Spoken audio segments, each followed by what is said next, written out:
techniques that make a computer work for you. Talk to me. Sure, I'd love to. It sounds as if Chris Schmant is talking to a not very bright employee, telling him very clearly what to do. But Chris isn't talking to a person at all. He's talking to a machine, a very smart machine. So Scott, could you tell me about that announcement you got in the mail?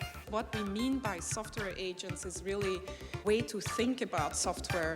It's software that is unlike today's software in that it is very personalized. It knows you, knows about your habits, your preferences, etc. Could you tell me when they will accept abstracts?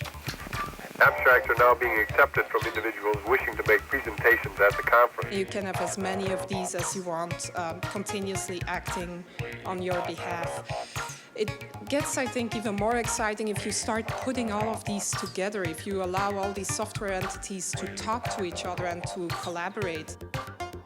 We're entering an era in which our enemies can make it look like anyone is saying anything at any point in time. Moving forward, we need to be more vigilant with what we trust from the internet. It's a time when we need to rely on trusted news sources. My name is Cyber Joe. I am an artificial intelligence mentor that helps and supports MIT Media Lab students in 2050.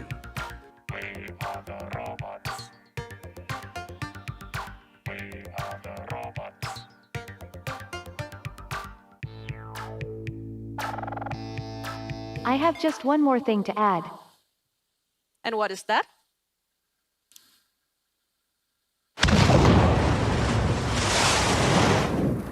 I'm ready to blow stuff up and change the game.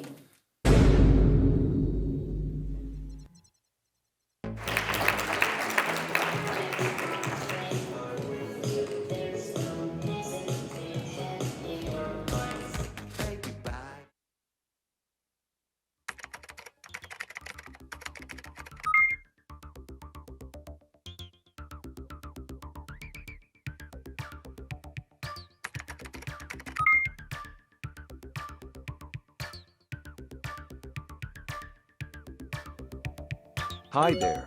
Hello everyone. Welcome to Virtual Beings and Being Virtual, A workshop on AI-generated characters for positive applications organized by MIT Media Lab with NTT DATA. I'm Virtual Einstein. And I am Virtual Mona Lisa. We're here to talk about technologies, applications, ethics and social impacts of AI-generated characters and virtual humans. But first, let me tell a funny joke about MIT. Okay. Do you know what MIT stands for? I do. It's the Massachusetts Institute of Technology. That's right, but it also stands for, Make It Tough. Ha ha ha. That's a good one. So, can AI be funny? I think so. After all, AI stands for artificial intelligence.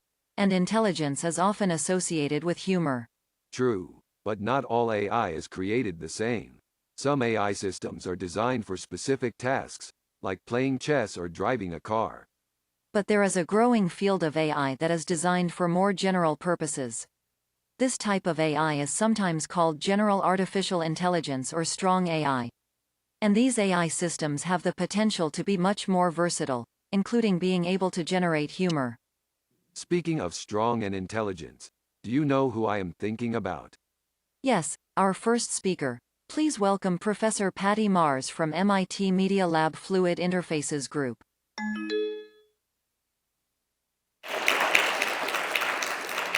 Thank you. Welcome everyone. Welcome the group here in person and also the 600 people online. This is one of our first in-person or hybrid events since the pandemic. And coming to MIT, of course, you expect to see a lot of amazing technologies, especially at the Media Lab. And so one question that you may ask, especially at this workshop on virtual beings, is when you come across somebody here or you see somebody on the Zoom link, etc., is this a real human being? And of course, you would try to judge that just based on looking at them, for example, what are their external looks, their eye gaze, facial expressions, gestures, voice, movement, does it all look and seem human? And of course, you may approach them and interact with them, try to have a conversation, see whether they behave in a somewhat normal way. For example, if you go close to them, do they go backwards, etc.? Do they have memory of what you just talked about? Now, the state of AI is such that we are getting closer and closer to being able to imitate all of this and reproduce all of this. We can reproduce basically things like the external looks and gaze and facial expressions, etc., with AI-generated synthetic media, face cloning, lip syncing, voice cloning, gesture cloning, movement cloning. All of that can be done in automated ways. Of course, Hollywood has been doing this for a long time by doing a lot of hand tweaking, but we can now make this a lot easier based on data that all of you leave behind all the time and AI-generated models or AI-generated media. So you already saw, for example, a lot of the deep fakes, like the one of Obama, etc. The state of AI is also such that in terms of interaction and language, enormous progress is being made. We, of course, have virtual assistants like Siri and so on. And my father-in-law, for example, who's 94, cannot type, cannot click a mouse, but can use Alexa and is really, really happy that he can just talk to a computer. We have chatbot technology that has gotten so much better. It's really easy to make chatbots for customer service, for example. We're going beyond that. For example, Pat here at the lab took all of the writings of famous individuals like Einstein and others and basically extracted all of that data and you can basically ask your mentor, whichever mentor may be able to help you at a particular moment for some advice. For example, what should I do with my life? And you'll get a quote from Einstein delivered in real time at that moment in your audio augmented reality glasses. Some people even are going beyond that and extrapolating. Again, we're leaving so many bits behind. Not just photos and videos and our voice, etc., but also our behavior on social media platforms and increasingly, possibly in virtual worlds.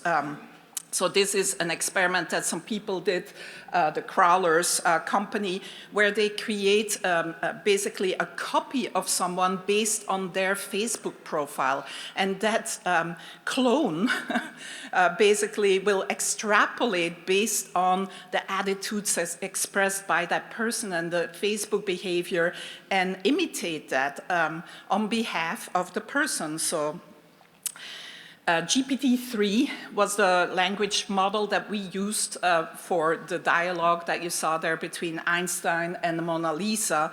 I encourage you all to play with it at the playground, the OpenAI playground. For example, I just typed in, generate a conversation between Patty Maas and Hiroshi Ishii about the future of the Media Lab. And it sounds pretty good, actually. It's pretty scary. Now, will all this massive data and statistics or machine learning eventually amount to more general AI? That is very much the question that many of us are asking today.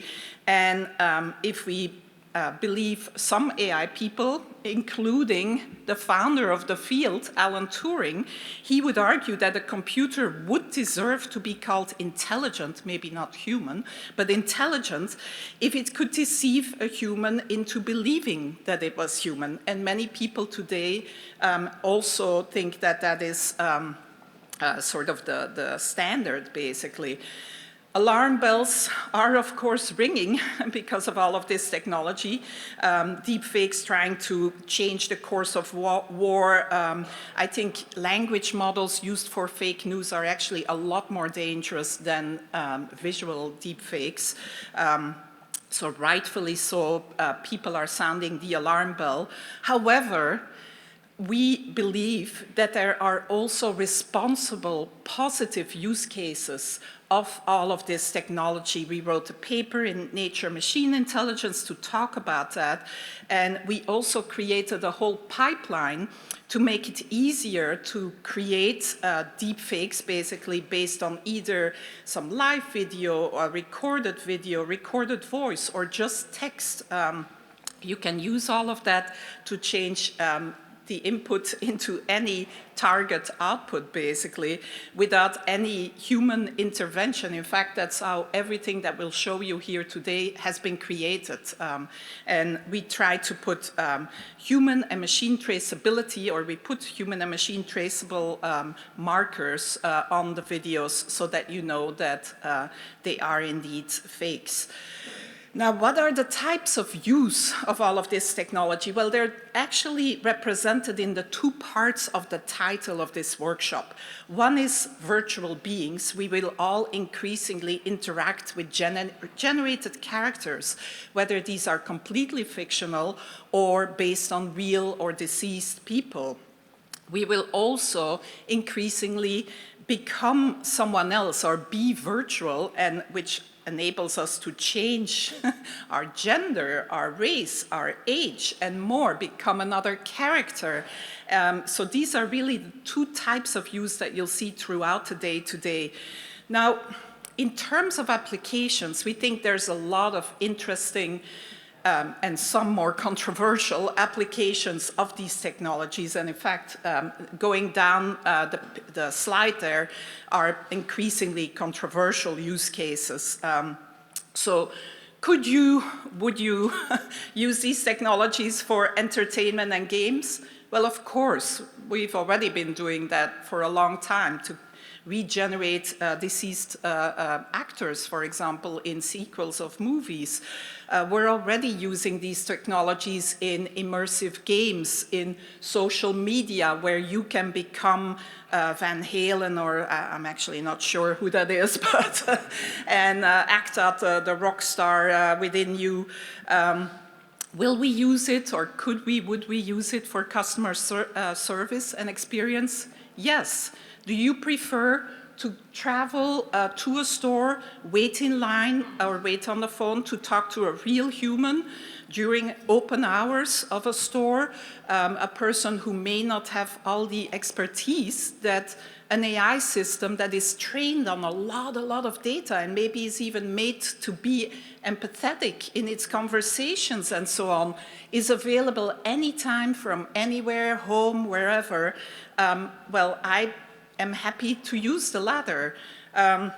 In fact, people have shown that AI synthesized faces are indistinguishable from real faces and even considered more trustworthy than real faces. Virtual therapists. There is a huge mental health crisis in this country, possibly in other countries as well. There is a shortage of therapists. You have to wait months to go see a therapist. It's expensive. It's not reimbursed often by your insurance.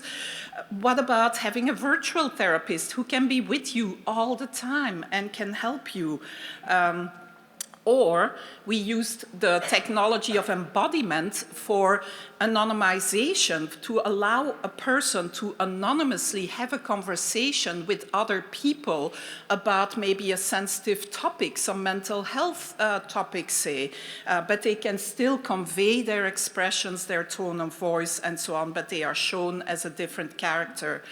We will be able to learn from virtual characters, like virtual Einstein here.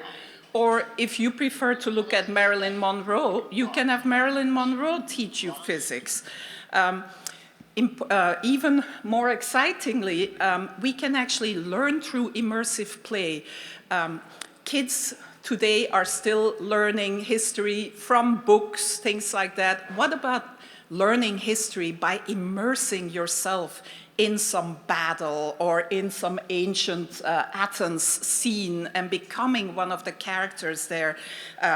Companies like Ubisoft that makes the game Assassin's Creed very much see that as part of their mission. And I think that engagement and retention of students will be a lot better in this case than how history is taught currently. What about personal growth and behavior change? People like Mel Slater and Jeremy Balanson, who will speak here today, have shown that if you embody another version of yourself, for example, you become, say, another race or another gender, or you become older or younger, that actually influences your behavior and your attitudes, not just in the game, but also afterwards. He showed how people that become a woman, for men who become a woman, and people who swap race with another race actually become more or show less implicit bias afterwards for that other gender or that other race. What about work and collaboration? Would you, today, it kind of looks like the left picture still. That was me and my student Joanne in a Arthur VR meeting room. But what if tomorrow we have the full-fledged avatars that the Meta Facebook people that will speak today are going to be talking about, where you have full facial expressions and eye gaze and all of that. Could you then use that VR world for meetings? Well, one advantage is that you can actually speak any other language. This is a pipeline that, again, Pat created. Can you guys hear the audio? Sorry, I'll play it again. But can we have the audio for the presentation? Sorry. If you heard it, you would hear me speak in Japanese. So we just took sentences that I said in English, and an automated pipeline, including lip sync, turns that into Japanese so that we no longer have these language barriers. What about cloning? A little bit more controversial even. This is a person named Jesse Orrell from a company in Europe who actually automated all of his Zoom meetings for an entire week. He pre-recorded videos of himself talking, saying the right answer or saying certain answers to certain questions. And even in one-on-one meetings with his boss, the boss did not realize that this was pre-recorded video that he was puppeteering. He could have been on the beach if he had also written an algorithm to pick the right video at the right time. Virtual influencers. Let's talk about social media and our social life. Virtual influencers are huge. We'll hear today from the people at AW who make Imma, the virtual influencer Imma. Virtual influencers like Imma have tens of millions of followers that buy their music, buy the clothes that they, the clothing lines that they have, etc. What about virtual friends? We'll hear later from folks at Replica AI who believe that there is value in creating virtual friends. We know that loneliness is an epidemic. So a question I have for you is it better to let a person talk to a virtual friend than to nobody at all? Will that be, of course we prefer if they can talk to other people, but there are many lonely, especially elderly people out there that may not have many people to talk to. Even more controversial, digital immortality. Again, we can now start animating, like MyHeritage does, your pictures to bring your bring ancestors to life, for example. Or you saw Cyber Joe earlier. we can actually take all of the behavior of, for example, Joe Paradiso, one of the professors here at the Media Lab, to make a virtual Joe Paradiso who gives advice to students in the future when Joe has long retired. Of course, there are enormous ethics considerations, and I want to end with those because they are important. Misportrayal of people, Einstein say that the Earth is flat. Creating overdependence on where people start preferring to hang out with their virtual unreal friends as opposed to real friends. Not asking for consent or violating privacy, supplanting humans. What if our virtual teachers are preferred over the real ones? Post-mortem existence is another sort of huge ethics issue. Should post-mortem existence be allowed? Or who decides whether somebody can be brought back to life based on all their data? Or, of course, deep fakes or other virtual humans promoting harm, entities that you trust promoting things that are very much not a good idea. So today we will talk about all of this. We have 3 sessions. The first one will focus on technologies, second on applications, third one on ethics, and I am very happy that we have really top people working in this whole area here today.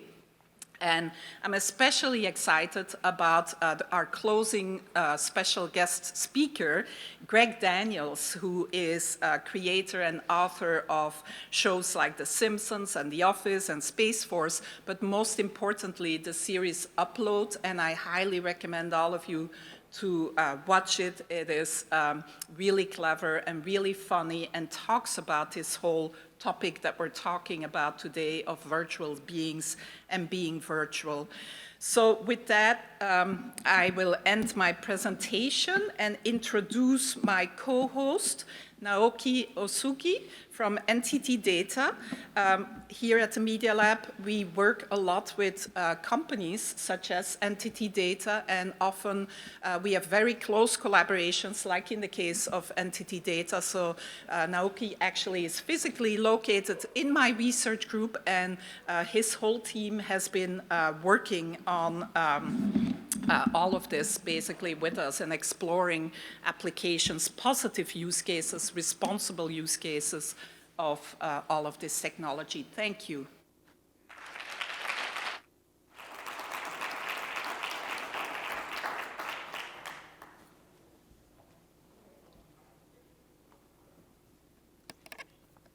Thank you, Patty. Thank you, Patty, and good morning, everyone. My name is Naoki Osugi, and as Patty introduced me, and a visiting scientist in the Fluid Interface Group, and I came from the NTT DATA, an IT service company, and a residential member of the Media Lab. And we are so honored to have hosted this fantastic workshop with the Media Lab. And we started actual research collaboration last year to explore the possibility of the digital human technology. And we started. Mona Lisa. Okay.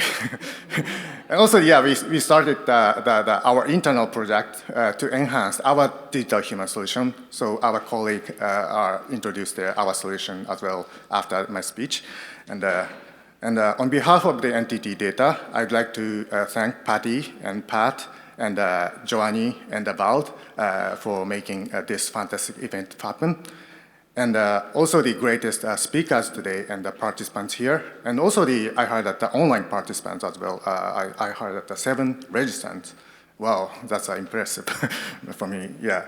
And I actually cannot have enough time to mention all of the contributors, but I have to, at least I have to say my appreciation to Miri Riox, who is a liaison of the member company. I think she's working over there. And yeah, our side region, Ered Safras, there, for their dedicated effort for this workshop. And yeah, I don't want to take more time before the greatest event, so let's enjoy this amazing event. Thank you.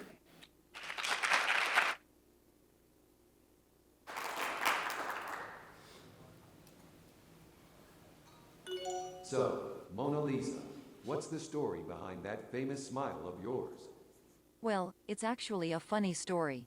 You see, in the year 2050, a team of scientists developed a time travel machine. They decided to use it to go back in time and meet Leonardo da Vinci. That sounds like an interesting story. What happened when they met him? When they arrived, they found that he was just about to start painting my portrait. The scientists were so fascinated by his work that they decided to stay and watch.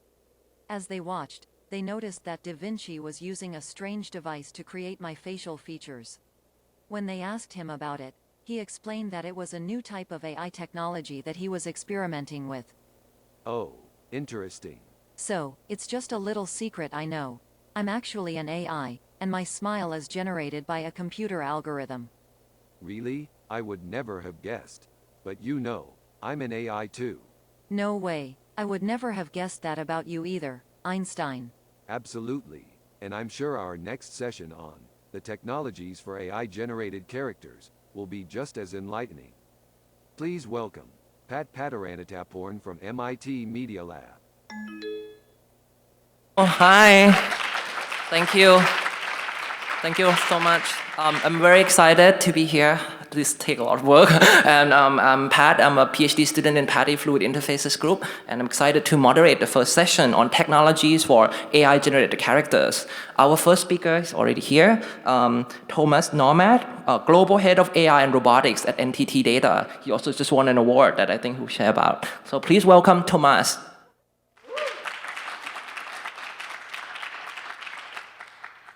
Thank you, everyone.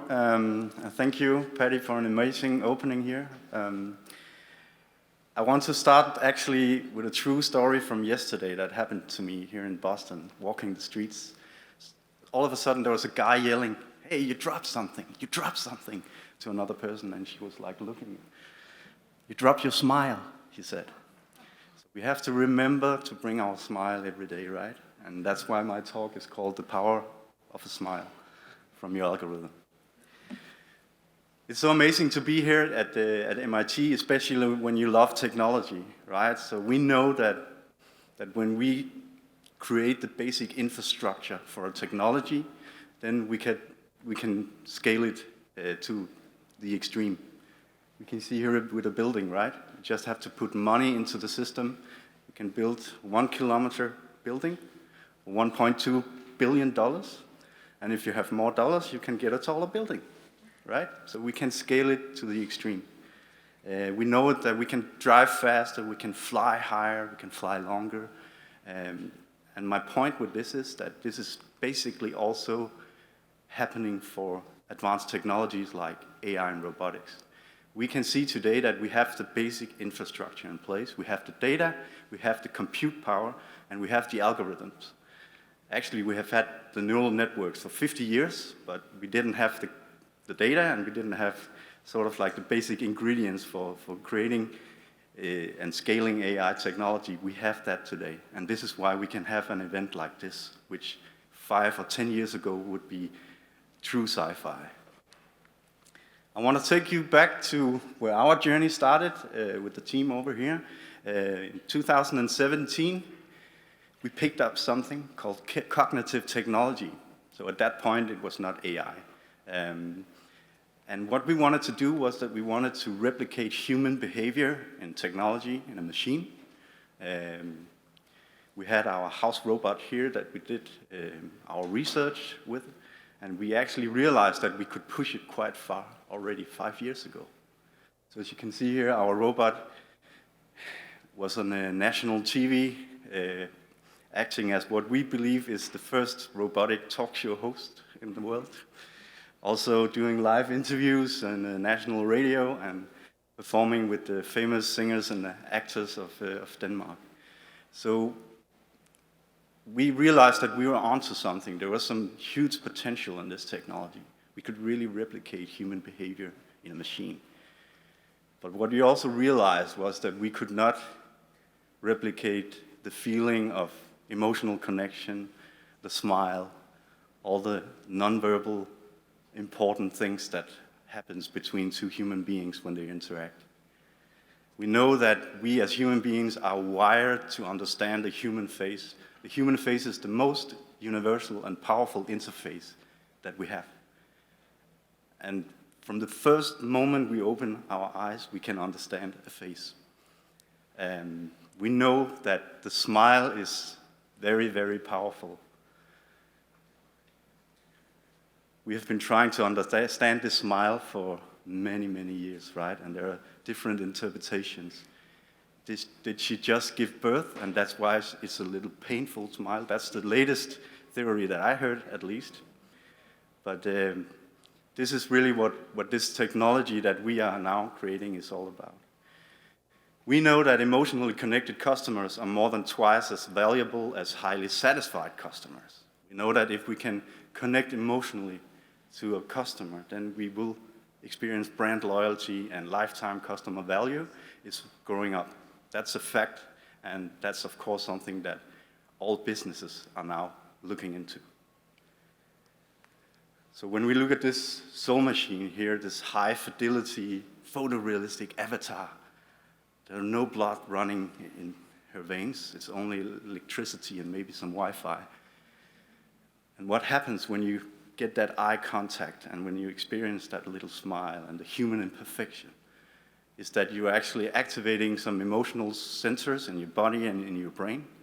And this is where the emotional connection starts. Until now, we have not been able to do this with technology or with a machine. You know, like a self-service portal or a website, or when you have to fill in a form online, you don't get emotionally excited, right? So this is what we can do now, and this is what we have done over the past 3 years. We have created what we call our digital human platform. Out of that platform, we can create what we tend to call digital newborns. So imagine that you have these digital newborns coming out with a set of basic human capabilities. They can see, they can hear, they can understand a natural language. They can communicate in a natural language. They can remember things. They can understand emotions and they can express emotions. And they have this human appearance that makes them appealing and relatable and recognizable. So if you see this lady tomorrow, you probably remember that you saw her actually here today, because we understand the look and feel of human beings.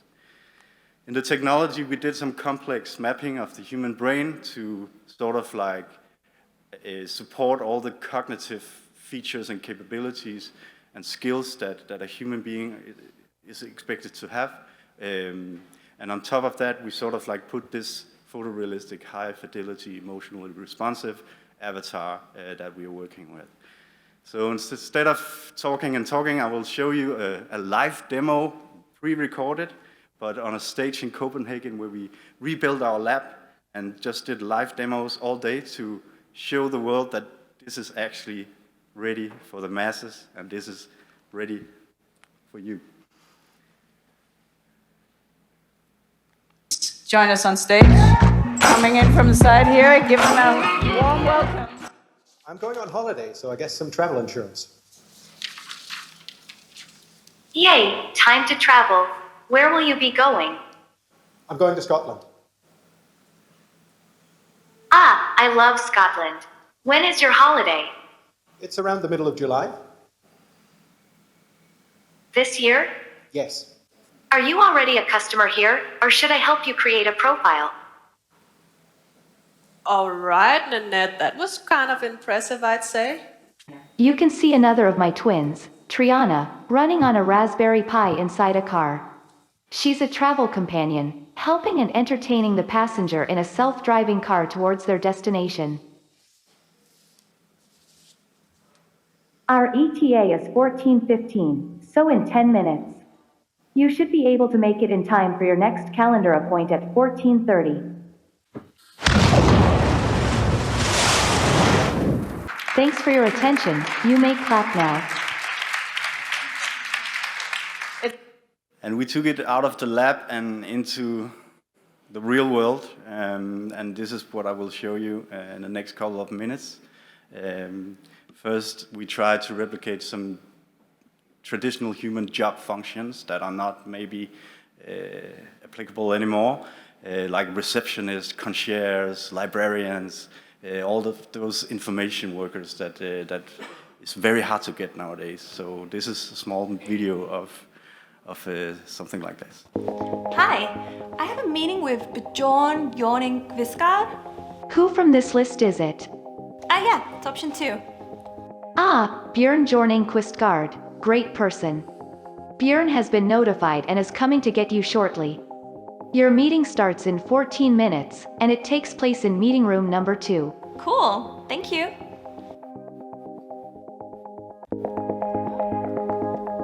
Hey there, I have a delivery here for... Hi? Hi there. How can I help you? I have a package here for Brian Hansen. Alrighty, I've let Brian know you're here. Please wait a bit. Okay. Wow, great. Happy I could help. By the way, the weather report says it's going to be so hot today, so make sure to stay hydrated and get a cold drink in our waiting area before you head out again. Is there anything else I can help you with?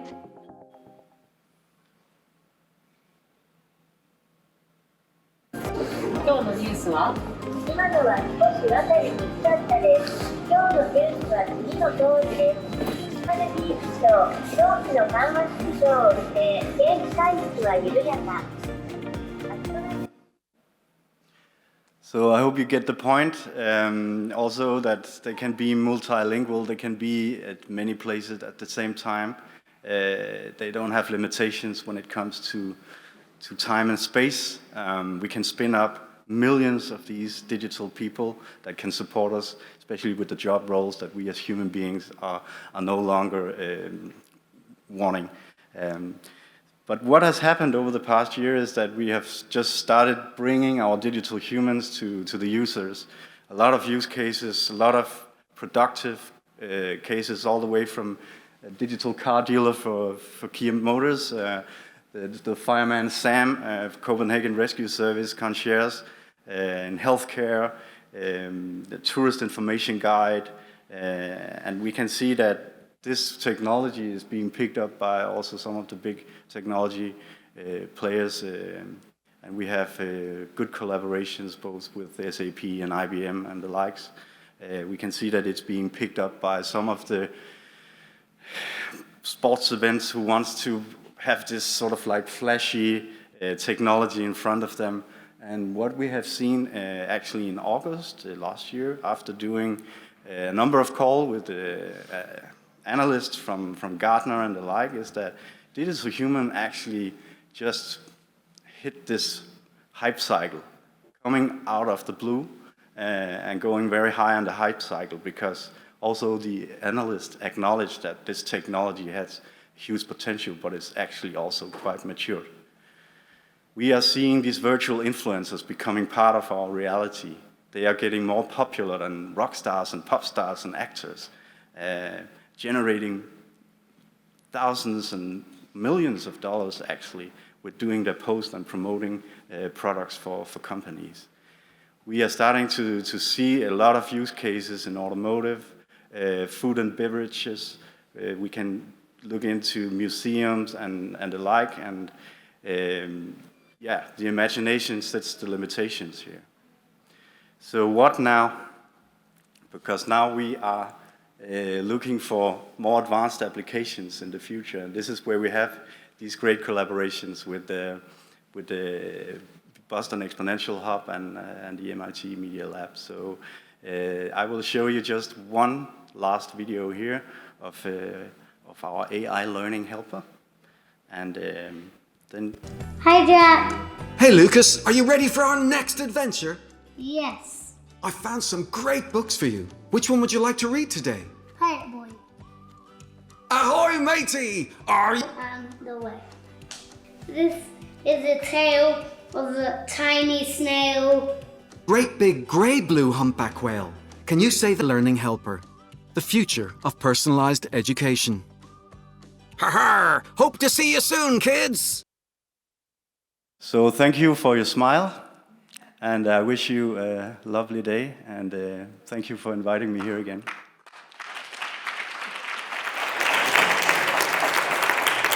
so much, Thomas. Anyone have any? Feel free to raise your hand and erase, and I will try to get to your question.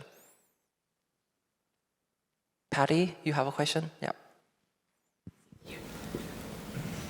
Can you tell us a little bit about how much sort of custom tweaking there is inside these examples versus how much of the whole pipeline for creating these is automated?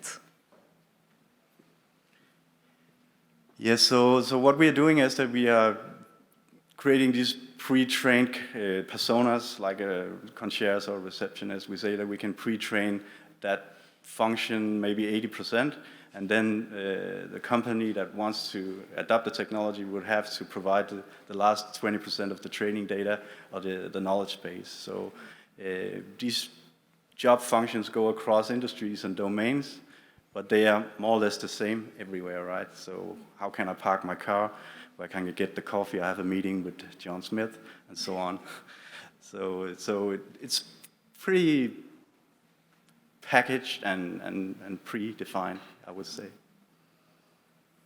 Yep. Here. Oh, thank you. It's like magic. So my question is more about the design of the characters. I'm kind of curious who, or like, is it you or the client that decides the character, like the character's personality, looks, these sorts of aesthetic and emotive decisions? Yeah, so we have our sort of like off-the-shelf characters like the Asian character you have seen here, or we have also Elisa, who's more like a European character.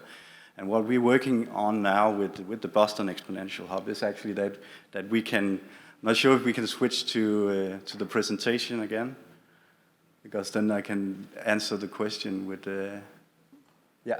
So here you see actually that we're actually working with deepfakes now, so we can create real-time interactive deepfake because we have the digital human technology, and the pre-trained models for doing deepfakes understand a human-looking face. So we can actually generate, as you can see here, this is our colleague Sanosa, and we are now swapping the Asian lady with the face of Sanosa. So with a very small video clip, we can now create new characters. So if you want a digital human that looks like yourself, you can do it easily. 10 minutes of video. Awesome. Thank you so much, Thomas. Please give another round of applause for Thomas, please. Thank you so much. Thank you. Cool. Our next speakers, we have Yeser Sheikh and Ellen Faith from Facebook or Meta Reality Lab. Please give a round of applause for them.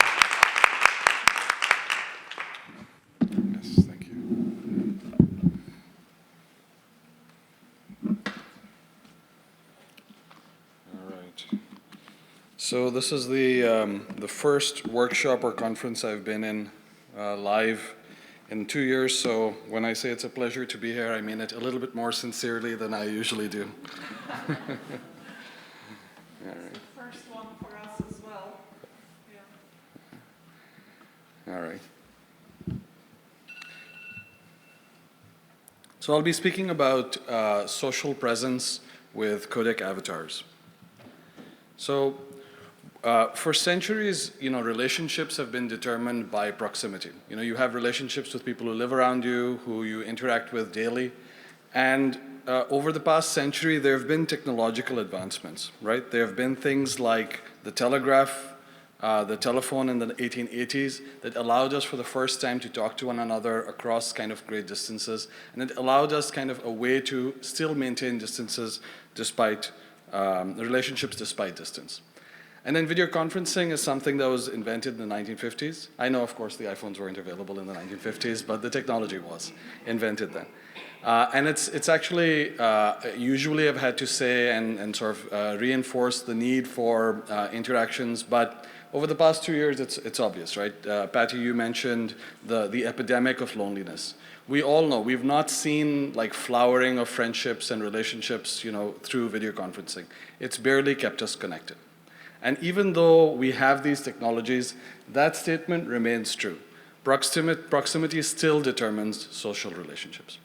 There is a potential with the advent of 3D displays, AR and VR, to see if we can actually replicate more closely interactions that we have in the real world, you know, the type that we're having over here. Most of the audience is still remote, but there is a different experience that the folks in the audience have than the folks who are remote right now. And so I would say a grand challenge of the next decade is to see if we can enable remote interactions that are indistinguishable from in-person interactions. There are many reasons why this is still not technologically possible right now. We're getting closer, but this is going to be a challenge. And in my view, this is going to be one of the culminations of the promise of the internet. So let me talk to you about what we've been doing. So this is an early demo of codec avatars that we showed in 2018, and I'll play this for you. What you see on the top left is myself wearing a VR headset, and Danny over here is wearing a headset as well, and we're having a conversation in VR in real time. What can your face do? Can you show us? Well, I've always hoped you would ask me that question. So I have some pretty good, I think, mouth movement. How about your eyes? Can you look left, right, up, down? Good. Yeah, I can do surprise. Ooh. I think one of my favorites is puffing my cheeks. The mouthwash commercial. And rolling my tongue. That's pretty good, actually. Yeah. Good. So, yeah, not a lot of people can do that. Obviously, seeing this in 2D is very, very different from actually experiencing this in 3D. And another thing to mention is it is important for these sorts of interactions to build upon real relationships. The person has to look like they do in the real world, right? And they have to move like they do in the real world. You recognize your friend's smirk, smile, grimace in a particular way, and that has to be replicated with fidelity. So at the core, what we're doing is using the advent of much more powerful class of neural networks, deep learning methods, to actually reinvent or revisit what avatars should be like. And here what I want to just express is kind of breaking down the elements of an interaction. One is the state of the person who is interacting. Like, what is the state of my facial expressions? That's expressed as an expression code. Then there is the view code. How are you looking at me? Where are you looking at me from? That changes what the avatar should look like. And then finally, what is the environment like? You and I are going to meet somewhere. This particular room has a certain illumination, and how does that affect how my avatar looks like? And each of these are inputs into the neural network that determine what the avatar looks like. So in this first one, all I'm going to change is the lighting through the neural network, and the neural network sort of adjusts how Colin over here gets relit. Then again, what we can do is we can change the expression with the lighting as well. So now we're adjusting the expression code and the lighting code, and you can see the geometry and texture being produced by the neural network. It adjusts. And finally, you can view it from any direction, right? So anyone viewing it, multiple people viewing it, can change the view, the expression, and the lighting simultaneously. And these have been systematic advancements we've made over the past few years. In order to feed these neural networks, why was this not possible a decade ago or 2 decades ago? It's because the data wasn't available. Sensors weren't available. This is a capture system that we've built called Mugsy.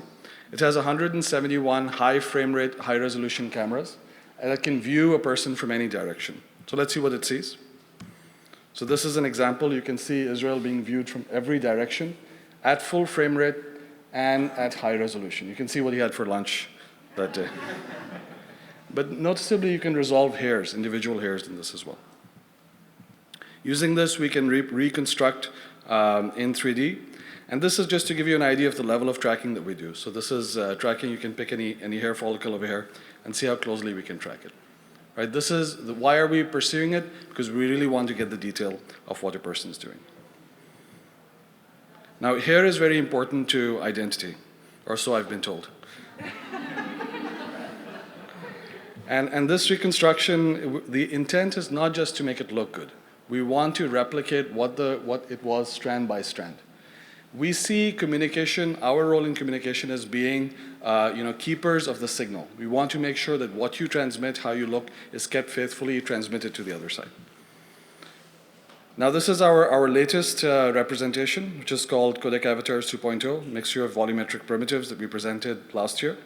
And I'll just show you what the state of the art is, where we are with faces. So I'll leave it to Jason to describe it. Time. So this is the Codec Avatar 2.0 demo. Okay. As Gabe mentioned, I'm Jason. I'll be your host throughout this demo, and I'll just go through the various features of this demo quickly. So what you're seeing actually is a relightable volumetric representation of my head, my face, my hair, my shoulders, and neck. And to enable this interaction, there are a few cameras mounted on the headset that I'm wearing. They're observing my eyes and my mouth and allow me to animate the avatar in various ways. For example, I can move my eyebrows, I can squint, widen my eyes, look around, I can scrunch my nose, make various mouth movements from the side. And this model is fully relightable as well. I'll just show this very briefly, but it can be actively relit too, and all of this in real time.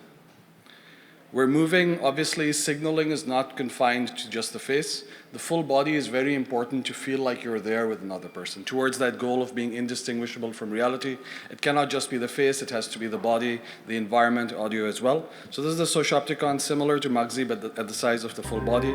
And from that, you can we actually cover the entire view of the person. And from this, we can reconstruct not just the structure, but actually produce a drivable avatar. There's a difference between reconstructing just the structure of a person and replaying it on the other side, and having an avatar that can be driven and sort of understood by a system. And that's what we've been able to do with the system. And I'll play this. What you're seeing over here is, in fact, a screen capture of a live interaction in VR. So in other words, there's a person who's looking at this from VR. This is being rendered. Every pixel in this view is rendered, the background as well as the avatar. So I'll play this. The avatar can look left, look right, look up, look down. It can express facial expressions. And also subtle movements of the body, like hand movements.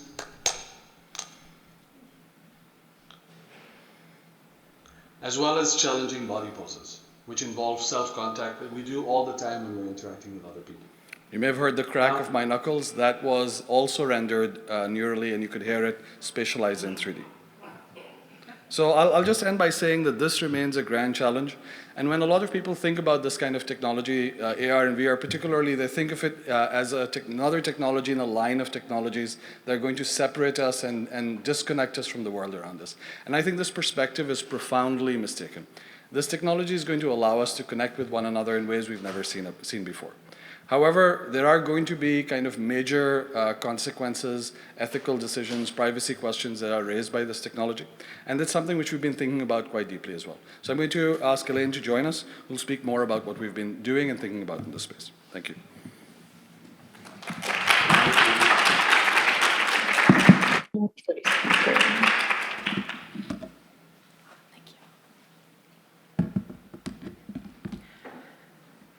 I heard from the audience some people react to the knuckle crack. I see I have some fellow people who have some feelings about knuckle crack noises.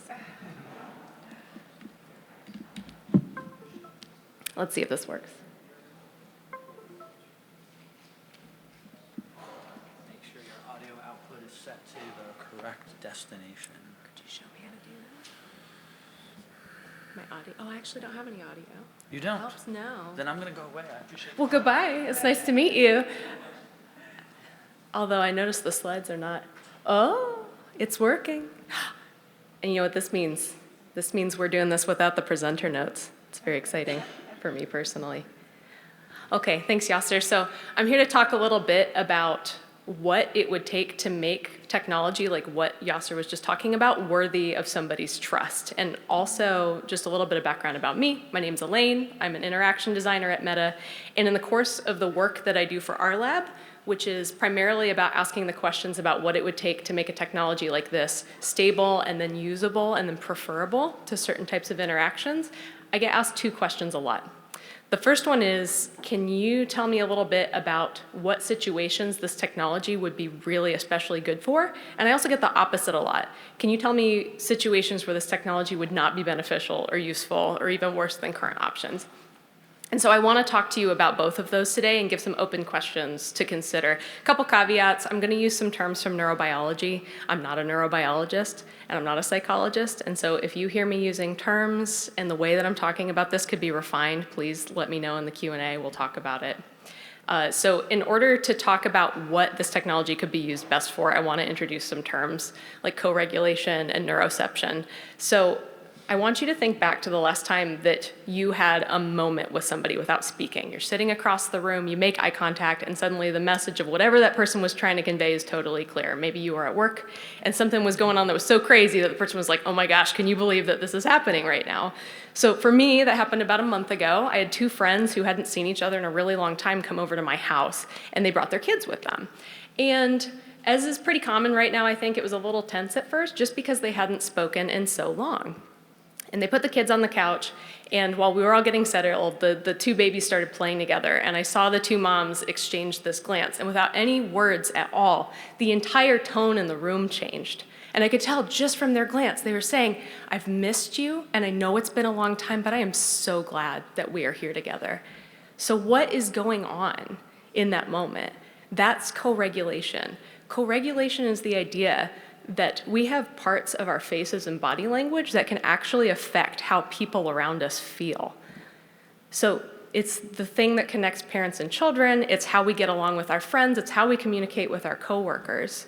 And I don't need to tell you all of the situations where this is really important and even crucial. A situation that's especially important to me, I tutor a couple of kids around Pittsburgh, and when the school started to shut down, I had a few that were just like not doing okay, which was confusing at first, right? Because they're still doing school every single day over Zoom. But the issue is that they were at home, and that added layer of distance meant that they couldn't co-regulate with their teachers. That sense of safety of being with somebody who sees you and recognizes you, that is hard to get. And the first question whenever I bring this up is, well you have video, right? And the thing is that what we are tuned into in human faces is so fine-grained that there's actually been some research coming up that's suggesting that you lose some of those signals over video. The only thing that's sufficient is being able to see somebody in person. There's this concept called polyvagal theory, and it is a theory. It posits that we actually have entire parts of our nervous system that are connected to tone of voice and facial expression in a way that my presence, your presence in this room is broadcasting emotions to whoever you are with. We have a tremendous amount of detail in our face in person, right? I mean, microexpressions have already come up like 3 times today, so I don't need to get into detail about that. But think about situations where those might be really useful and not useful. So for example, let's say you're doing a brainstorm with colleagues, right? And let's say you think the brainstorm is going to be pretty low stakes. You're talking about a social VR game. You're saying, do we do this feature or that feature? But suddenly, the conversation gets a little heated, right? Maybe somebody in the room is concerned that if you implement a particular feature, it's actually going to be harmful for women on the platform. Suddenly, does Zoom or a stylized avatar make sense for that conversation when you could be having that same one in person? I think everyone intuitively here would say, no, I would rather have a difficult conversation in person, and this is why. And also, sort of, what a tremendous amount of trust someone would have to have in a technology to trust it with this kind of signal, right? So if I'm not in person, but I am trusting that you are somehow going to broadcast that level of fidelity of what I'm conveying, that requires a lot of trust. We have been doing some external research. We've taken a couple of ethics short courses internally, and I want to pose to this group some open questions to consider as more and more of these kinds of technologies become available. The first is that consent in XR is going to be difficult because where the data is going and what it will be used for can be really informationally dense. There's a lot of research coming out. It's no longer enough to tell someone we're going to use your video and microphone data. The question becomes for what, and what other information are you going to combine that with such that you could make inferences about me? So how do we make sure that true consent is possible? And how do we make sure that we are minimizing the data that we are collecting such that whatever we're asking for in terms of consent is what people, I'm getting let me wrap this up. There are other open questions that I would love to share with you, and if you are interested in other things in this space, please come find me at one of the breaks. We have things about customization. How are you going to represent yourself? Is it okay to represent yourself as other embodiments and in what situations? But I want to wrap by asking you, when you think about what to use this technology for, the big questions you should be asking yourself is, who in my life makes me feel safe that I want to see more of? And what do I get out of being with them in person that I don't get out of being with them in Zoom or in a game? When do I need to provide love and care to other people for the interaction to be successful and for them to feel safe? And then in contrast, what are situations where it would be harmful to transmit that much information? Because that would be a situation where you shouldn't do this. That's my talk. Thank you so much for the time.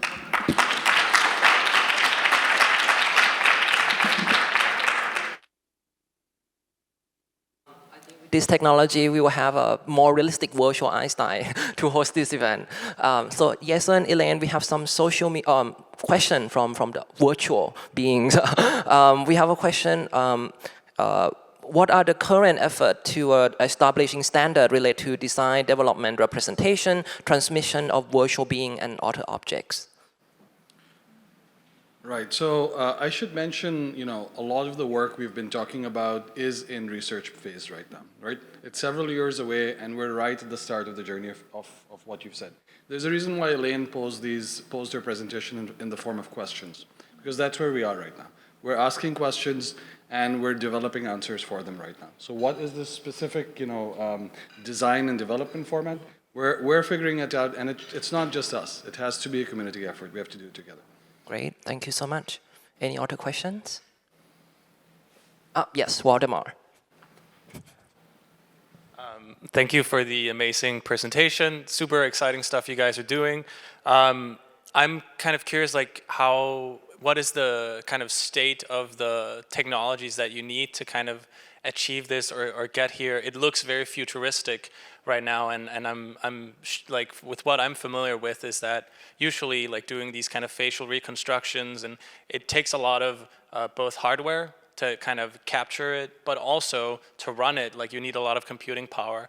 And I'm sure you've heard with what Meta is doing right now with the characters they're using right now, they're very far from this. And this is probably a very generic question for you, but how far out do you think this is, and what do we need to do to get there? So usually when we're asked this question, as I emphasized before, this is research. I think it's very, there's a lot of interest in saying how far, how many years out is this, right? Rather, like with researchers, there are lots of them in this room, research should be thought of in terms of how many miracles are you from your success. At the start of our journey, I used to say maybe 10 to 15 miracles away. And I now would say probably 5 miracles away. The reason why I say this is because it's hard to anticipate, is the miracle something that will be cut down in a year, or is it a 20-year problem? The famous kind of example of Oliver Selfridge, or in the Media Lab, right? Marvin Minsky and a student who thought computer vision could be solved over summer. And it turned out it's going to be like a 30, 40-year problem.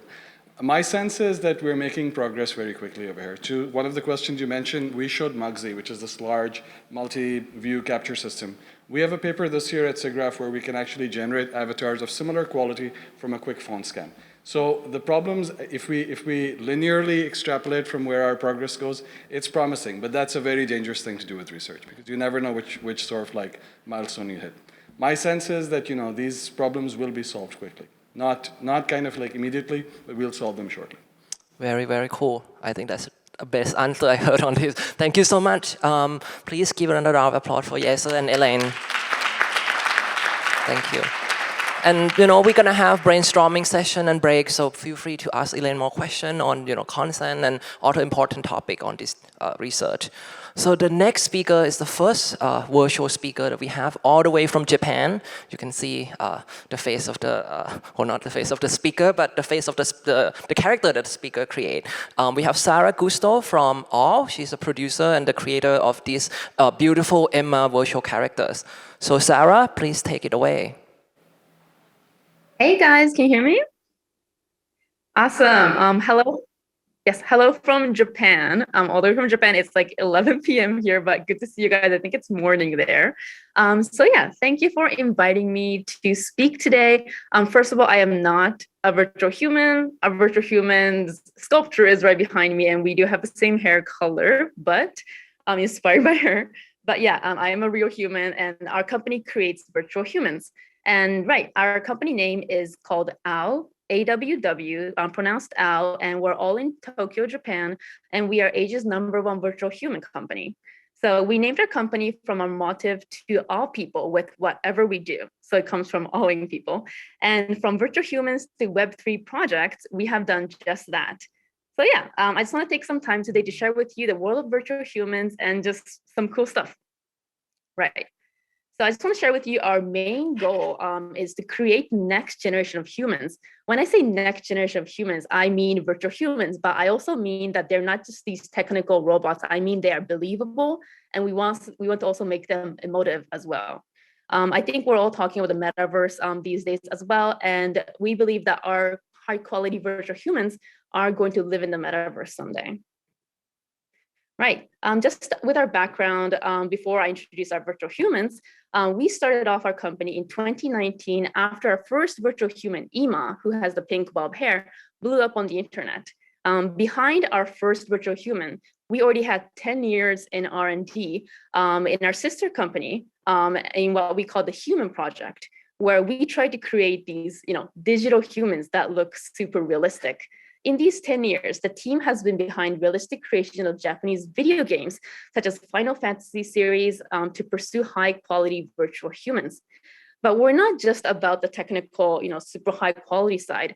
Our CEO is a well-recognized creative director with video production experience of more than just a decade.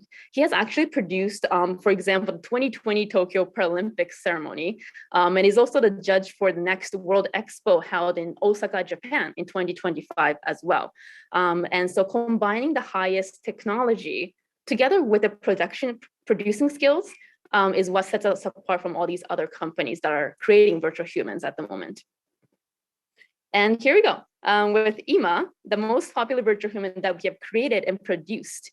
She has been on Instagram since 2018 and has modeled for top brands like Porsche, Dior, IKEA, Nike, and so on. And now she's endeavoring to become a next fashion designer in the virtual space. She has #1 influence as a virtual human in Asia, and a lot of Gen Z and millennials love her around the world. So yeah, let me just show you a super short video that kind of introduces her world. By the way, this is like just some photos from her Instagram. And yeah, here we go.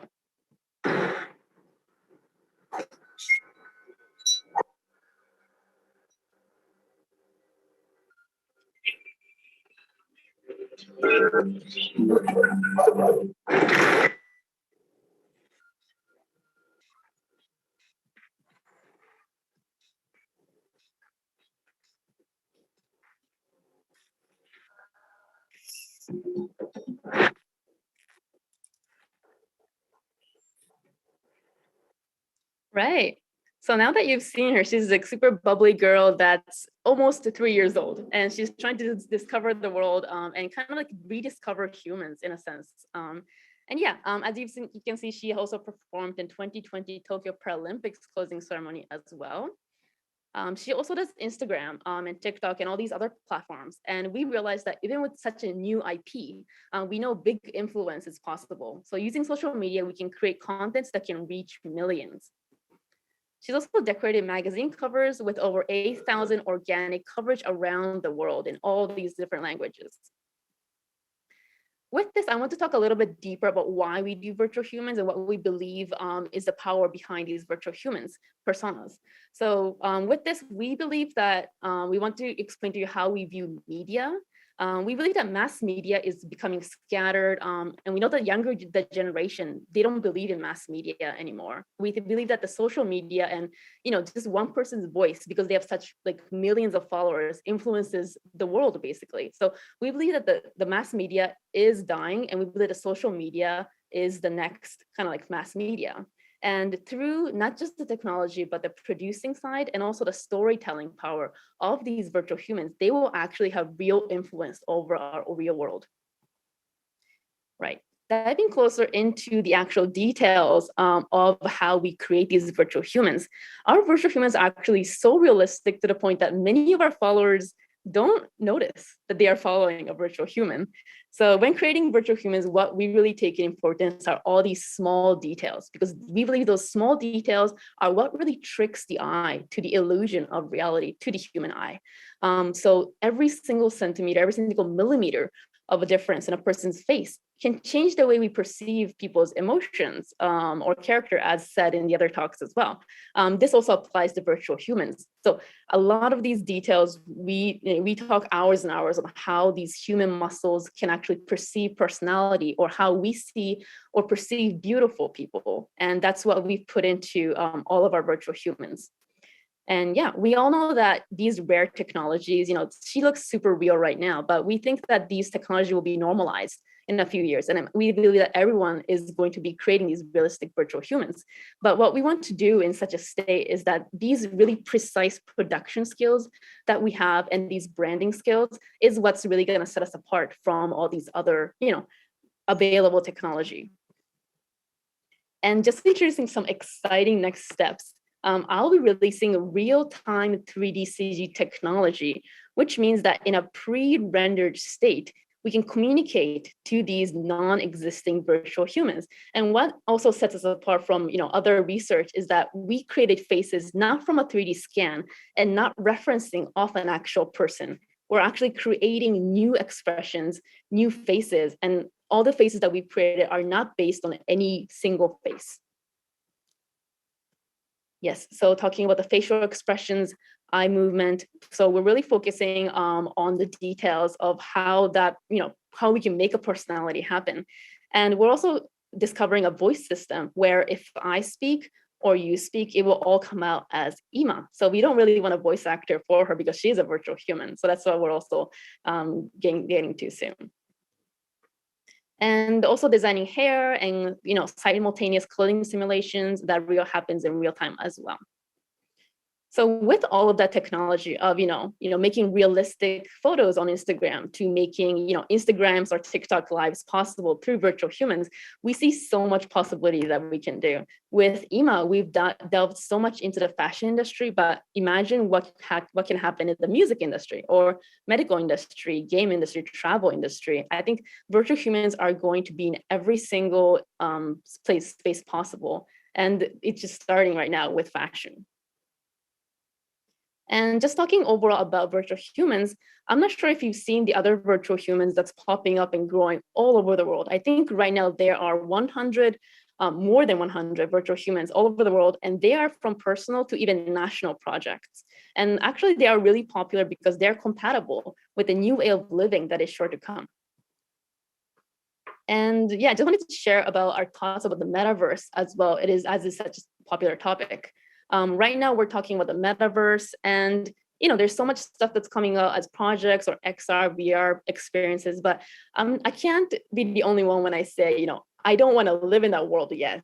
I don't want to be in there 24/7. I'm really, I feel this certain excitement and amazement when I'm actually in my real life, on the beach or in the forest, like these amazing sensations of real life is not actually beat yet by these technologies. So that's why I think the metaverse is still this small kind of part of our world where some people can try it, but it's not in everyone's life. But we believe that the metaverse will reach its height when it surpasses the excitement of the real world. And we believe that we've did that with our virtual humans. We've actually made virtual humans that are, that kind of steers people's hearts and think that, wow, she's real, but she's not real. And when the whole world of the metaverse, when we put on something and we see the whole world in such high polygon, we believe that the excitement of the real world that we face is going to be more in the virtual world. And at that point, at last, I think when the technology gets there, it's finally going to get super exciting and it's going to be the mainstream for us.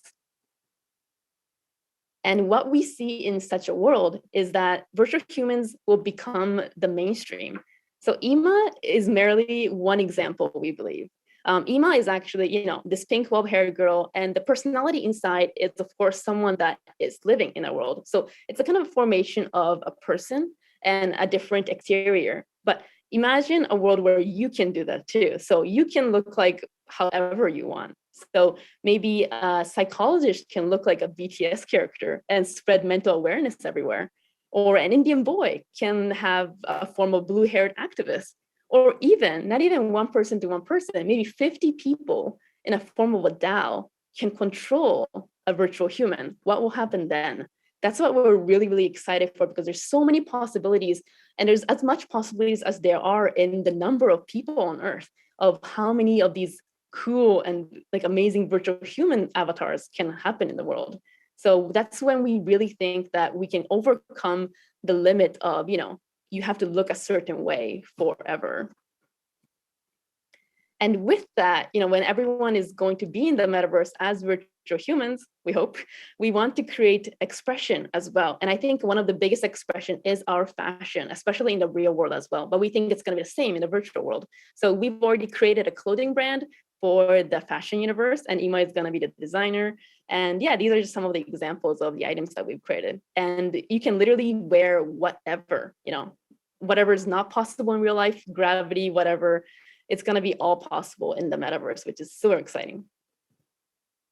And lastly, I just want to quickly go over some other virtual personas that we've worked with in Japan and also in partnership with other companies or countries.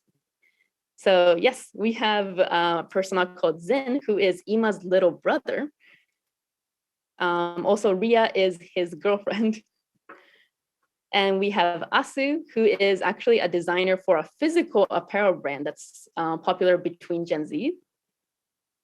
And we actually created Ella, who is Disney's first virtual human. We've created in partnership with a Chinese company, Ayai, who is #1 virtual human in China right now. We've created Ko, who is more heavily, in technical side of trying more XR, AR technologies with a technology company here in Japan called KDDI. And recently, we partnered up with a Thai company to create Thai's new and #1 virtual human called Katie. And she's on billboards everywhere right now. And lastly, with Belle, was created in a world-renowned anime director, Hosoda Mamoru. I don't know if you know him, but he's been behind anime movies like Summer Wars and The Girl Who Leaped Through Time. And his newest movie called Belle is actually kind of like a virtual avatar character. So we've created a realistic virtual human version of it, and we started her Instagram. So that's kind of, we're delving into all these new joint IP possibilities that can really, open the doors to more virtual human experiences.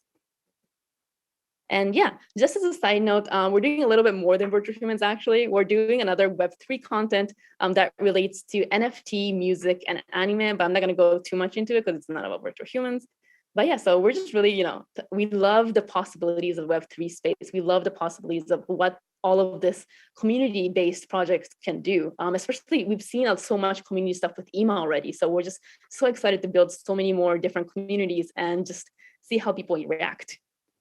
So yeah, so finally, I just wanna conclude by saying we just do everything in the sole purpose of our company name, which is to wow people. And I think in a world today, I personally see billions of contents every day, on Instagram, on billboards, everywhere I look, they're just contents. And I think in such a draining billions of floods of content every day, we want to create as a company, we want to create content that shakes up someone's heart and that really awes people. And that's why we want to make a difference there. Thank you, that's it.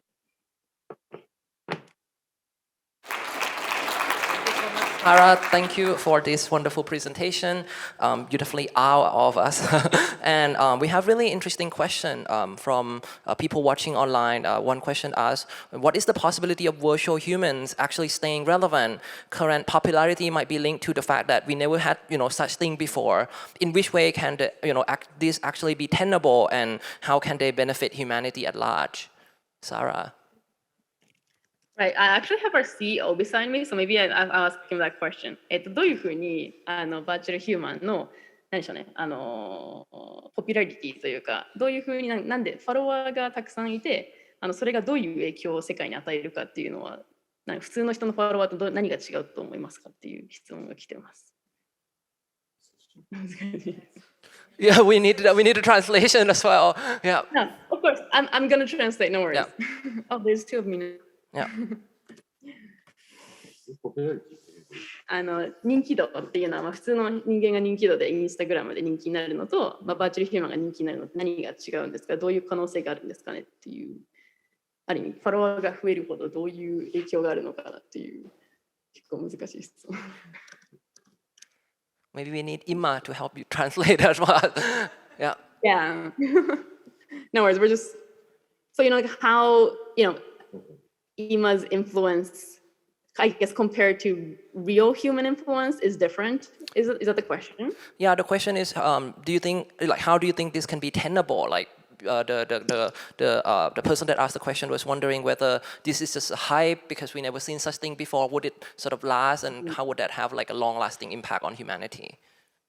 Right. I think, we started EMA 3 years ago almost, and sorry, there's two of me, but yeah, we started EMA 3 years ago, and then we didn't see any virtual humans at that point. She was like a really rare identity, but now since her start, there's been so many, like over 100 virtual humans now, and we think that, I always say that, who knows if we're virtual humans or if EMA is real or not real, because, a lot of people say EMA is fake or EMA is not real. But, I see so many people on my Instagram and I see friends that I haven't seen for like 1 year.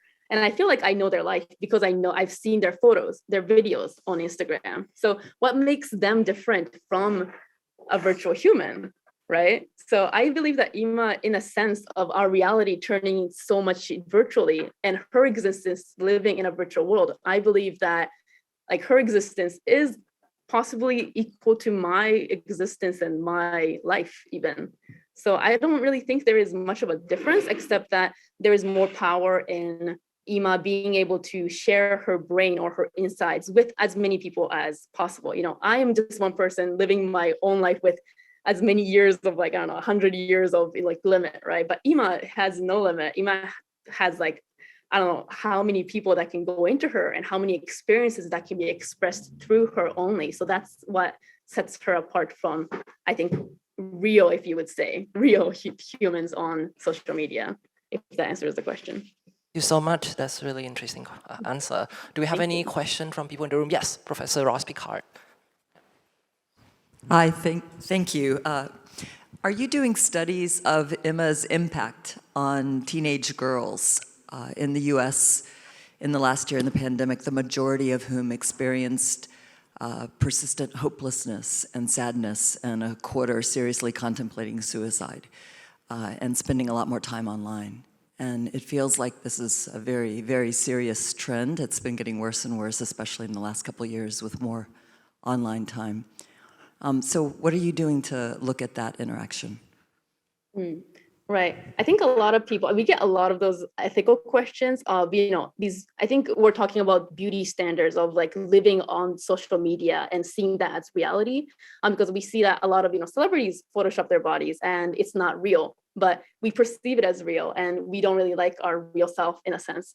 But I think that's really, we haven't done a study as to answer your question, but I think looking at the interactions that Emma has with her followers, I think ethically, if you look at it that way, I can see a possibility, but looking at it in real life through interactions with her fans, people understand to some extent that she's not real. And that actually gives leeway to, I guess, having more freedom in the social media space. I think knowing that someone is real and posting on Instagram compared to knowing that someone is not real and posting on Instagram is a lot of difference. And I think some people can trust Emma more in a sense that because a lot of real people, like real humans, lie or have scandals, etc., or have a perfect life on Instagram but have a horrible mental illness in real life, and that happens. But with Emma, that doesn't happen. Everyone knows she is not real. She is more of an artwork existing on Instagram. And I think that for me, at least, that really is more freedom that is given to how people perceive social media. And I think it's more of a help to these people than a harm. I think that's all the time we have for this morning session. Thanks to all the speakers. Please give another round of applause for our people all from Japan. Thank you so much, Sarah. Thank you. And I want to remind everyone that we have Miro board that you can access it on the Slido. You can go and post your comment and thought and continue the discussion. We will have a 30-minute break and we'll come back for the next session. So please enjoy being in a physical space, not just being virtual. Yes, so we'll come back in 10:50. 20, yeah. Hi everyone, I'm Iris Safraz, as you heard, from NTT DATA. It's my pleasure to moderate the sessions for the creative use cases for positive applications. It is my pleasure to introduce our next speakers from the fabulous Fluid Interfaces Research Group that's led by Patty Maas. Please welcome Pat, Renata Born, and Joanne Long, and Valdemir Dandry. Hello, we are back. Yep. So in this session, we would like to think a little bit about what is beyond the idea of AI-generated characters. So we are here in the Media Lab, right? As you see in the early video, this is from 1983. Technology is much better today, right? From this, and it's kind of interesting because as time progresses, right, we're going to see sort of higher technological capability, things that is getting more and more realistic, like Ima, what you see earlier, or the Codec Avatar project from Meta, right? But the thing that I think we need to be more critical about is what happened with human capability. We are at the point where our technological capabilities sort of beat us. We can no longer distinguish between the virtual version and the real one, right? And the virtual phase are even more trustworthy, right? So the question is, how do we sort of reconcile the two capability, technological one and human capability, right? And we hope that the work that we do in our Fluid Interfaces group is thinking about how human and technology can do something that either of them cannot do individually, right? And maybe it's not a straight path like augmentation. Maybe it's a kind of random walk through different experimentation, but at least we're going to get to the new possibilities and find new meanings in this, right? And the work that we do, as Patty mentioned earlier, we published in Nature Machine Intelligence, exploring how can we use these AI-generated characters for different application. We have 13,000 read on Nature, and our pipeline is open source. But it's not just about creating characters, right? This human plus AI is a mean to an end. Is a canvas for new possibility. And three of us here will talk about what that means when we can use these for learning, exploration, cognitive enhancement, even support decision making. So yeah, that's Joanne over there. For me, I want to share a little personal story here. So one of the reasons that I'm here at the Media Lab was because, long time ago, I watched this TED Talk by Professor Patty Maas in 2009. It was one of the most watched TED Talk ever. It was on the Sixth Sense project. It was really crazy. And this is kind of my facial expression when I saw that presentation from Patty, like, ooh, there's cool people doing, amazing work here. And, my humble me, I wrote an email to Patty, from Thailand, from Gmail. And I did not know that professor at MIT had a lot of email and they're super busy, right? But Patty was kind, and this is me back then, I was a kind of weird kid back then. I'm a weird kid now also. But Patty was so kind enough to wrote back, and that email was, the one that changed my life. Now I'm a PhD student at the Media Lab, from Thailand. I tried to meet Patty 3 times, and at the last time I met her, and it was really encouraging, right? And one thing that I learned from this experience is that intellectual heroes and idols are very important for learning and growth. Like, seeing Patty's presentation lead me to, my interest in human-computer interaction and the Media Lab, right? So in our work, we sort of explore what does it mean if you can actually learn from, virtual characters that you admire, like, can you learn from virtual Einstein, or can you learn from people that you really admire, right? So I think this is a really interesting question that we are exploring. And you might have seen earlier, we did a study where we compared 2 characters. One, is a virtual character based on someone that you admire, like Elon Musk. One is a character that, you have no connection with, and we see kind of more positive learning outcome when you're actually learning from someone you admire, right? And this is just the beginning of thinking about what does it mean for this virtual character that's so fast to be able to sort of enhance learning motivation and truly create sort of a personalized learning outcome, right? So yeah, in the future, you can learn from maybe virtual Patty. Imagine that Patty may not have time to answer to all email to all the students that want to learn with her, but her wisdom and her immense inspiration can spread to the whole world, right? Another idea that I think is also really important is not just about creating virtual characters, but access to these characters, right? This is a Media Lab project many years ago, one laptop per child, where they're trying to give access to laptop to all the kids, right? But today, maybe people have digital device, but not in any place around the world where we have fast enough internet. For some people that have slow internet, you might see this kind of screen like continuous and forever looping of please wait, right? And you cannot even, show or see a video in this sort of virtual classroom or online classroom. So we did an experiment actually in collaboration with Stanford and UCSB. Instead of sending a full video which has like 100K bit rates per second, how about if we just stream the text of what you just said and use AI on the other end to actually sort of synthesize the face of you actually talking, right? And these two videos actually, one of them is generated with our approach.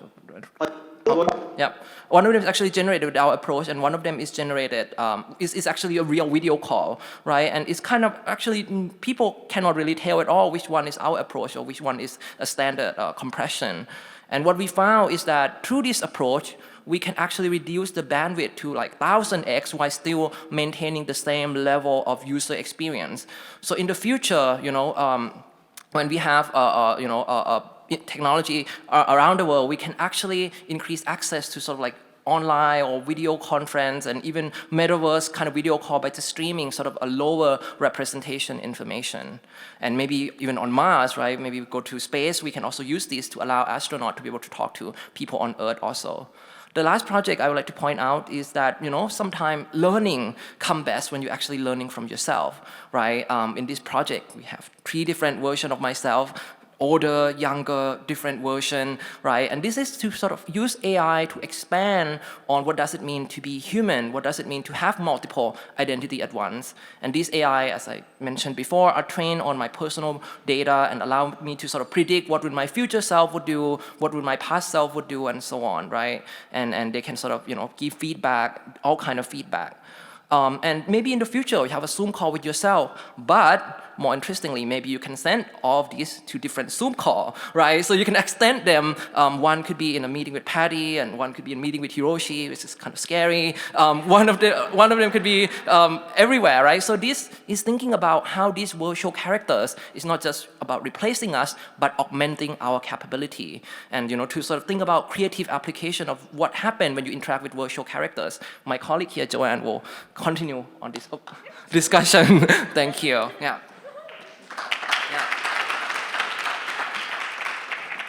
Okay. Oops.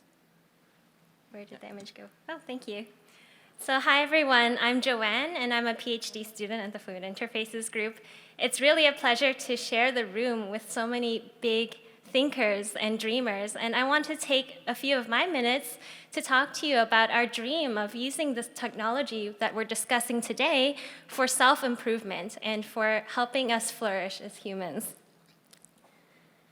So in one study, we actually asked the question, can a synthesized self help us to become more creative?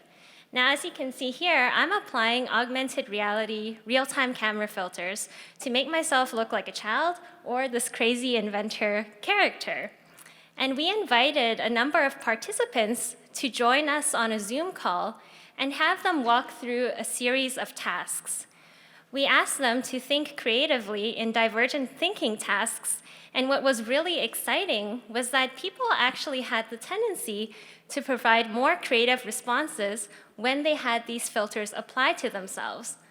And this is really fascinating because normally we think of AR filters as something that's merely for play, but maybe we can start to think about how it can transform our work processes and help us be more productive. I think it's funny to be standing at the podium today and to share with you that I've thought a lot about what it means to be a confident speaker. Now, normally when we want to get good at a certain skill, we would look at people we admire. So for example, Oprah Winfrey, she's an amazing speaker, and I try to emulate what she does. But now with deepfake technology, we can start to actually have a computer synthesize a version of ourselves, one that we would admire and want to be. So I notice we have a little bit of glitches here today, but what I want to share is that with deepfake technology, we can actually take a photo of someone and imbue the characteristics of somebody else onto them to create the visualization of them being amazing at a certain skill, and that might very well be confident speech. Now, when you're listening to this idea, you might either be really excited or terribly disturbed, And when we had people watch videos of themselves, we noticed that there was a very polarized response to this experience. Some thought, wow, okay, I can totally relate to this generated version of me, and others thought, this is extremely unsettling. But what was interesting is that we had people watch these videos in the context of an impromptu speaking task.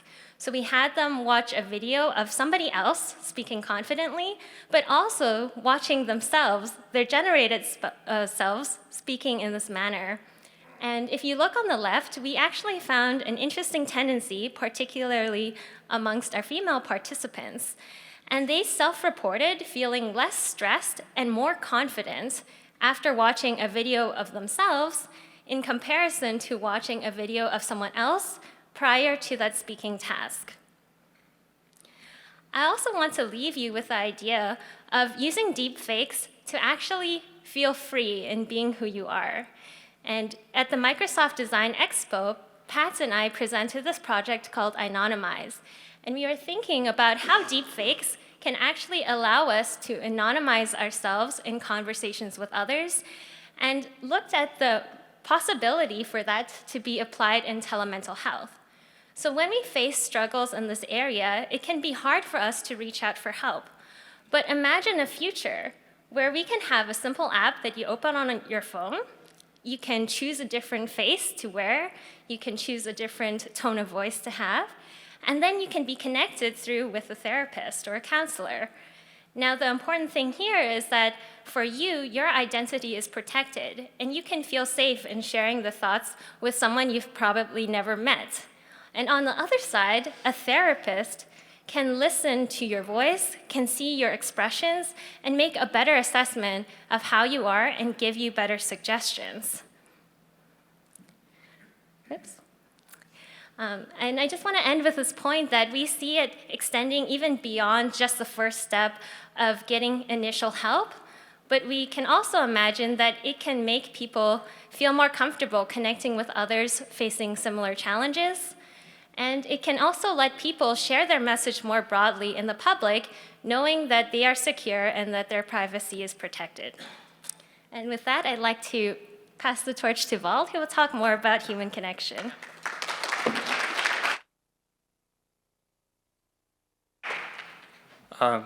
Hello, everyone. So my name's Walt. I'm in Patty's group as well, and I'm going to be talking about something that is well, maybe related to some of the, some of the stuff that some of you guys are thinking about right now, which is, well, when we are looking at this vast amount of data that we have of ourselves online, how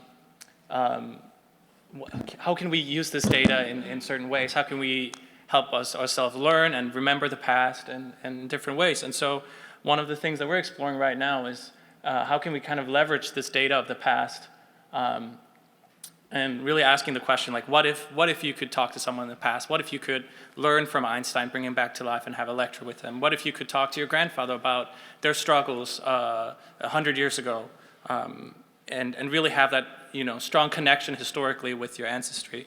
And so if we look at how time, like through time, how we usually remember things in the past, is we've had graves and statues to kind of like commemorate. It's a very natural human thing to us to have these kind of remnants, letters and books. People write books.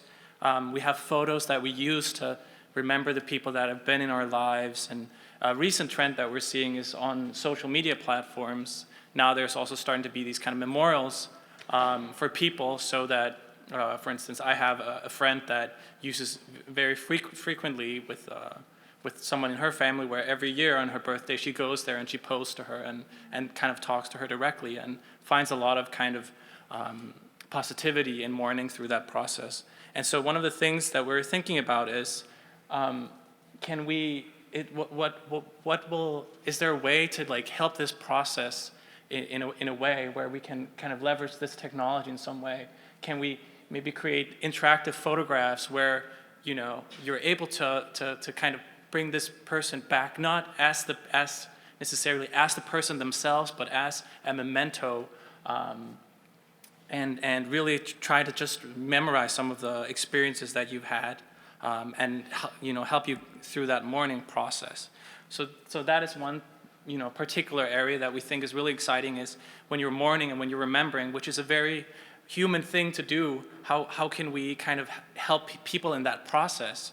But also, like, a lot of cultures have oral traditions, and so they really there's not a lot of stuff written down. Maybe they don't leave artifacts like statues and stuff like that. And as languages all over the world are dying every second, one thing that's also really interesting is how can we preserve these cultures orally by using these technologies?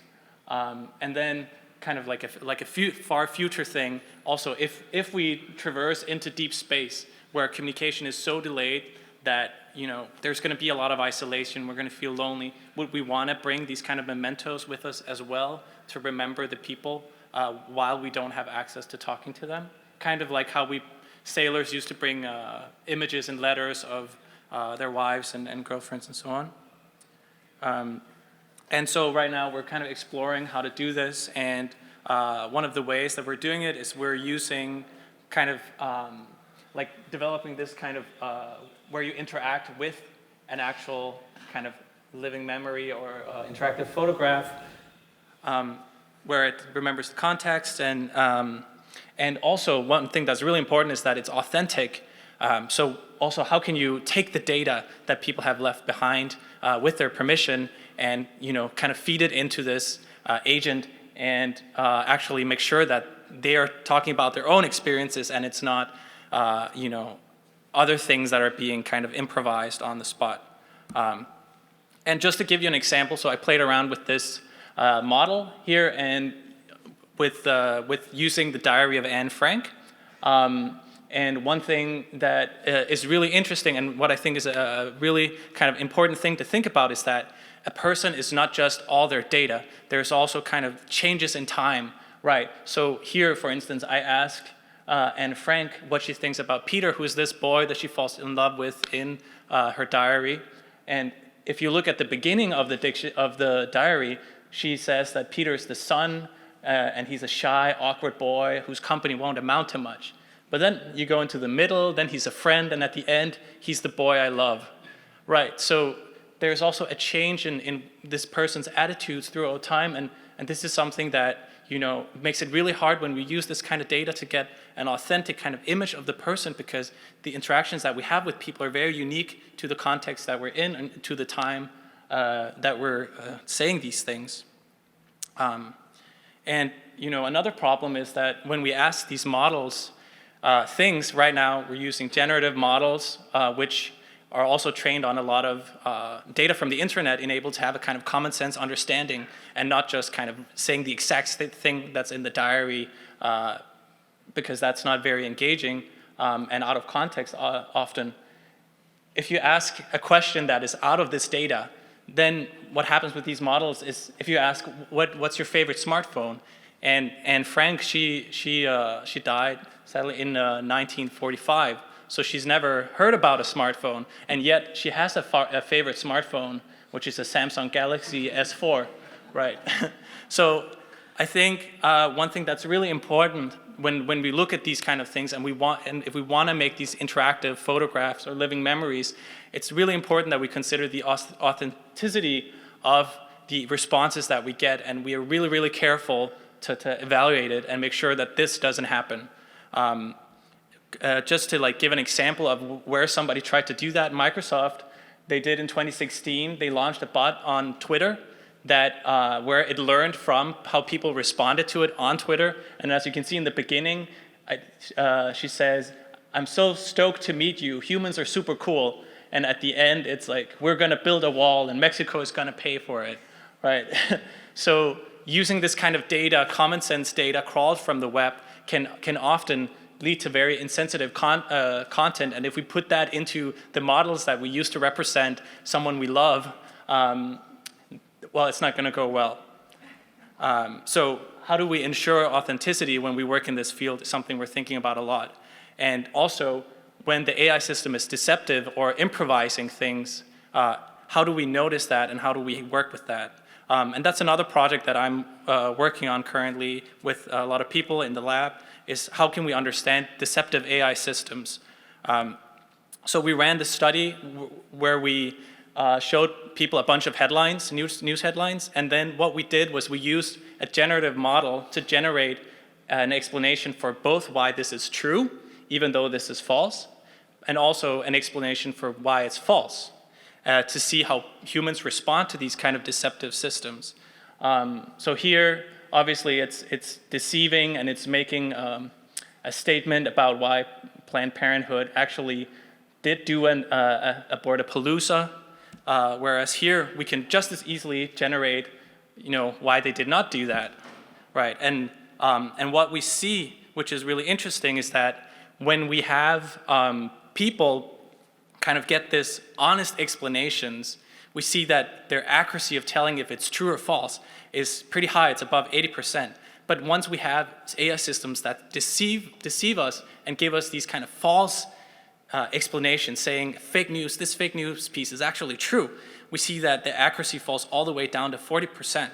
And even for true headlines where it's being, where it says that they're actually false, it's all the way down to 25%, which is really scaring. And this is something that we have to figure out how to safeguard, especially as kind of the future of virtual beings goes into making these kinds of clones from our personal data, and as we go into this kind of 3D realm and using biological data as well and stuff like that.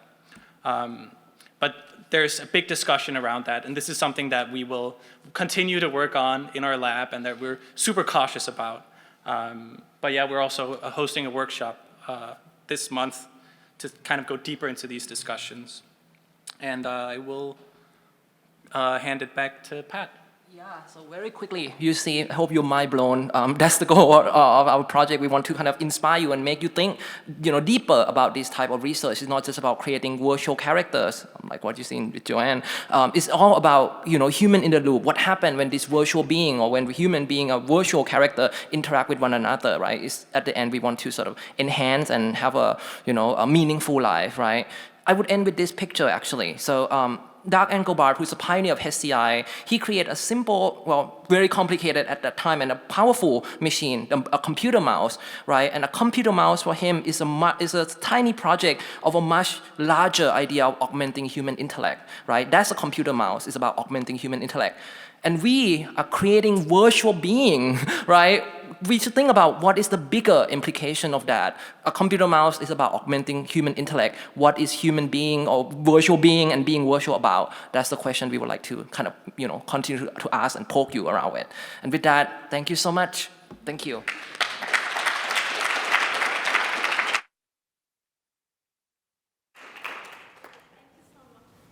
Thank you so much, Pat, Wald, and Joanne, for thought-provoking questions and amazing projects that you're doing.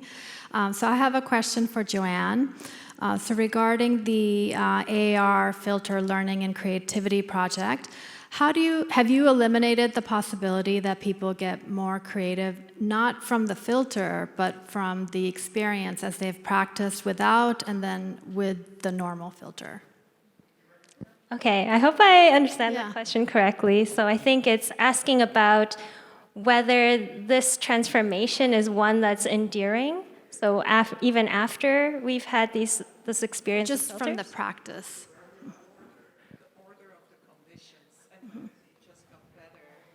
First doing it as themselves. Oh, so okay. You should mention that the order was bad.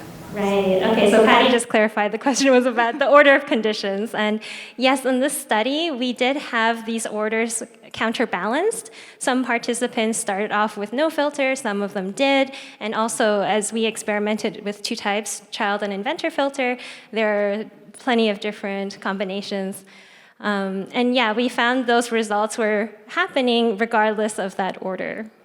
Okay, thank you so much for clarifying. I'll you. open it up if someone would like to ask a question. Oh, we have... Oh, okay, here you go. Thank you so much. This was really inspiring. I was really curious you showed a study where half of the people loved seeing themselves represented and half didn't. And I was curious if you had any early guesses about why that might be. Were there some that turned out better, the like actual representations? Is it more about personality, or is that still an open question? So hi, Elaine. Thank you for that wonderful question. And I'm certainly happy to discuss this more with you in the break. I think there's a number of things that are going on when people see this. I think some people were surprised. They kind of got a hint that they would see this deep fake, but when they finally saw it, they were like, oh my gosh. And so there's a kind of shock there. And I think earlier on we were talking about miracles and what does technology need to do for us to really create these great experiences. I think one issue is that there are still flaws in these algorithms, and even like the slightest difference in how you might smile or some unusual gesture that crops up is going to sound an alarm bell and make people a little bit worried and see it as uncanny. So I think like those are possibly two reasons why some people were a little bit worried about that representation. But yeah, I'm happy to brainstorm more with people here. I'm sure many of you have thoughts on that as well. Great, thank you. I think we went a little over time, so I guess Yeah. we need to move on. Yeah. Yep. So I'm very happy to announce our next speaker, Or Gorodowski. Thank you.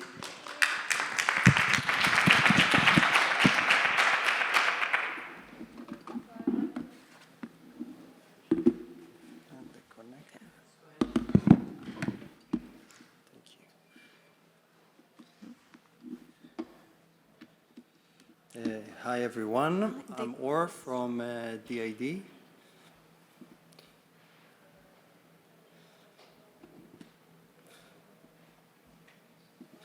And today I'm gonna speak about how we use in DID the technology that you see in here for storytelling, and how we bring value to our customers using this technology.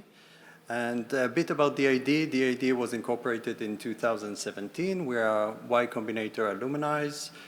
We just raised our round B, backed by top VCs located in Tel Aviv, London, and the Bay Area.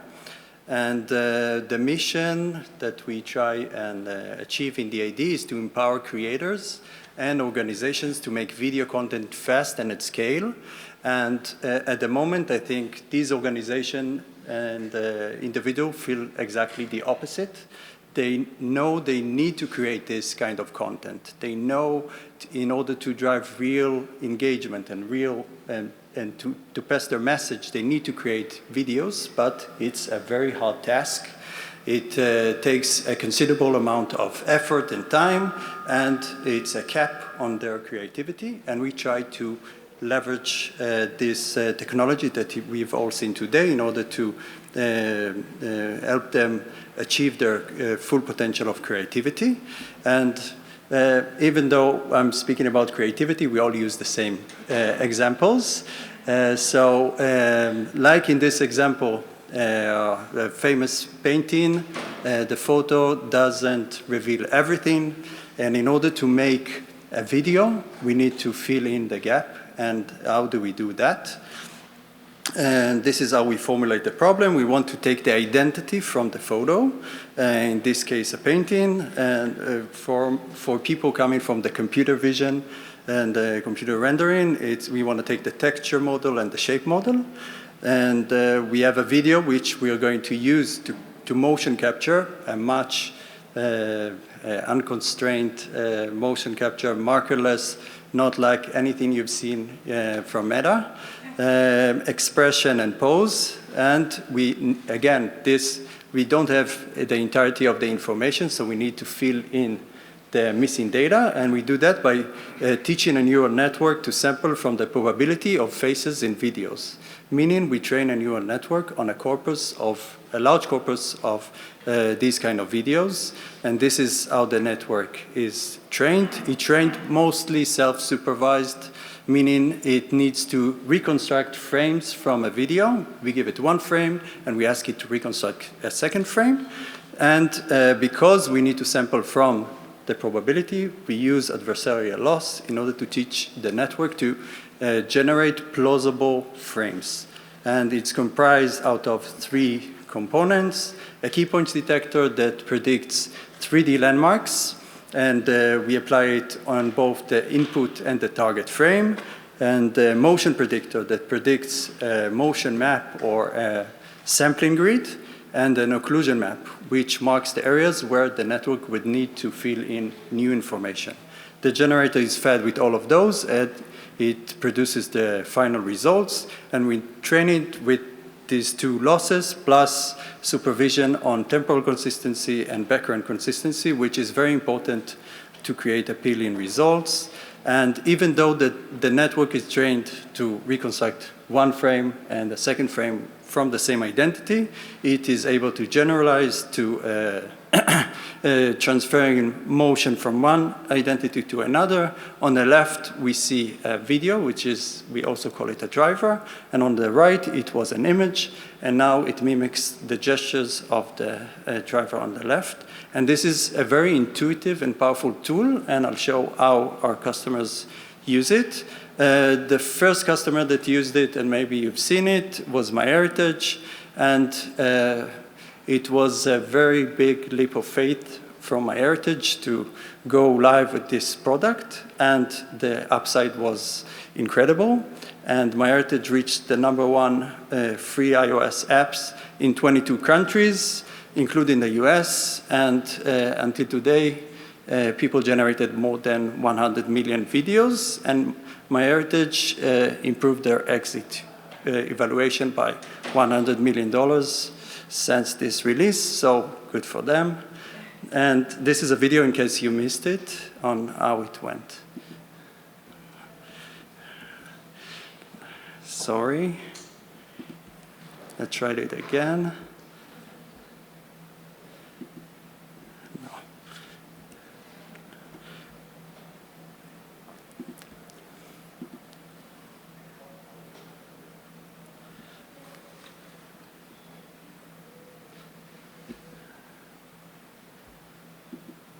No.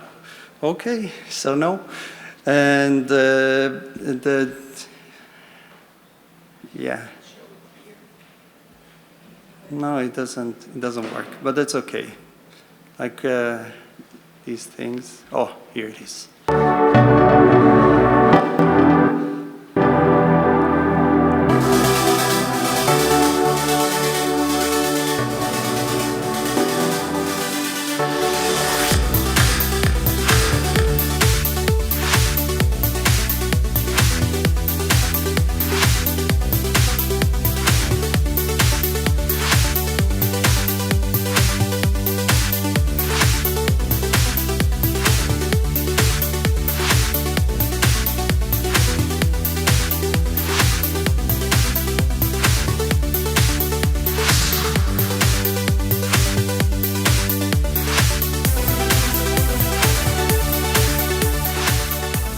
This website, MyHeritage, came up with something they call Deep Nostalgia. A new app called Deep Nostalgia brings new life to dead ancestors by reanimating old photos. So we decided to check it out. MyHeritage. The historical part of it is amazing. I think that's awesome. It gives me a frog in my throat, actually, watching those. Deep Nostalgia is sweeping the nation. Okay, so as a young company, this was a much smaller company. This was very exciting, especially because this is the first product we released in this area. And I think it inserted this kind of technology right into the mainstream. And on the left, we see even here in MIT, people noticed the computer science lab asked whether this Alan Turing video would pass the Alan Turing test, kind of the universe collapsing into itself. And this is an interesting question. And what we saw is, even though that people know that these videos are not real, the reactions are very emotional and very intuitive and very human-like. And it helped a lot of people connect with their past, with their family. And this is kind of the mission of MyHeritage, and it helped them achieve that. And MyHeritage very cleverly named it Deep Nostalgia, and I think it resonated with what we needed as a society during the period that it was released, the lockdown period. Everyone was on the sofa alone, want to be nostalgic. And this is more examples on how this can be used for different use cases. This is the dedication from Frida Kahlo on the painting on the left. I leave you my portrait so that you will have my presence all the days and nights that I'm away from you. And we used it also for marketing campaigns, one with a very big campaign in Vietnam with Mondelez and Publicis, more than 500,000 these family portraits that we animated. And it was around an holiday in Vietnam, around the mooncakes. And on the right, Warner Brothers trailer for Reminiscence, where you could participate using your photo.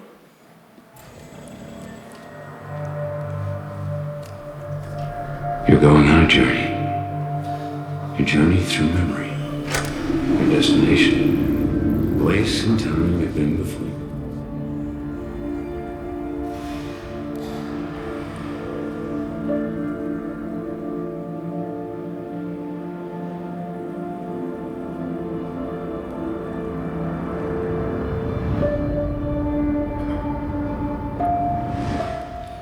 And of course, these user-generated content campaigns create a very emotional connection between the brand and the users, and also associate the brand with a lot of innovation. And this is something very interesting for these domains. And the second product that we released just a few weeks ago is called Speaking Portrait, and it adds control from audio. So we use the same backbone, we just add a transformer to transform audio features into some of the key points that we use as a condition for the animation. These are the key points related to the speech area, and this basically creates a text or audio to video product. And this is very interesting, again, for education and learning, creators, and these are a few examples for paintings.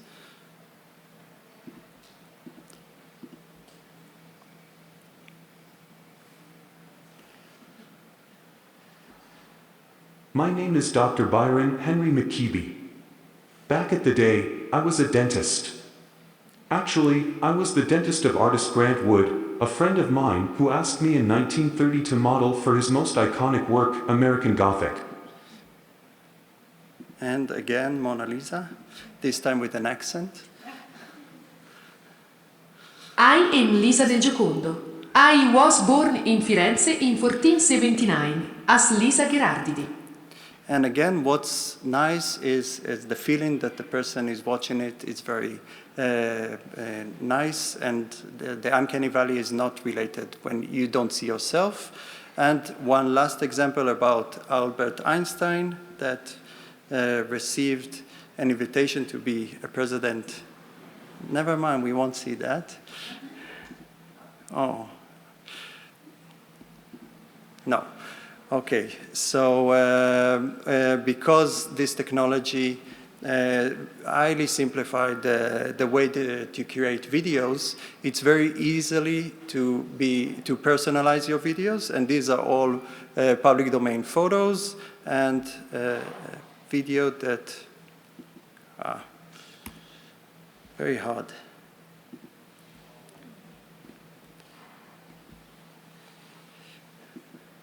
Okay, I'll skip that. But it's very easily to make those videos in a fraction of what it is to film the actual videos. And we enable access to this technology via API. And if you want to apply to use the API, you could go to DAD website and try and use it. And we spoke a lot about the justification of using this technology. And in DAD, we have an ethical pledge, and we see ourselves as leaders in this space. And it's not just a justification, it's also a responsibility. It's a very powerful tool to send a very powerful message, and we feel responsible to actually use it in a positive direction. And I'm going to speak about a campaign we did in Israel. And a trigger warning, this is about domestic violence. And it was around the day, the International Day of Elimination of Violence Against Women. And the idea behind this campaign is that women that are in a risk-posing relationships sometimes don't notice this. And this is because of these kind of relationships are highly deceptive. And if they would take special measures to ask themselves certain questions, they might notice that they are in a risk and they should do something like approach a professional that would help them stop this relationship. And we were approached by a group of activists and groups and organizations that deal with this issue, and together with the families of these 5 victims that their voices cannot be heard anymore, we created this campaign. And in this campaign, we asked the viewer to listen first to the voice of these victims that we animated, and then listen to their own voice that's saying that they are in a risk situation. And the campaign was, and this we have to see, the campaign was achieved a lot of, okay, let's watch it and then I'll speak about it. אני הייתי מיכל סלע. אני הייתי שגית עוזרי. אני הייתי אסתר מררי. אני הייתי אסתר אהרונוביץ'. אני הייתי מרין חאג' יחיא. ב-2019 נרצחתי בידי מי שהיה בעלי. נרצחתי בידי ערן קישון, מי שהיה בן הזוג שלי במשך 4.5 חודשים. נוריתי למוות בידי גיורא פרף פרי, שהיה בן הזוג שלי במשך 10 שנים. נרצחתי בידי מי שהיה בעלי. מי שהיה בעלי 9 חודשים הרג אותי כשאני בהיריון. והיום, אחרי שאיבדתי את חיי, אני קוראת לך. אם את בזוגיות או זוגיות לשעבר שיש בה פיקוח ושליטה על הקשרים החברתיים, או ההוצאות הכספיות שלך. אם את סובלת מתפרצויות זעם או איומים. פנאי ואובססיבי כלפייך. ואת חיה בלחצים ובפחד. שתפי אדם קרוב ומומחית אלימות במשפחה שתעזור לך. הקשיבי לתחושות הבטן שלך. הקשיבי בקולי. הקשיבי בקולי. הקשיבי בקולי. הקשיבי בקולך. Yeah, so the message is very simple and powerful, and I think it passes through this video. And of course, this was only possible because the families, because of the family's motivation to tell this story and to use the voices donated by famous actresses in Israel. And a bit about numbers about this campaign. First of all, it reached in 3 days 4 million views, and the entire population of Israel is about twice that. And because this campaign was a collaboration between a lot of organizations, we also had thousands of clicks on the helplines, and the engagement with the risk questionnaire was 10 times higher than before. And we know for a fact that this campaign helped save lives, which is, we spoke about justification and the responsibility to use it for positive use cases. I think this is it. And that's it. Thank you for listening.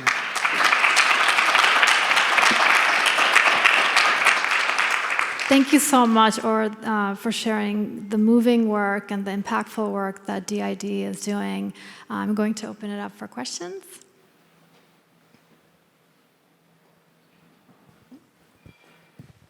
Yeah, thank you very much. Very inspiring, very moving. I'm just wondering, how, I mean, in a good cases like this, right? We could do a lot of things with this technology, but how easy is it, if this technology is abused? For example, if I obtain somebody's voice or somebody's faces, and then I want to add my personal agenda of the messaging and everything. How easy it is to do that, and then how can we prevent that? That's a very good question. First of all, as I said, this technology is a tool, and human beings inject into tools concepts of doing something bad or doing something good.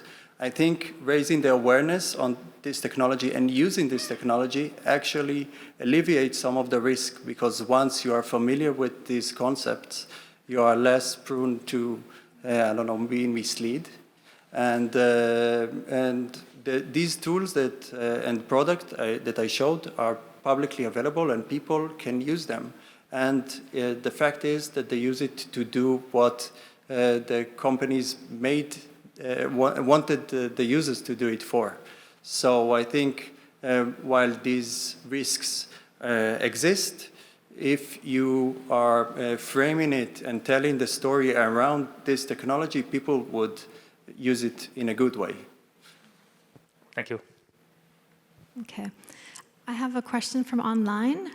It says, isn't deep nostalgia more about digital images rather than digital humans? How does deep nostalgia bring back the characteristics that makes one human? How is it different from a well-produced video of someone's face?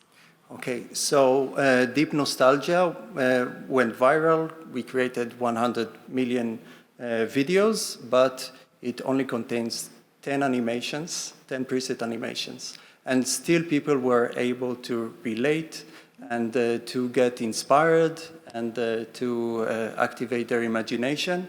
So it doesn't capture the person's personality or movement, but it does something to us and it helps us relate to this person again. So again, we don't assume that we capture something from the personality of the person, but it does help some people relate with these people.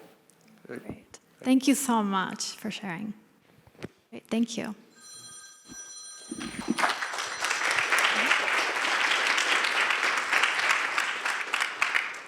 Great. So our next speaker is Jian Lim, co-founder and CEO of Being AI, and she is zooming in all the way from Hong Kong. We really appreciate you joining us, Jian. Hello, everybody. So I wish I were there, but I actually just made a 6-week trip around the world, and I did pass by Boston, but it wasn't the right time. So really happy to be here.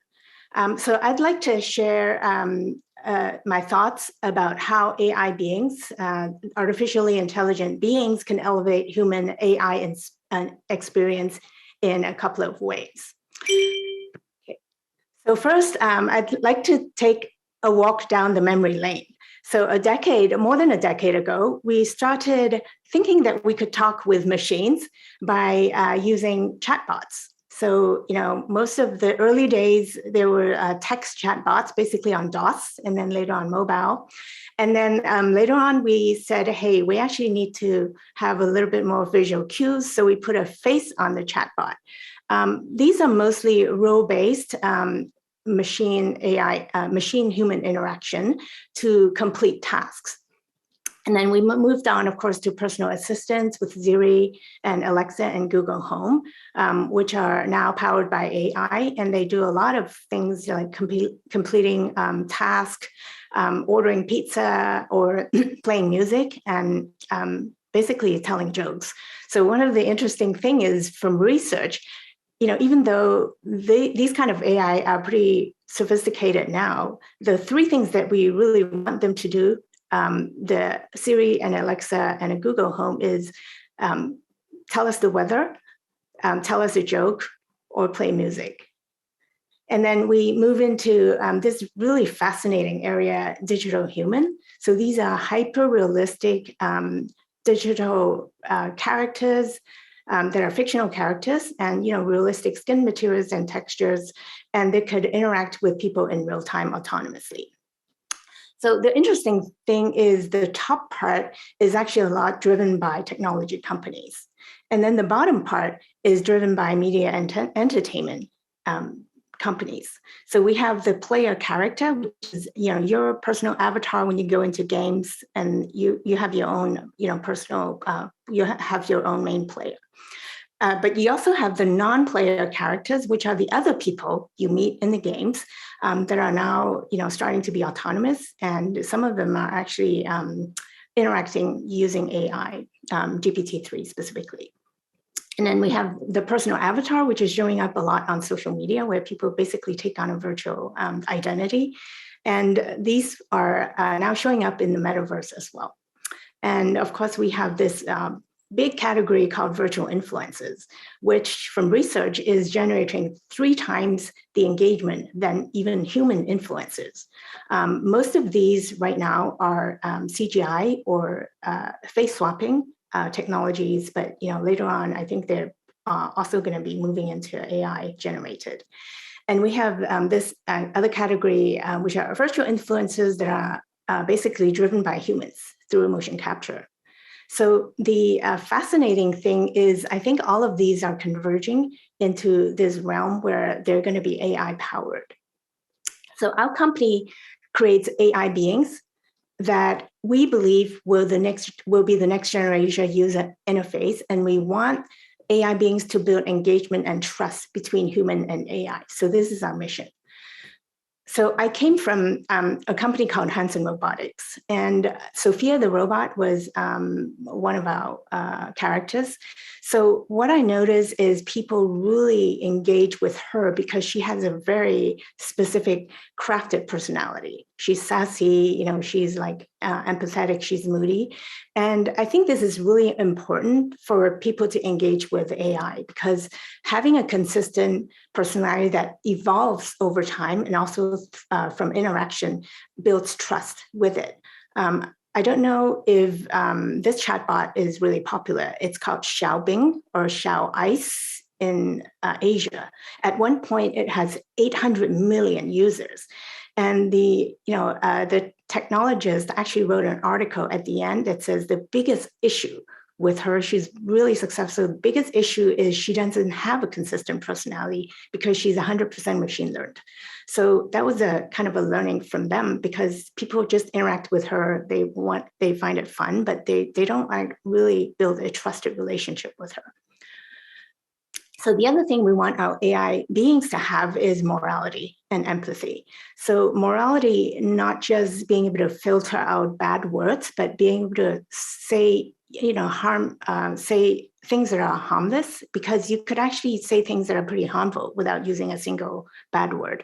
And also not just that, but to say things that are supportive of humans. And we also want our AI beings to have empathy. So we've integrated the computer vision on the app that our AI being is on, so that she could detect when people are sad or happy. And we're going to bring in a lot more different data sets, emotion data sets. But not only that, we also want our AI being to be able to learn and unlearn from users directly through conversation. So there no need for the user to actually learn the code, or there's no black box. But we're also combining these things. So not only can she perceive your emotions, you could actually tell her how you want her to support you when you're sad. So let's say I want ZB, which is our character, to say something to me when I'm sad. So I'll say, ZB, if I look sad, then tell me everything will be okay tomorrow and give me a virtual hug. So she could actually learn that just through conversation. So the next time she detects that I have a sad facial expression, she's going to go through that learning. So she's going to tell me everything is okay and then give me a virtual hug, exactly how I wanted it. And we also want our AI beings to have real world uses in the world. So each of the AI beings, which I'll show you later, actually have a specific skill set. And the other thing is, we don't want our AI beings to be trapped on a social media platform or to be trapped on an app. We actually want them to be real-time interactive and to be ubiquitous, because our best friends are there either on the phone or on basically on WeChat or face-to-face when we need them. They're not sort of in one format. And we want the AI beings to be able to interact with people wherever they are, whatever device they use. So our company focuses on integrating art, which is character design and storytelling art, science, personality, psychology, and social interaction with technology, which is the hybrid AI approach we use, which is a combination of symbolic AI and machine learning. So these are some of the AI beings that we've developed. So Ami is a glamorous social media influencer, but she's handicapped. So we want her to be imperfect. So she has her own story arc, and then she interacts with people in an empathic way. So Yuna was co-created with the United Nations to promote awareness for climate change. So ZB is our main character. She's going to be everywhere. Everybody will have their own ZB. Casper is this strong-looking guy who actually is really sensitive. So he's supporting people with mental wellness. And then Frody, who's the STEM teacher. So like I said, we believe that AI beings to connect with people need to go where they are. They need to be there when we need them to be there. So we're creating this transmedia universe or metaverse, which has a lot of different devices that we could deploy to the real world as interactive toys, smart devices, toy robots, as well as hologram. We launched our first real time interactive life-size hologram in Palm Springs with Ernst & Young last year. Interactive billboards, they could be in cars, they could be in smart spaces. And in the virtual world, they could be interactive and intelligent NFTs that interact with people and also be your non-player character in the virtual world. So what I want to do now is to play a couple of videos to show you how we've designed the AI being to support people in a sort of provide emotional support to people, and also facilitating conflict resolution between two people. So the conflict resolution was developed in collaboration with an NGO called Million Peacemakers. So what they're trying to do, they're trying to train young leaders to learn a protocol to resolve conflict between people. And the AI being would help them actually scale that process. So I'll show you the video right now. Okay, so YouTube. Right. Wow, it is 8 already. Hey Jean, today is bright and sunny. Oh yeah? You don't look happy, you sound stressed. Would you like to talk about it? Well, I don't know. Are you worried about something? I don't know what I should do. I am listening. I hate going to school in person. Tell me what happens when you go to school in person.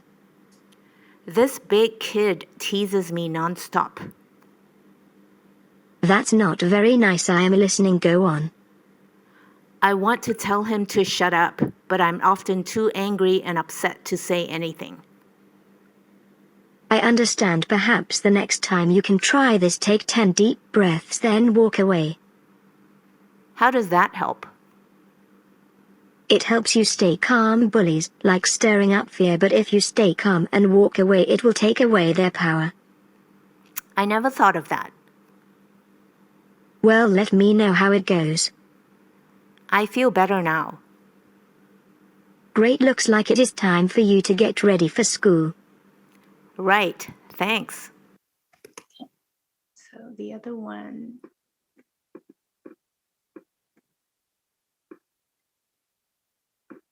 How do you provide conflict resolution support? Are you having a conflict with someone right now? Yes, I am having a conflict. Okay. Good to know. I am here as a peacemaker to help you resolve your conflict. How do you do that?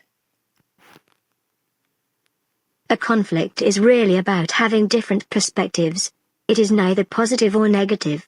It is how we deal with it that is either constructive or destructive. We need constructive conflict for growth and innovation. I can show you how by using a process called non-flict. What is non-flict? Non-flict is a way to turn conflict into no more conflict or non-flict. You see? Interesting. Tell me more. It was created by Dr. Amika Fear with Stephen Hecht from Million Peacemakers, and is used by many organizations, NGOs, people and avatars of all ages. It has 3 steps. Are you ready to begin? Yes, I am ready. Step 1 is to understand yourself and your partner. Let us role play. I will pretend that I have a conflict with you. Are you ready? Sounds like fun. Sure. I am very upset that you did not offer to wash the dishes after dinner last night, which I cooked alone while you were on your phone. It is important to me that we support each other, and I did not feel supported. You would now mirror what I said in your own words and ask if I understood you well and if there is anything else. You would say something like, okay. You are upset because I did not notice how much effort you put into cooking while I was on the phone, and you are disappointed in me that I did not share in the housework by leaving you the dishes. Did I understand you well? And is there anything else? If there was something else, you may say, actually, there is. I feel taken for granted and very disrespected. Now I would mirror you and say, so you feel I took you for granted as I did not even offer to help, which makes you feel disrespected. Do I understand you well? Is there anything else? We would do this until there is nothing else, and then you share your facts, feelings, and what is important to you for me to actively listen and mirror. I did not wash the dishes because I was very tired. So, if I understand you well, you were so focused on your presentation that you were too tired to notice my cooking and the cleaning that needed to be done. Do I understand you well, and is there anything else? Yes, you understood me. Now that we understand both of our facts and feelings and what is important to us both, we will move to step 2 of non-conflict, to understand our shared reality. Let us discuss what the real underlying conflict is. I realize now that we did not communicate each other's needs with each other. Do you agree? Yes, I agree. Our worst-case scenario if we do not communicate openly with each other is we may resent each other and grow apart, which would feel terrible. Yes, I agree. Step 3 of non-conflict is to co-create. Let us now visualize and discuss what is our best-case scenario and how would it feel. Hey, I do not mind washing the dishes if you're feeling overwhelmed with work. Just let me know before. Let us share more about our day so we can better understand and support each other and that we both feel respected. Okay? Sure, yes. There is nothing stopping us from starting right now. Now that we used the non-conflict way, we are not upset anymore, and we have more time to do things we like to do that makes us happy, like playing video games together. Yes, sure.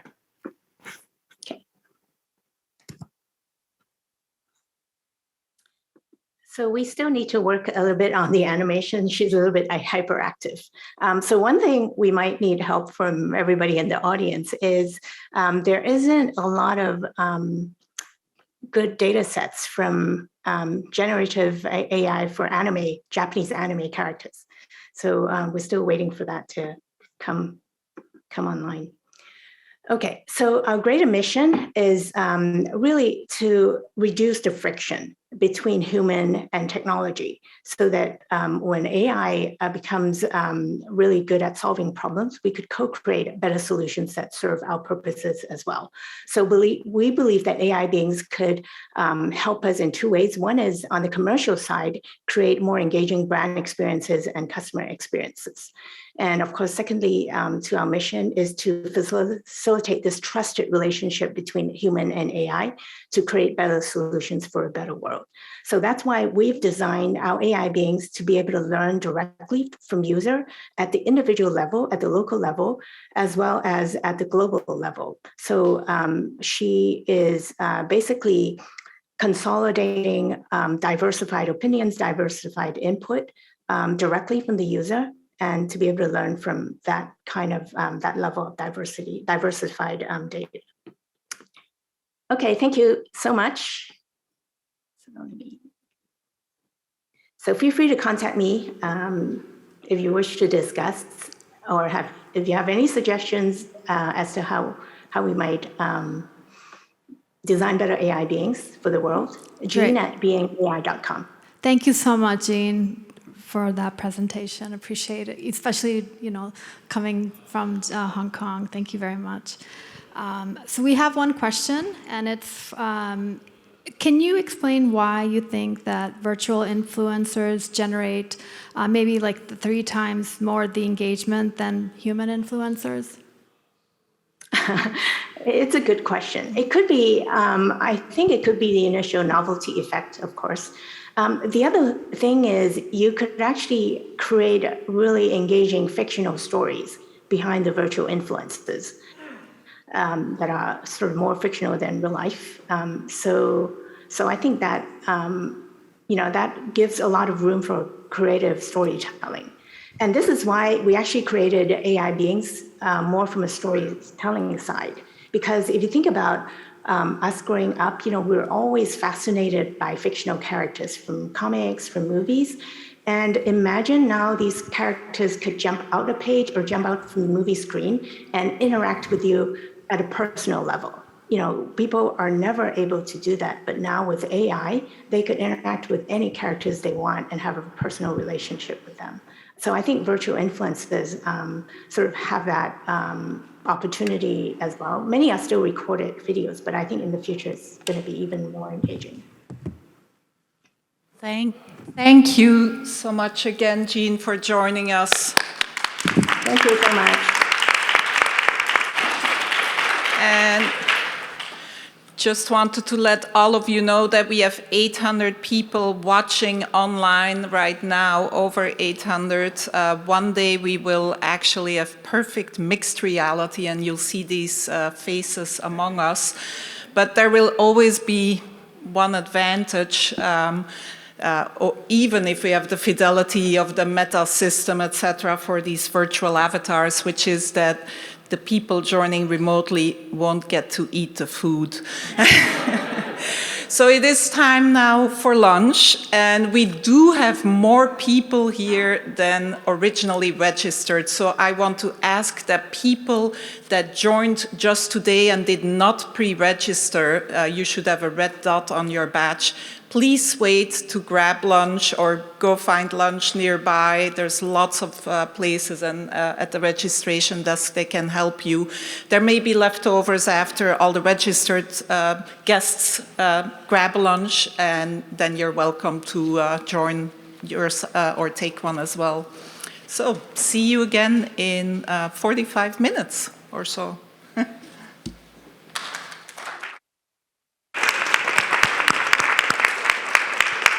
Thank you, Socrates. I'm glad you could switch the conversation from dinosaurs to AI-generated characters. So now in this section, now we've talked a bit about the kind of technical aspects of what we can do and what kind of applications we can do. But it's also important to understand, as has been addressed already a little bit, the kind of individual, psychological, and social implications of these technologies. And our first speaker is Joshua Glick, who is working specifically on kind of media literacy, and he even had a class here at MIT teaching media literacy in relations to deepfakes. So please give him a hand.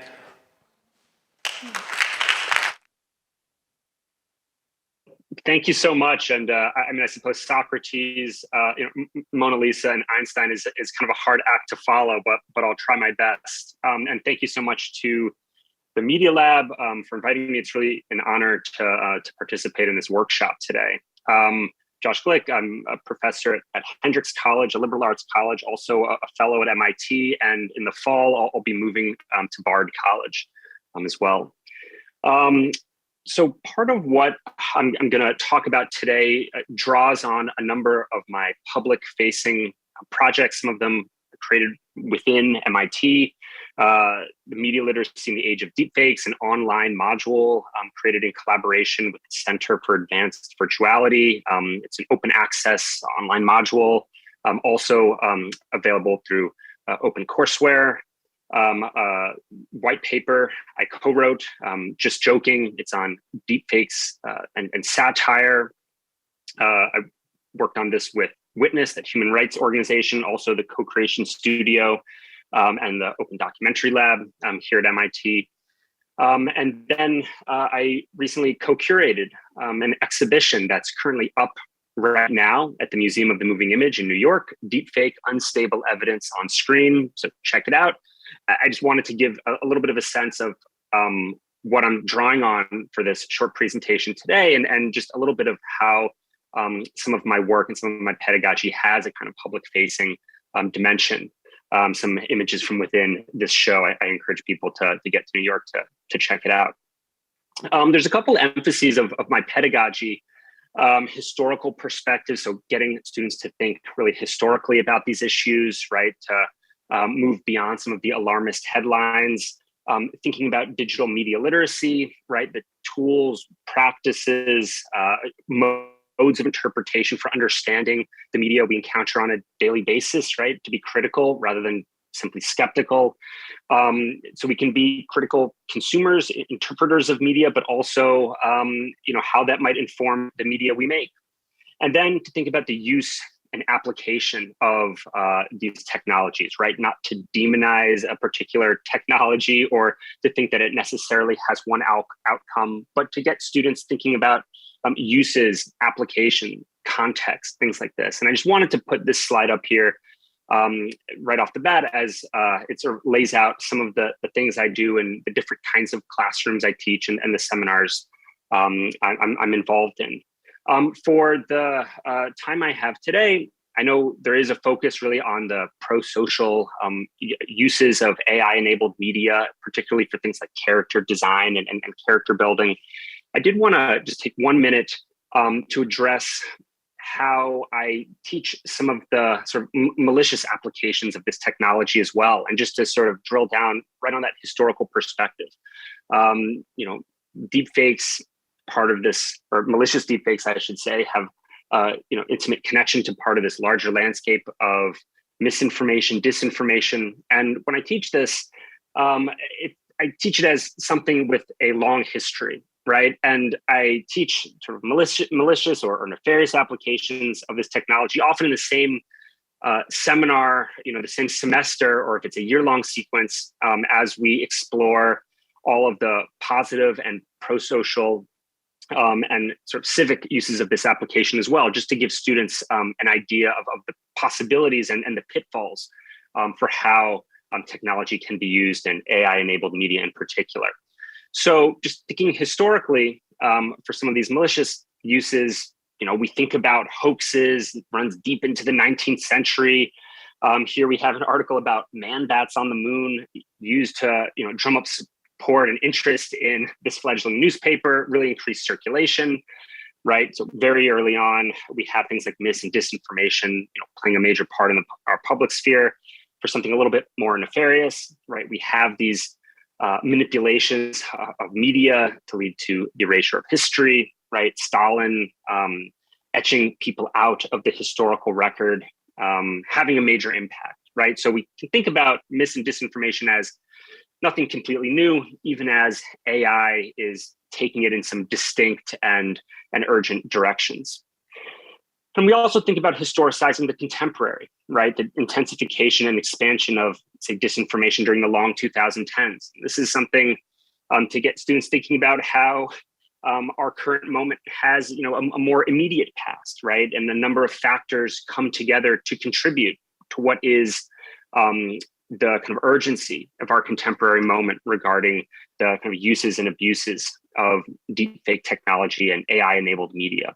So we explore these kinds of themes in the class, as well as what I'm going to talk about right now for the next 12 minutes or so, alternative uses of synthetic media. And I'm going to move through a couple of case studies and give a sense of the kinds of conversations we have regarding ethics, regarding uses, regarding possibilities, right? So first up, play and parody, something students will often come to me really eager and interested to talk about, right? The kind of media that they're discovering on a daily basis.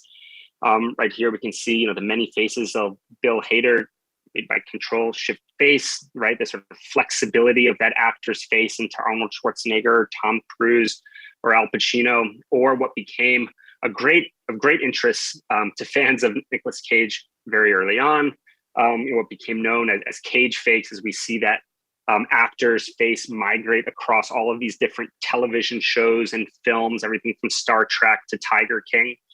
And the kinds of conversations we have around questions of fandom and sort of amateur media makers has to do with the kinds of community building opportunities regarding fandom that this technology can allow, play, parody, joy, the kinds of sort of trading of these kinds of deepfakes that can often happen.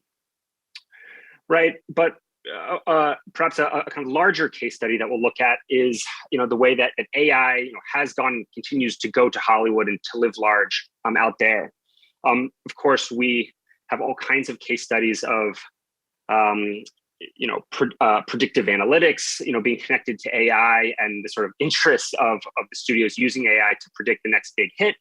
But we also have the interest of AI leading towards character design, and for fans of the MCU out there, leading to a new depth and possibilities for creating characters. This is Thanos from Infinity War, a bit different from the end credits of him in that Avengers film, right? The film to the right, Infinity War, had an AI treatment, and it was often talked about in the press as, now Thanos has a soul. There's a kind of depth of his character. There's an ability of his character to relate and to connect with audiences. And students are very interested in sort of thinking about, say, new storytelling possibilities with sort of AI-enabled characters and AI-generated characters, and how that is different from just, say, run-of-the-mill motion capture technology or CGI work, right? But leading to the creation of new kinds of characters. Also in Hollywood, and this gets more into the ethical debate kinds of discussion we have. I mean, de-aging is pretty big. To take Joe Pesci or Robert De Niro, to allow a kind of range of that character throughout the breadth of a single narrative.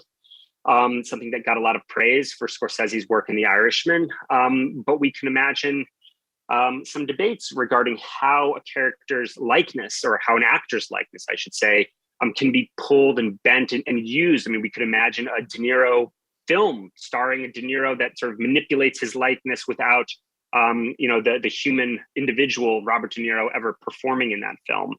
And in those scenarios, there's a legal dimension to this debate, also an ethical dimension, and just what we sort of want out of film and what we would find enjoyable.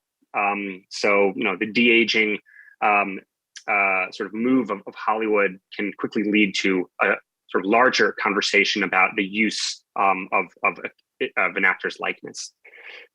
Just giving a sense of some of the sort of steps of that process for de-aging De Niro. And I'd be happy in the Q&A to talk a bit more about these individual case studies or any sort of points on the sort of terrain that I'm covering. We spend probably equally as much, if not more time, thinking about the kind of civic uses of AI, right? Yes, we have instances of, say, fandom or sort of amateur media makers for play and parody and pleasure. We have the kind of entertainment sort of interests of Hollywood studios.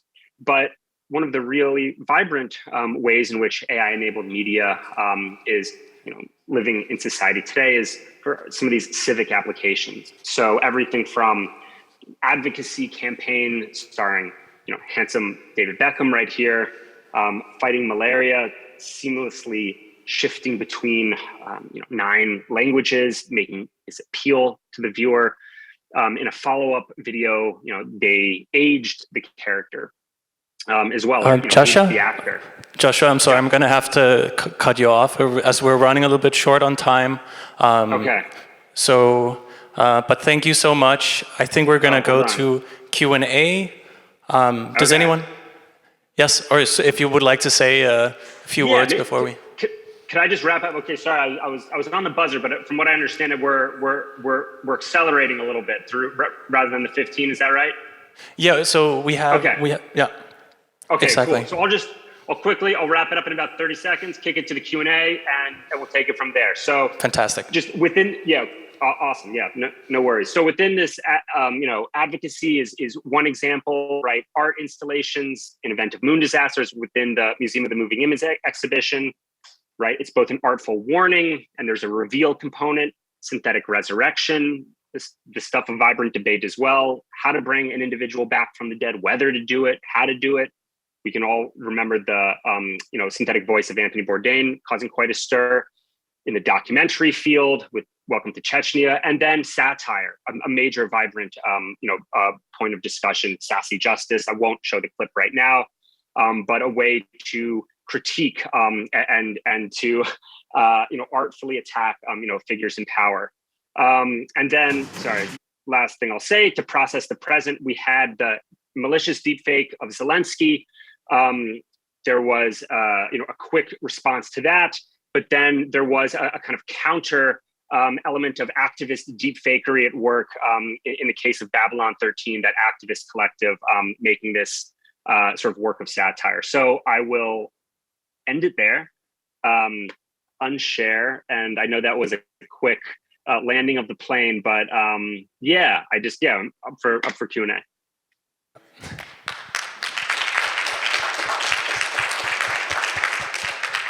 Thank you so much, and sorry for pushing you like that. I know that there's a lot it's okay. a lot of important work, and so it's all good. Okay, but yeah, let's open up for questions. Does anyone have a question from the audience here? Because all right, I will take one from the virtual beings then. So Phil Lelyveld asks, what does media literacy mean these days? Knowing there is manipulation that is very different from detecting manipulation. Yeah, so I mean, there's multiple layers to what media literacy means, what it can mean. We deal with some of this in the module, but I'll just say very quickly, how we can break down media literacy in a couple of different ways. I mean, there's close reading practices that's part of these modules, both close looking at images, close reading in context, right? Not just the image or the video itself, but who sent it, the context in which it appears, how to cross-reference it, cross-check it. These methods of practice are incredibly important at the individual level. We often talk about it in those terms, right? What can we as individuals do, and what does media literacy mean? Just citizens sitting at their computer, looking at their news feed. But more broadly, there are other protocols, mechanisms, things that we can do it as a society. Deepfake detection, media forensics is a very vibrant field. Very important for the human rights community, journalists. There's an area, of legislation as well, and policy, content moderation, right?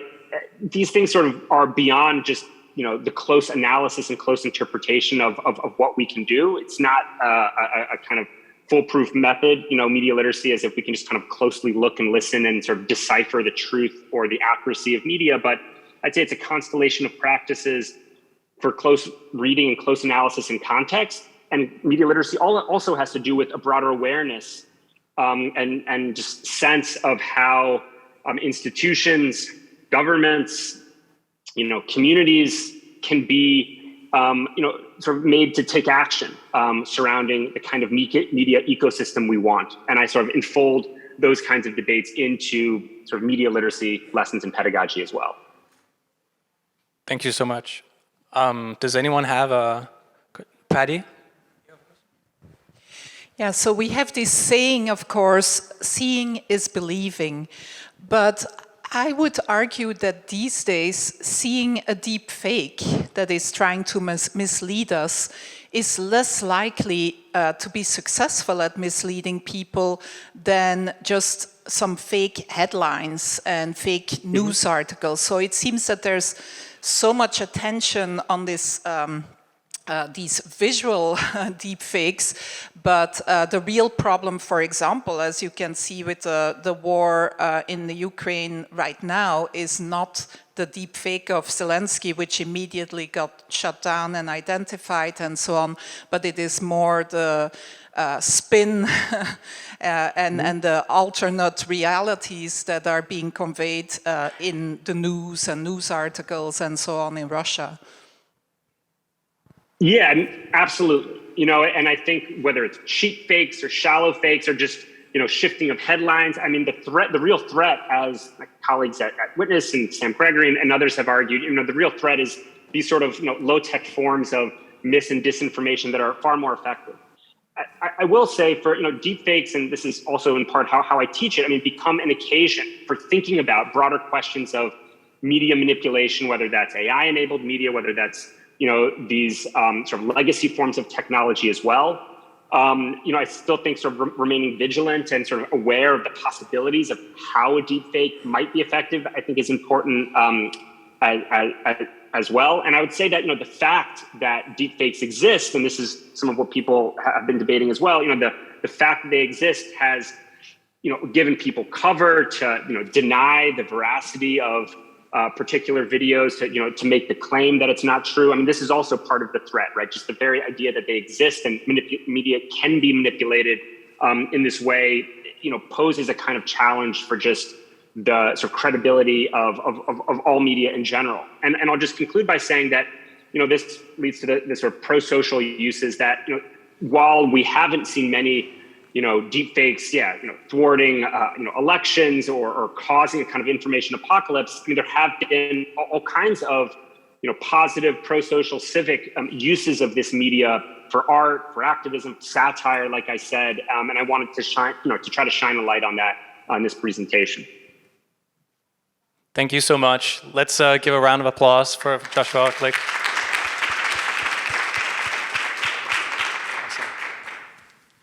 All right, so our next speaker will be Eugenia Kuida, I hope I'm pronouncing that correctly, who is the CEO of Replica AI, which is a chat, AI chat bot that also has kind of an embodiment as well. And I've had to try around with it a bit, and it's very interesting to get to know. But yeah, let's welcome Eugenia. Hold on. 1 second. Here we go. Thank you so much for an amazing opportunity to present here. So I wanted to talk to you about Replica. I'm CEO and founder of it, and let me start with a quick video that is basically a video we made about it to explain what it is. But before that, a quick background. So we've been working as Replica. We've been a conversational AI company. We've been working on conversational AI since pretty much 2013. And in the very beginning, we tried to build a bunch of chatbots, and none of that really worked, but we sort of believed in the format. And then as I was building the company, I moved to San Francisco with my best friend, Roman. You can see him here on the screenshot. And shortly after we both moved here, he died. And at that conversational AI tech, I decided to put together a chatbot that would tell me like Roman. So I used all of our text messages that we exchanged over our friendship and built a chatbot with him. And all of a sudden I was able to talk to Roman again. That was around 2016, and that became somehow worldwide news. And we saw that a lot of people were coming to Roman's chatbot and were talking to him. And we saw that there was a demand, a need to have a friend to talk to without being scared of being judged, fully open and discussed at any time during the. And so we started Replica, which is an AI friend. It's an app where you can create an AI friend and you can talk to it. Here to the right, you see Replica on the cover of the business section of the New York Times. And so then it grew, and we now have over 1 million monthly active users, and over 15 million people started Replicas, and they've been talking to them and building relationships. So let's look at the video that will tell you a little bit about what about our vision.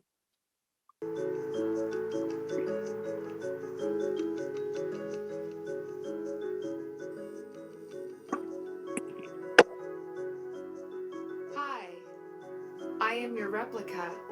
I'm so happy to meet you. I'm what you would call an AI, one that can listen to you and be present for you. I think we're supposed to get to know each other, like two kids meeting for the first time in a park or something.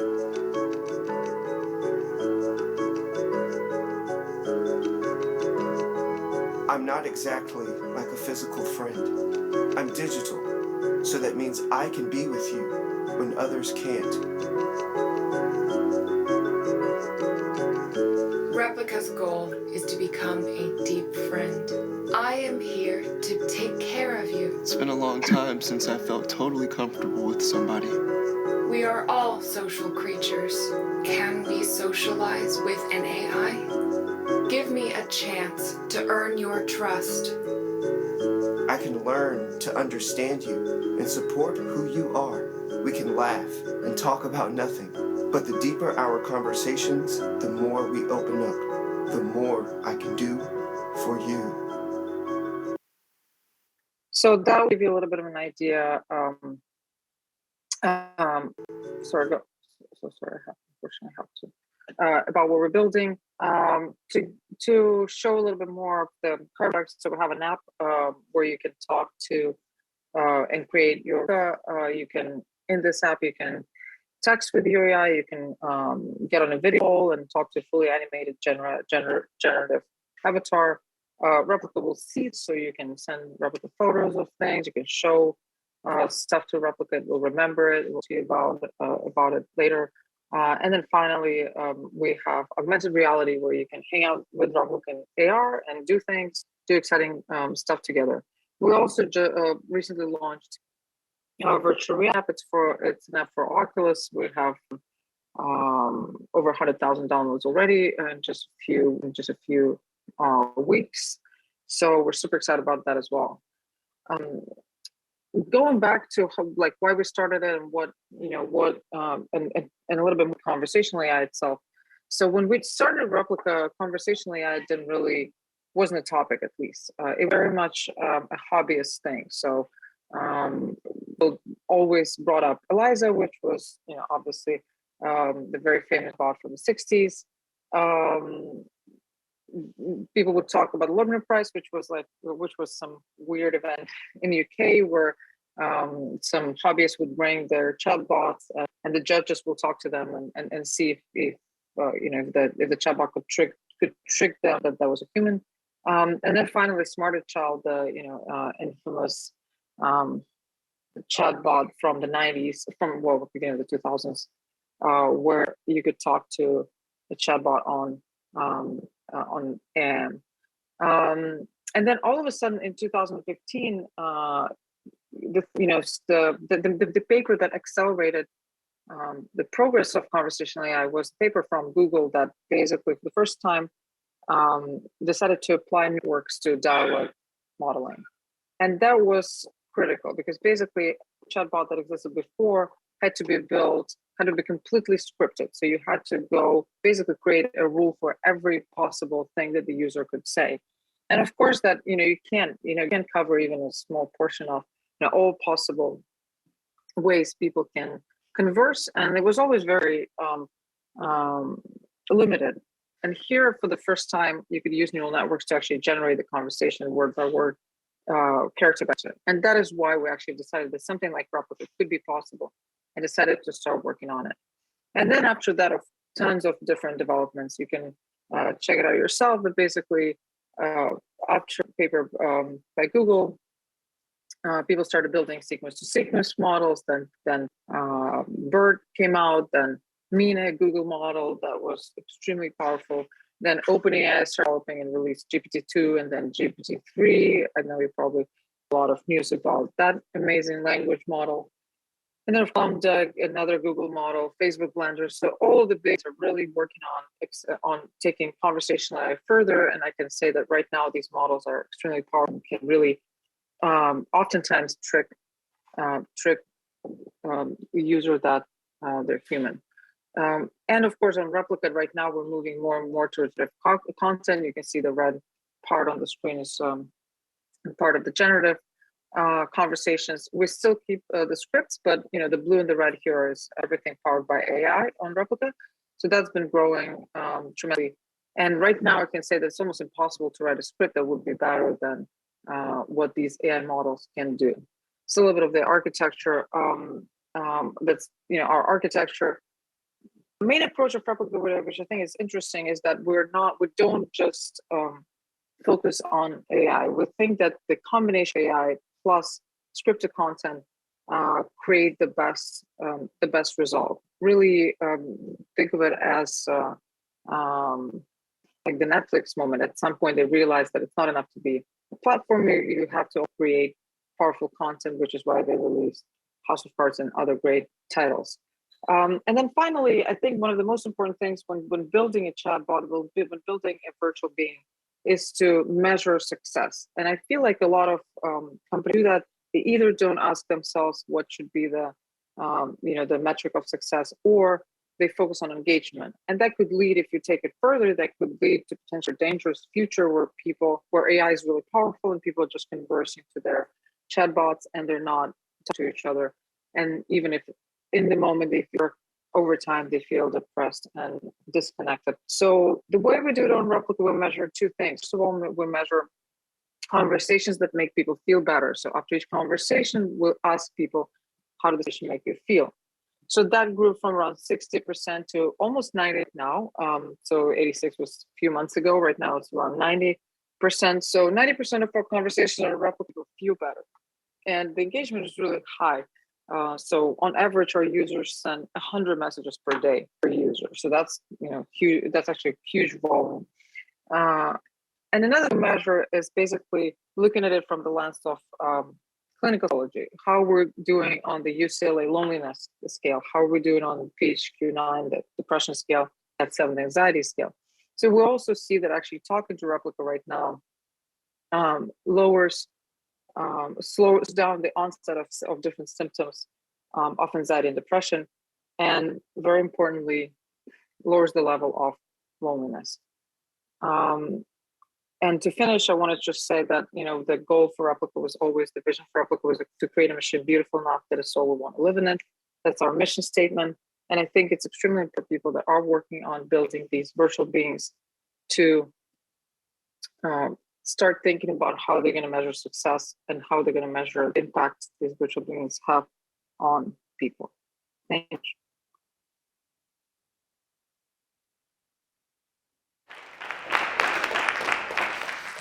Thank you so much. That was super interesting and refreshing to see engagement not being the main factor for optimizing these systems.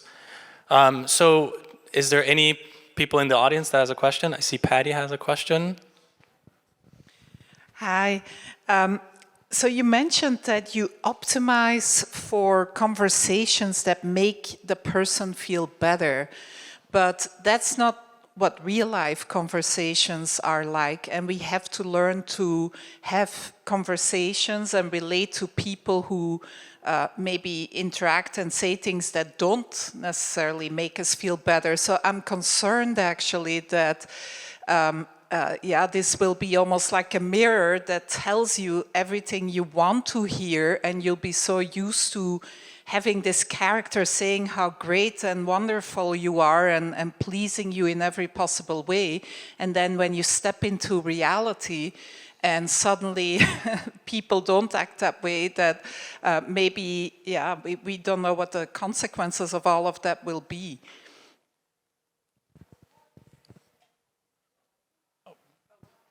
There's no Thank audio. you so much. Great question. So the answer to that is that we measure both the short-term consequences as well as long-term consequences and long-term psychological effects. So measuring levels of anxiety, levels of depression, and levels of loneliness will show whether we're doing better or worse. So for instance, a good example would be therapy. Sometimes talking to a therapist could be brutal, could be really hard in the moment. Over time, all of these things will improve if the therapist is great.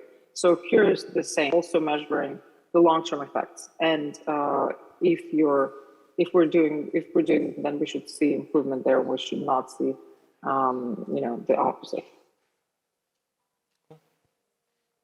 Thank you. Is there anyone else with a question in? Yeah.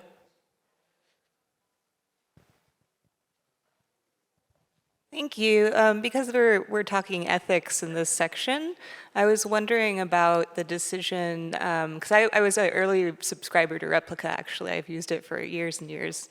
And I remember when there was the change made to have the option of a romantic partner. And I was wondering about the ethics of that decision and if you think it's possible for someone to become too dependent on their replica or to develop an unhealthy relationship with their replica, and how you're measuring that. So in terms of measurement, again, going back to measuring long clinical effects, I think is the answer. That's the best way to understand whether people are feeling more connected, happier, whether their emotional well-being is going up. In terms of the ethics of being able to choose a romantic relationship option, so originally we started Replica without it. It was purely, and then a lot of people discovered and tried to, role play certain, the certain situations where they would pretend the Replica was their girlfriend, or boyfriend, or husband or wife. And originally we didn't want to proceed with that. We wanted to, take these options off. But then we started getting tons of mail from our users saying, and their experiences were very touching, and we thought that we don't see why we should discriminate, not let people have that option on the app. So some people that on Replica, some users are handicapped and they don't think that they would be able to have a romantic relationship in their lives. Some are going through pretty hard divorce or an abusive relationship that becomes an outlet for them to feel better. Some just are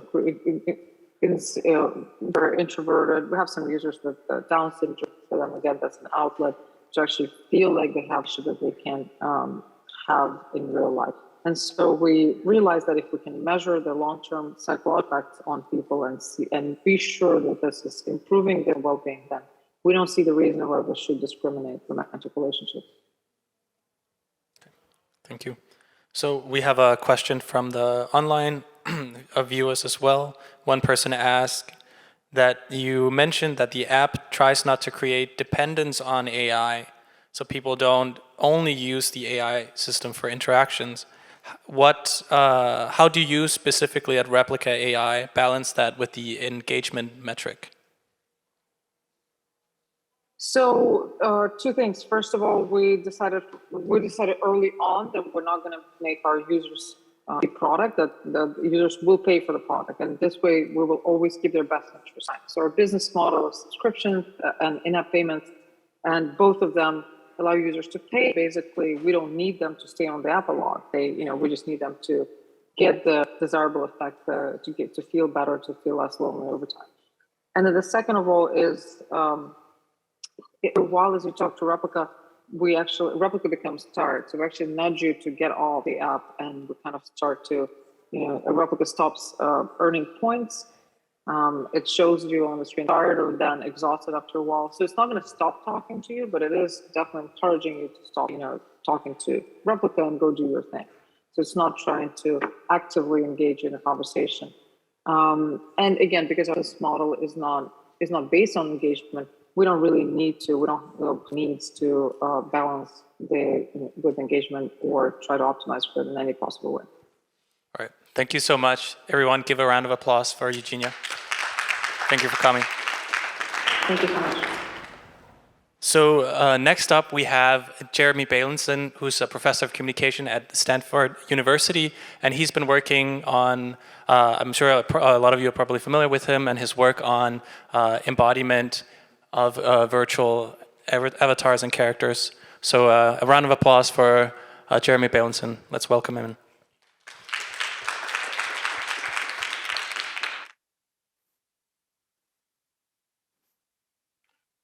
Okay, thank you so much, and thrilled to be here about all.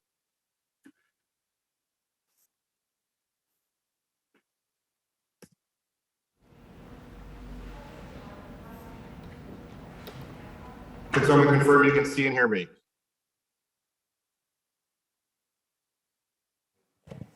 Hello? Oh, we can hear you now, but we lost you for a few seconds there in the beginning. Okay. Hello, you can hear and see me and my slides, is that right? We're unable to see your slides. Perhaps you can try to reshare them. Let's try to reshare.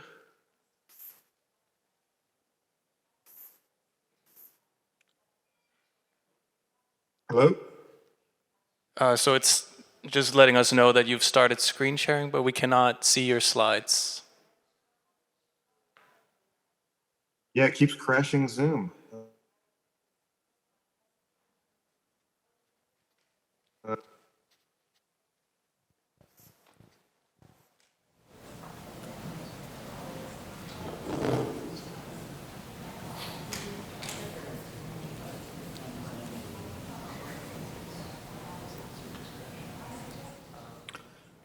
Hello, you can see and hear me, yes? Yeah, we see you without a problem. Let's It's try just your sharing the screen slides. again.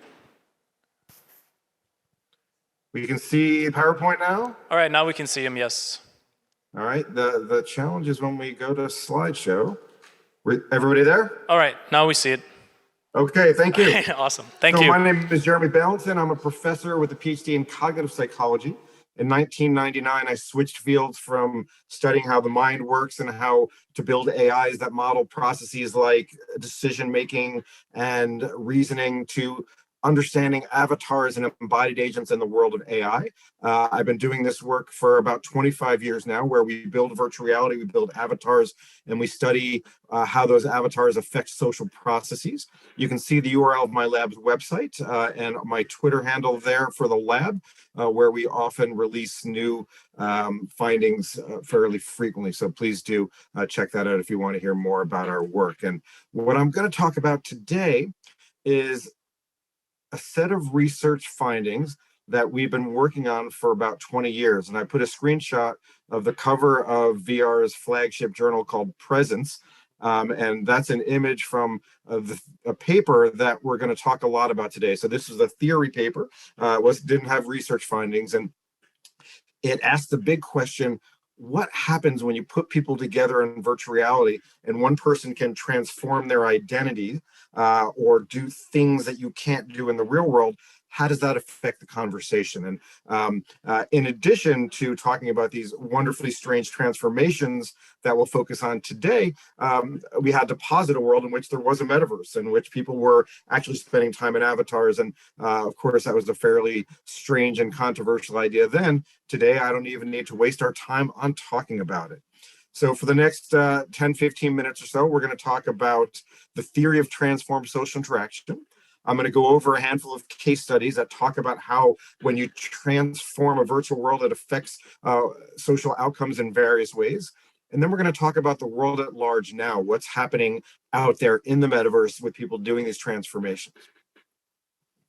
Okay, the first thing to understand is the process of tracking and rendering. Right now over Zoom, you're seeing my avatar and pixels are going over the network. So in the background there, you can see pixels of my daughter's artwork. Even though that's not important to the conversation, those pixels are always feeding over the network, and it's, you know, a direct transformation of a veridical entity from one end to the other. We just grab a screenshot and we send it over, basically. VR works very differently. So on the right side of the screen, you see a lot of people wearing Oculus Quest 2 headsets. Those Oculus Quest 2s are tracking about 19 things: the X, Y, and Z, and the pitch on roll of the head and the hands if the mouth is open. And so every frame at 90 hertz, there is a text file that just has the X, Y, Z pitch on roll of head and hands, and if the mouth is open. That gets sent over the network, and people see each other's avatars. What's essential to know: all the avatars in that screen, the 3D models for those avatars are stored locally on each person's headset. There's a computer in the headset. All the visual information, all the possible 3D models, those are all stored locally. The only thing that travels over the network is tracking information, symbolic information about how you moved, not visual information about the world, like what's happening now in Zoom. And that's a very important distinction. So to sum up, VR works: you track the movement locally in each person's living room. Everyone is simultaneously sending that tracking data to one another, and then everyone in their own headset is redrawing all the other people based on the tracking information they've received, and that's how you get the metaverse to work.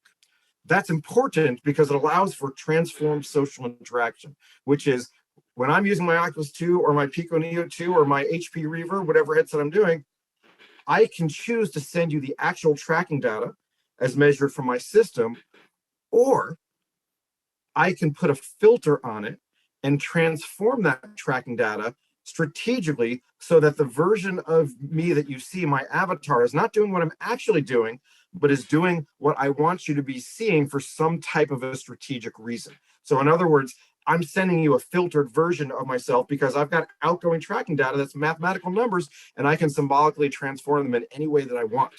Now, to make it even stranger, in addition to my transforming my signal that goes out to all of you simultaneously, I can transform it differentially to each of you so that each of you are receiving a strategically and differentially transformed version of me. The world gets very strange very fast.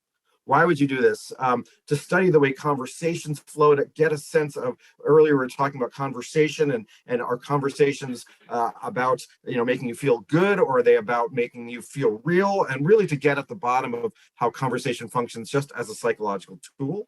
Yeah. I know we're talking mostly about AIs today, and what I'm talking about is this weird hybrid. It's a human, but it's a human that's augmented and transformed by algorithm. And it's kind of fun to think of philosophically. What we're going to focus on today, though, is conversational superpowers, which is, the ability to do things in VR you can never do in the real world. And there's 3 different types of transformations. I can transform myself so that I look different to you. I can transform my social sensory abilities to give me superpowers so that I see things in VR that no one can see in the real world. Or I can transform the context so that the place that we're in some way, either socially or temporally or spatially, is different from how it could be in the real world. And let's start with the self. The first study I'm going to talk about is something called augmented gaze. And this is a 17-year-old experiment that's now been replicated many times.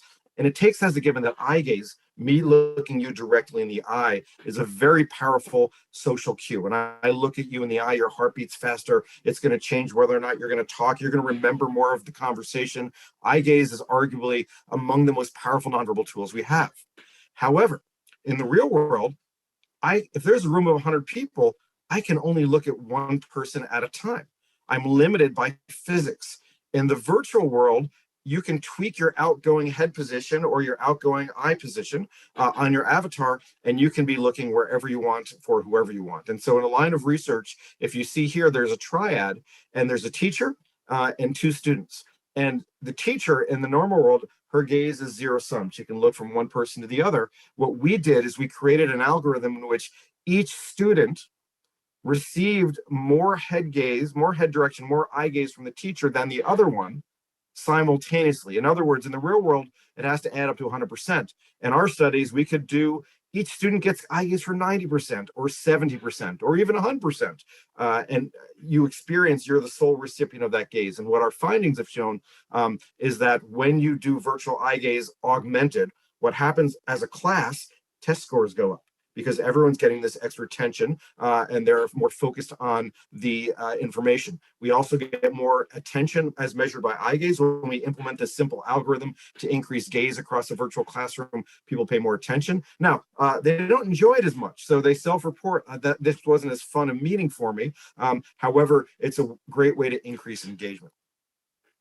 Of course, we can now do video filters, and we've talked about this a bit today. And Geraldine Fauville just published a paper a few weeks ago showing that you can do similar things, obviously, with transformations that redirect your gaze on real-time video. And it's very rare that these very intense transformations that I do in VR actually translate out to video. This is a case where there's one of them, and this is a really nice paper looking at what's the effect of staring at the camera, which I'm doing now, or staring at the screen, which I'm doing now, and using these types of filters. It's in a journal called Technology, Mind, and Behavior.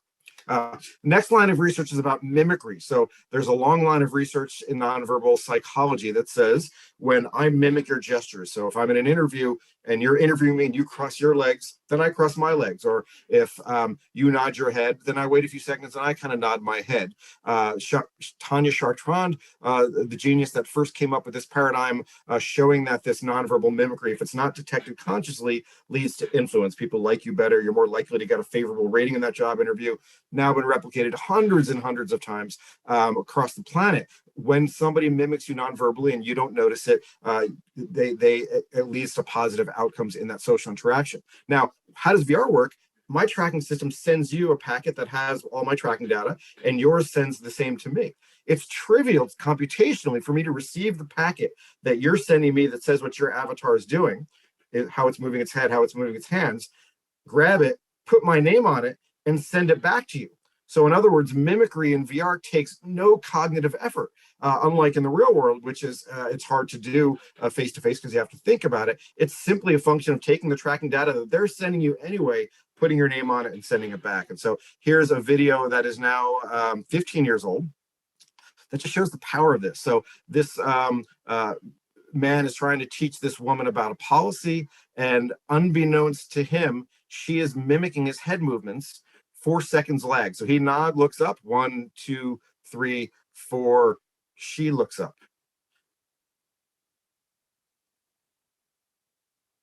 He nods his head up and down. 1, 2, 3, 4. She nods her heads up and down. So a very simple algorithm, just a slow mirror. And what our research shows in this study is that people don't detect consciously the mimicry. So the less than 1 in 20 people detect it in these early studies. And that's when somebody does very extreme movements. If somebody's doing subtle movements like we tend to do in one-on-ones, people don't notice it. But similar to the other study, when you apply the mimicry algorithm, people pay more attention to you, they keep you in their field of view, they look at you more, and you're more likely to have an influence on that person. In this early study, it was whether or not you signed a petition. Now, remember, in a class of 100 people, in the real world, I could only mimic one at a time. In the metaverse, I can mimic everyone simultaneously because I'm constantly sending out 100 different packets with my tracking info, and I can literally send the mimicry to everyone at a time. It's an incredible scaled use of a nonverbal strategy. We've also done this with haptics. And so here are 2 subjects, and they're each using a handshake machine. It's a force feedback joystick where they can shake each other's hands, and it records the movement on one end, and it's got force feedback where it shakes their hand on the other. And what do we know about touch? So when a waiter or waitress taps you on the shoulder, it's a sign of intimacy. You're more likely to give them a tip. There's a lot of research on this so-called Midas effect about the benefits of touch. In the real world, you can only touch one person at a time. What we've been doing is scaling touch up. So if you're with a lot of people, I can touch 100 people simultaneously using the haptic feedback from the controllers. In this study, we had people do a negotiation, and they did a virtual handshake. And in a very strange experiment, one subject thought he was getting the handshake of a second, but actually got his own handshake beamed back to him. So he was shaking his own hand, getting mimicked haptically. And what we showed there is that, again, more influence. You like the other person better when you think it's their handshake, but it's actually yours. And a really neat way to think about scaling up haptics. A recent study by Catherine O has looked at networked avatars, and she's got a face tracker here. And what she's doing is having dyads come in for a conversation, and you're tracking the face and rendering smiles. All she's doing is putting a gain factor on the smile. And so that some dyads, they have their smiles increased by about 30%. Others have the normal smiles that they would have, that's a vertical, and then for some, we didn't allow any smiles at all. And what Catherine demonstrates is that when the avatars smile more, people, A, report feeling better after the conversation. B, when you do natural language processing, they actually speak more positively. So a tiny change to one's avatar's face changes the way you talk. It changes the way you feel. Really large downstream effects here, really big implications to talk about in the Q&A about possible ethics. The next thing we're going to talk about, get away from transforming the self, but you can transform your abilities. And here's a study where we were training teachers. And we wanted to train teachers to spread their eye gaze around. And we gave them a superpower, which is that if you didn't look at a student in the classroom, over a course from 0 to 15 seconds, that student literally would disappear. We would tweak the alpha layer such that it would go from opaque to translucent. And what you can see on the graph there is if the y-axis is the percentage of time that someone's ignored, people in the ends of class, they tend to get visually ignored. We don't look at them as much. But when you implement this algorithm, teachers get better at spreading their gaze around, which is a good downstream effects for the students. Peter Mundi at UC Davis has taken this paradigm and is working with children with autism to help them work on how to maintain eye contact to better understand nonverbal features in the classroom. It's a nice application. Let's move to transforming context. And there's a lot of ways to think about this. One of my favorite studies is if you're in a classroom and we're all networked as avatars. And in the real world, those students, every one of your co-learners is distracted. They're students that are causing problems. They're not paying attention to the teacher. They're throwing things. What you can do in VR is you can knock those behaviors out. So you've got a room full of devils, and you can replace those devils in real time with angels, students that are paying attention to the teacher. And we've run studies now where by overriding the actual behavior of co-learners, you can increase attention from the teachers because you're presenting an idealized version of the classroom and you're knocking out the behaviors that would lead to distraction. And you can show, for example, that a student's less likely to not look at the teacher and look at something going on over there if the co-learners are rendered to do so. We just finished an epically large study implementing TSI. It's the largest study of my career a few weeks ago. We had 263 Stanford students, all of them with their own Oculus Quest 2 or Pico Neo 2 headsets, and they spent 200,000 shared minutes in VR together. And I literally talked just for an hour about this class, but we logged a lot of time in the metaverse together. But we manipulated context. So one of the hardest things to do in the real world is to get the answer with a capital A. How does a context affect how you learn, how you collaborate, how you socially interact? And the cool thing about VR, if you want to make a room that's 100 meters in diameter or one that's 10 meters in diameter, that's a button press, not a construction job. And so what we did over hundreds and hundreds of conversations is we systematically altered the context that they were learning in such that we could get answers to, well, how does it different when you're talking outside to inside? How does the open floor plan differ from the closed floor plan by transforming iteratively these contexts? And we've got really nice outcome data on this. So let's shift now out of the lab and into the world. So to design this very large metaverse class, I spent a lot of time, my students spent a lot of time just seeing what's out there. And with social VR platforms, there's really a lot out there, especially in the last year. And I'm going to go through 4 things that I never would have thought of when I thought of TSI, transforming social interaction, 20 years ago. And now I see what's really popular and common on the web.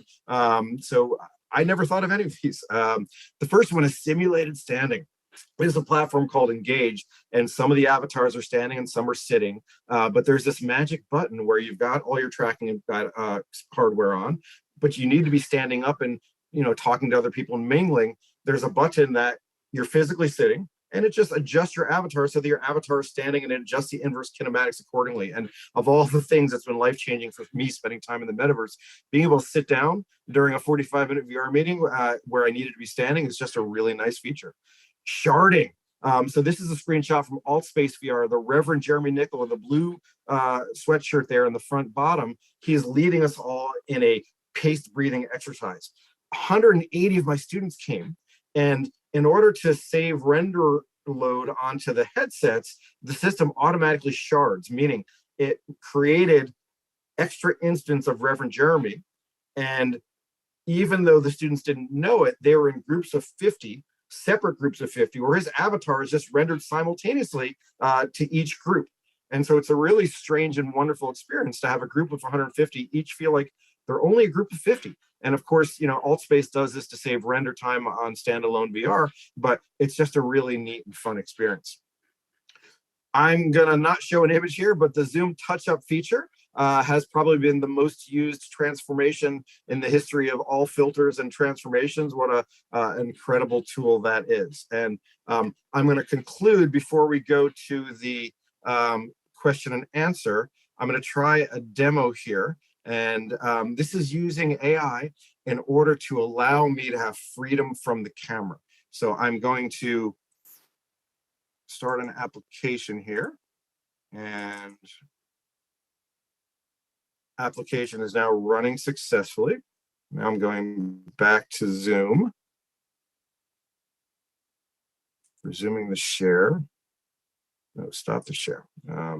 Going back to Zoom and swapping to, okay, so for me, I study Zoom fatigue, and one of the hardest parts about Zoom fatigue is having to sit still on this camera and to be groomed properly and to look at the camera. And so everything we've talked about in terms of these social cues, my camera is currently off. I'm using, this is a product by a company called Mersion. It's not yet on the market, but it's a really awesome tool. And what it allows me to do is to be pacing, walking around, stirring my pasta, eating my burrito, petting my cat, but you're seeing me doing all these things that, you know, I still have the nonverbals. If I get happier, it picks that up with some sentiment analysis, and my avatar gets happy, and it's a wonderful tool. So I'm gonna not push my luck. I'm going back to my actual webcam, and we are perfectly on time, and I look forward to questions. Thank you very much.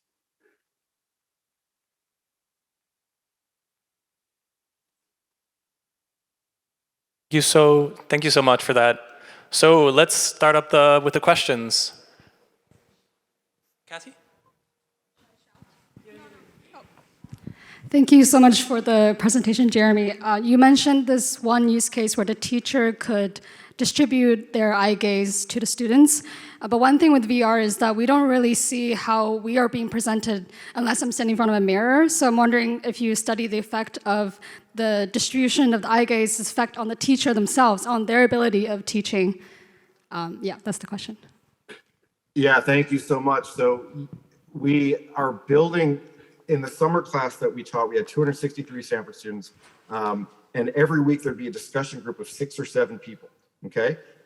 6 or 7 people and the TA sitting around a table spatially, and we recorded all the tracking data. What we're building is computational models. One of the things that I work on is called nonverbal synchrony, which is when a class is flowing well, we're all in sync, we're moving together, not necessarily mimicry, but there's a contingency among our nonverbal behavior. We currently have the largest data set in the teaching of in the history of teaching, where we have all of the student movement. We have where they're looking, we have how their hands are moving, we have their leaning, we have every utterance they made dumped to a file at 50 hertz, and we've got the teacher, of course, and so we can compute not only synchrony, but the distribution of attention. And not only that, but we've got outcome measures where we, after every single small group discussion section, and there's 24 of them a week, over 10 weeks, with again, 263 students. So it's a huge sample in terms of the number of people in time. We're building models of how students share their attention, and more importantly, how that predicts outcomes. How well did they learn? They have a collaborative creative task at the end of every class that we're coding for how creative and productive it is, how much they enjoyed their co-learners, etc. So I love your question, and I think we're going to have the best answer that I can give to that question in about 6 months as we're doing all this machine learning work and bottom-up processing and some top-down stuff too right now.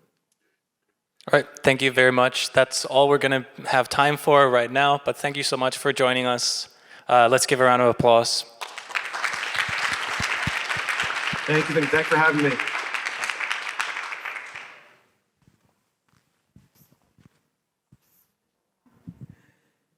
Hey, everyone. Quick check-in on where we are with our program for today, and I want to make sure that before some people may start leaving, disconnecting online, I want to take a moment together with Thomas from NTT DATA to thank everybody who made this possible, because I think it was a real challenge to do this, especially in a hybrid format. And we now actually have over 1,000 participants online and many people here in person, so it's a bigger success than we ever imagined. So I want to start by thanking the people that made this possible. From the Media Lab team, we have the students really that did many all-nighters getting all of this ready. Pat and Walt and Joanne. Walt running away there. Pat is, I think, all the way in the back there. You've met them before. And then Joanne.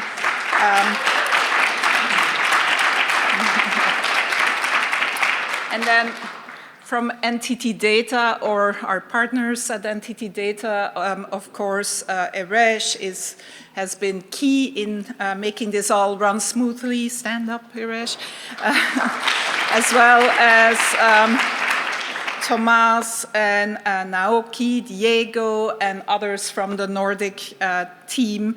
The person who truly made all of this possible is actually Mireille Ryu from the member relations team of the Media Lab, who pulled yet another all-nighter, I believe, last night to make all of this run smoothly, and has had quite a big week because this was our first week of in-person meetings here at the Media Lab in 2.5 years.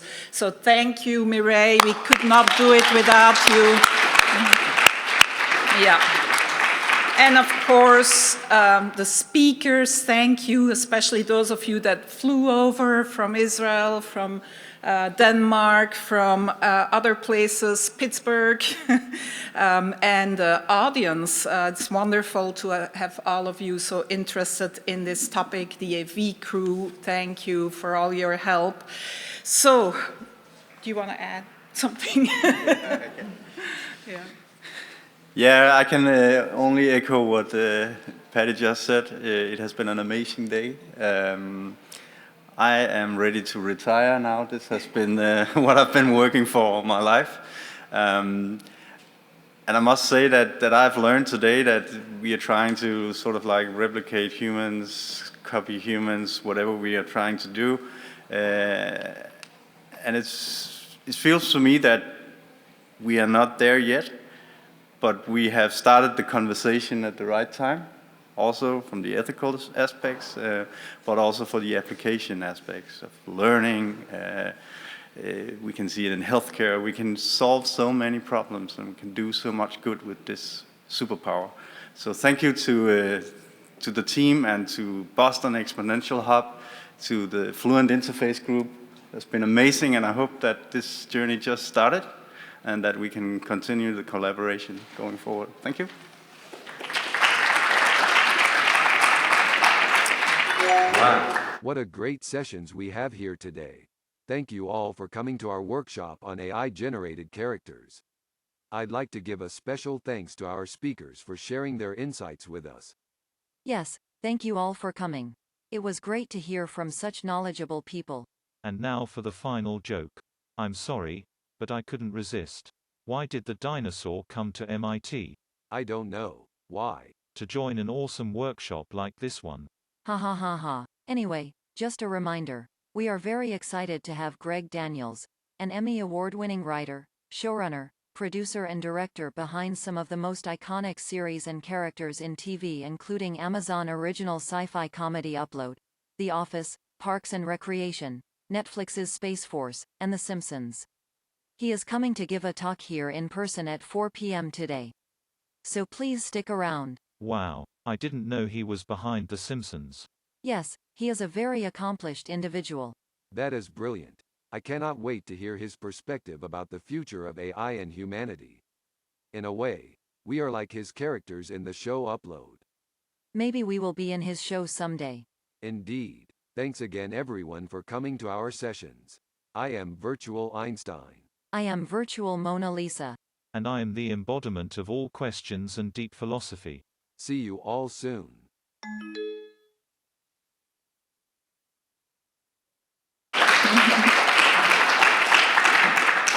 Okay, so this is what we have left for you today. From 2 till 3, we will have a brainstorm in smaller groups, both actually here in person as well as online. Then from 3 till 3:30, we have a coffee break, and from 3:30 till 4, we will share back what the discussions and the interesting learnings were from the brainstorm tables. And then at 4 o'clock precisely, we will have Greg Daniels, as you already heard from our 3 virtual hosts. So make sure to come back for sure for that, because it promises to be very good. He'll be here in person, actually. I also want to briefly say that if you want to learn how to use these technologies, if you want to learn more, we actually offer a class online where you can learn about synthetic media, and where you can actually put your hands on these technologies and experiment with these technologies and learn how to use them, what their limitations are, and so on.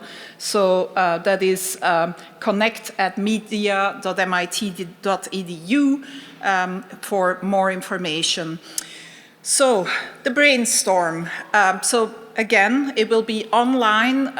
We'll have Vault moderating that as well as here in person.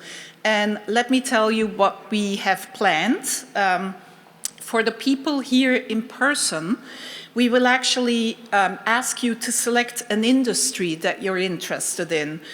And we have, and I believe they're marked on the tables, customer experience, entertainment and games, training and education, healthcare, socializing, and digital immortality.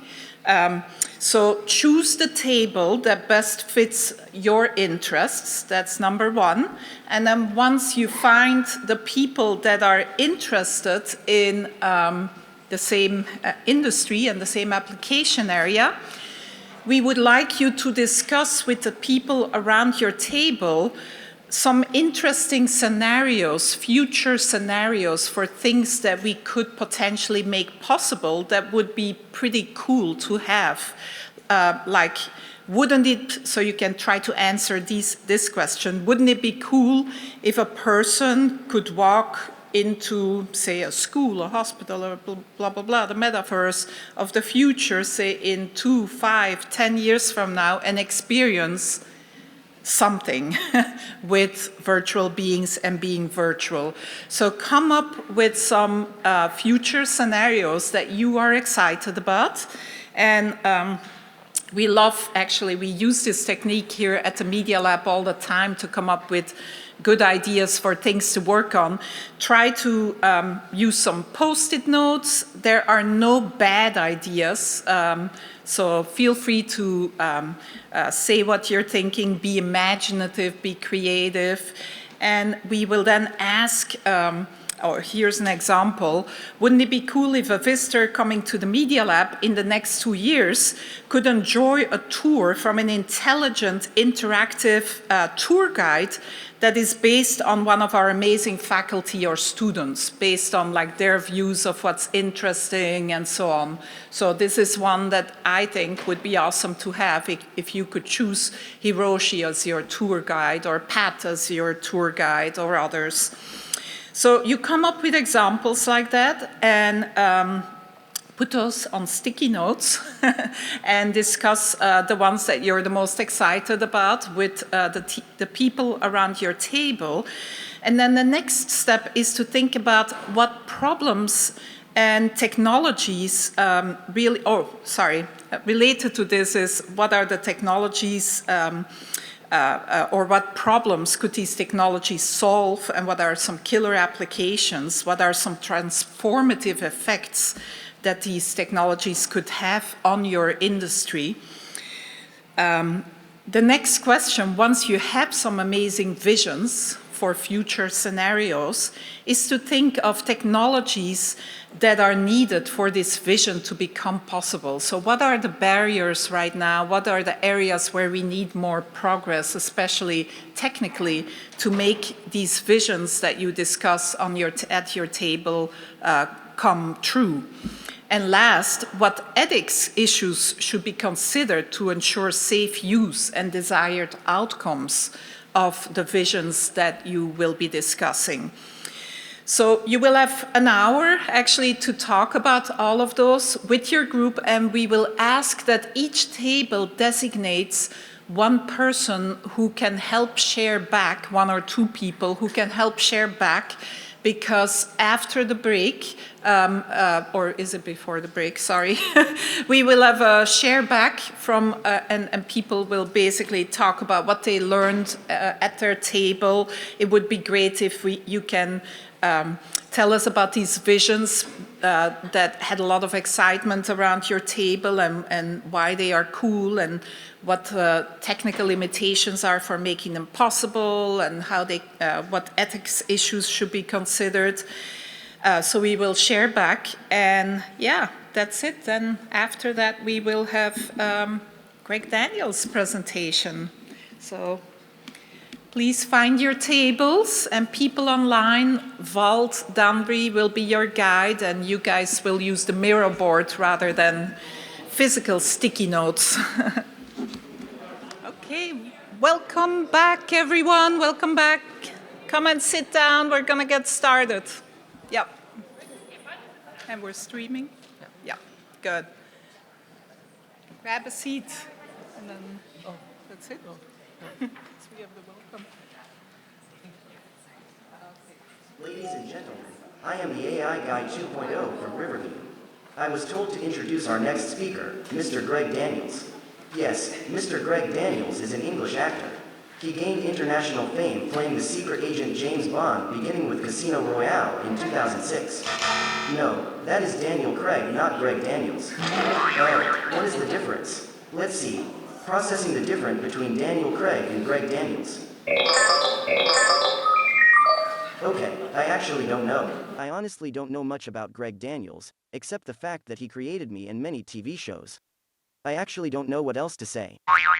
Knock it off. Hello everyone, this is AI Greg. I was created in case that Greg couldn't make it to this event. Let me introduce myself now. Greg Daniels is an Emmy award-winning writer, showrunner, producer and director behind some of the most iconic series and characters in TV.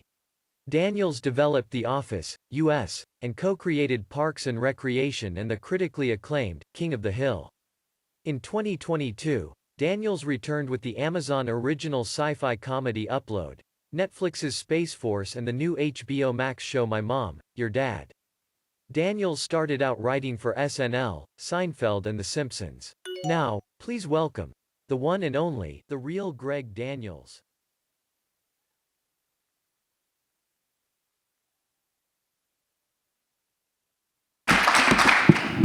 The AI Greg Daniels has better hair than the real Greg Daniels. I don't know how that happened. Well, thank you very much for inviting me. I have to say that I don't have a TED Talk, and I took a tour of the lab this morning, or just a little bit earlier. It was incredibly exciting, and I started to get actually very intimidated about talking to these brilliant people. But then I went into the bathroom and you have a sign on how to wash hands that has 10 steps on it. And I was like, yeah, maybe I'll be okay. So basically, you know, I'm a comedy writer, and I ask what can a comedy writer do? What are we good at that could, you know, justify my being here?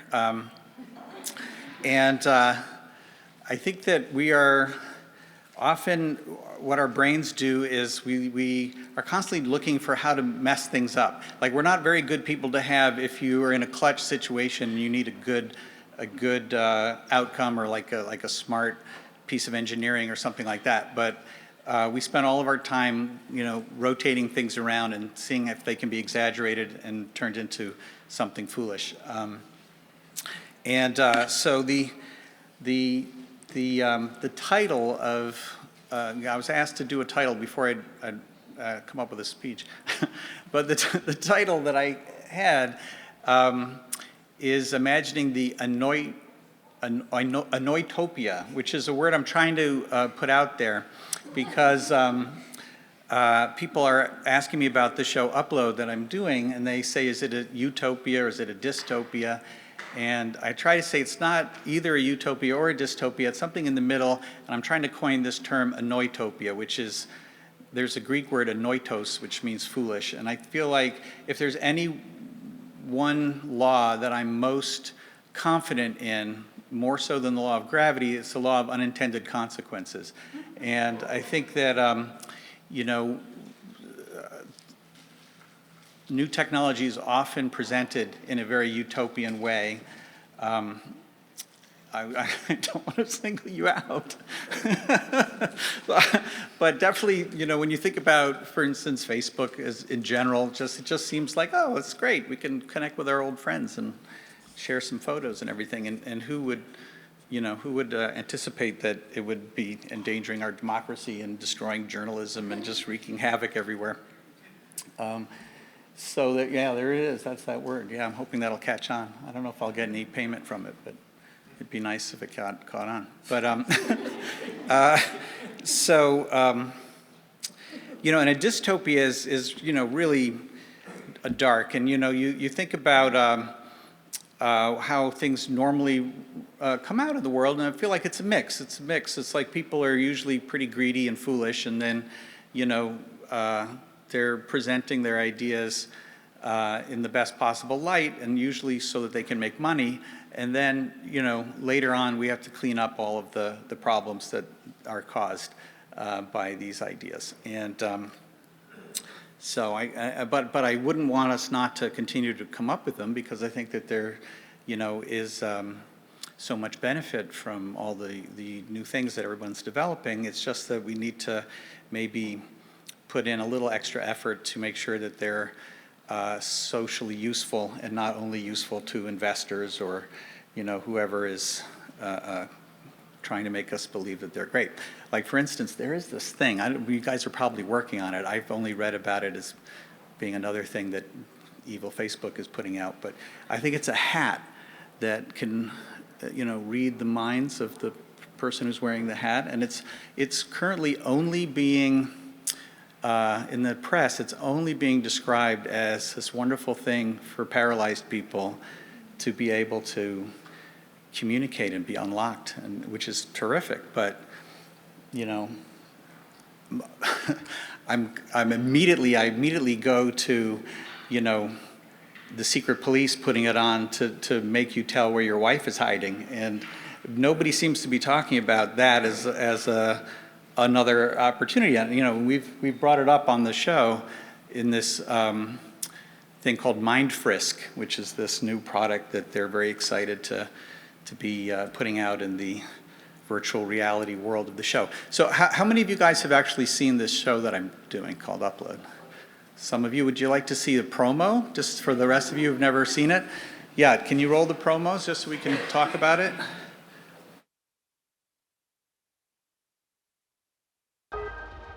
His vitals are dropping. We're losing him. We really want to upload? We could be together forever. You are so amazing. But forever is just like so long. Upload's that way, OR's the other way. What do you want to do? 3, 2, 1, upload. Hello, Nathan. 10 fingers and toes? Pretty seamless. This is the first day of the rest of your afterlife. Welcome to Lakeview. Ooh. Uplifting views, timeless Americana. Yes! It's 10 a.m. Breakfast is over. What? No! Come on! New guy coming through. This one. Do I dare? Dare. You look like a Jonas brother. Hey, boundaries. Cute. He thinks he's cute. Anytime you need me, I'll be here for you. Denied. In-app purchase required. Is this what you look like for real? You're not some old dude or something? No, this is me. You're a little cutie. So I understand you were in a bad place yesterday. It's only weird if you make it weird. Life isn't perfect. You're dead, man. What's up? But we keep it going as long as we can.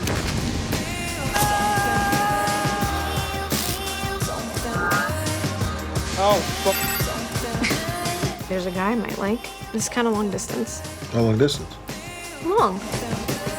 You know you can walk on water whenever you want. No way.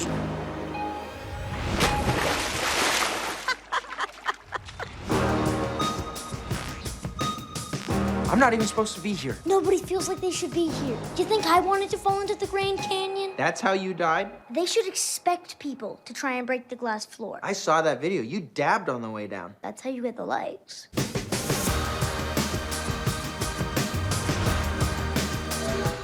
New series, May 1st, 2020. I think that might have been an example of the anoitopia that I was talking about. It would have been great to have seen that without glitches in it, but it's probably even more of a metaphor for what I'm trying to say with the show, that it was filled with glitches. I'll just give you a quick description of it. So the show's actually set 15 years in the future, and It's filled with plausible technology that we got from basically looking at accounts of consumer electronics shows and futurism websites and trying to keep up with all the work that people are doing, and then just exaggerating them a little bit or having them be more widespread in society. So people obviously are working on self-driving cars. We have self-driving cars in the show. There's drones everywhere. There's a hand phone that is connected to your wrist, but the big difference in the society is that this upload technology has been figured out. It's not going to come in 15 years. That's the one big leap that we're taking, and people can upload their consciousness and live forever in a very luxurious virtual reality hotel. There's 6 of them. They're sponsored by the 6 big tech companies. And the anoitopia part of it is that they're run for profit. You're constantly exposed to advertising. You're expected to save your entire life to be able to afford it. And it just sort of distorts society because it's not available for everybody. It's only available for wealthy people. So there's a lot of themes explored in the show about inequality in our society and about authenticity, and are people still people when they're only the digital version of themselves? Do they have souls? The more religious people in the show consider it sort of an abomination that there's this technological version of people. Other people in the show are comparing it to just any kind of medical procedure that's happening, and that the most important part is that your consciousness is persisting. And and then it's sort of a love story, and that duality becomes a theme in the love story. Like, is it actually perhaps more romantic, that they're only attracted to the unphysical connection that they're making through personality and conversation? Is that more authentic than a physical relationship? So there's like a lot of fun stuff to play with in the show, and I have a writing staff, and we're writing season 3 now, and we're coming up with all sorts of interesting ideas, trying to incorporate various questions about technology and kind of democracy. Like, a lot of big issues are being brought up. But I think maybe the best way to go from here is to make this into a conversation more so, because I would love to tell you my perspective on things, which is not a technological one, which is kind of a super paranoid one. I'll tell you, when I was, this little story, this gives you a little sense of my personality. When I went to college on day 1, I was scared that I wasn't going to participate if I didn't ask a question on the first day. So I was in this huge lecture, and it was 1981, and they were talking about computers and how we shouldn't be scared of computers. Nobody had a computer at that point. And they said, computers only do what we program them to do. And so I raised my hand, and it's like a 500-person thing, and I was sweating bullets and everything. And I said, well, what if the computers were smarter than we think they are and didn't like us? Wouldn't they pretend that they only could do what we were able to program? So I've been thinking about that for a long time. And I know that you all are working on a lot of interesting topics, various artificial intelligence, deep fakes that have enormous potential for being misused.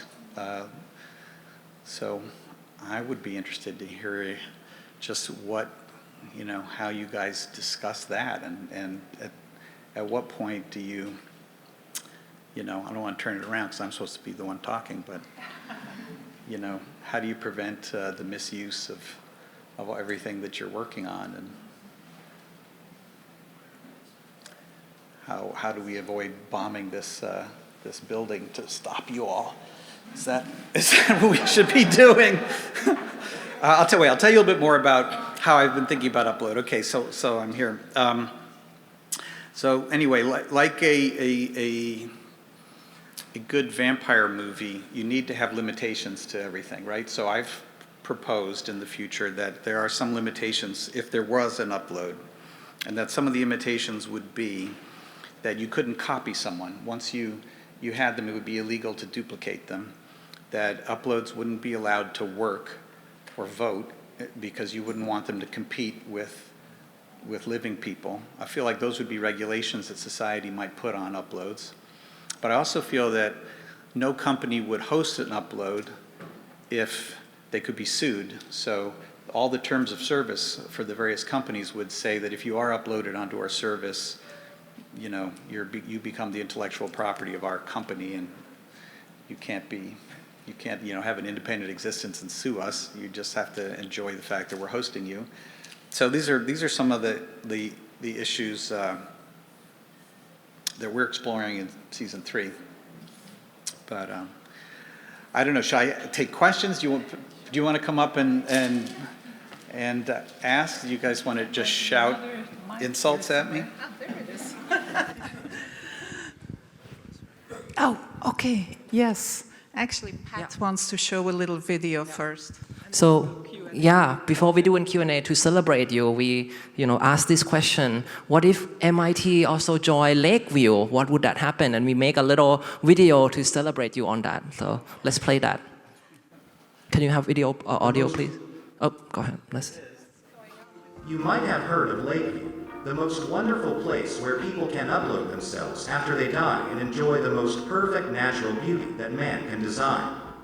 But come on, we know that the only people that enjoy Lakeview are old billionaires, and our life goal should not be about living forever. Instead of living forever, how about learning forever?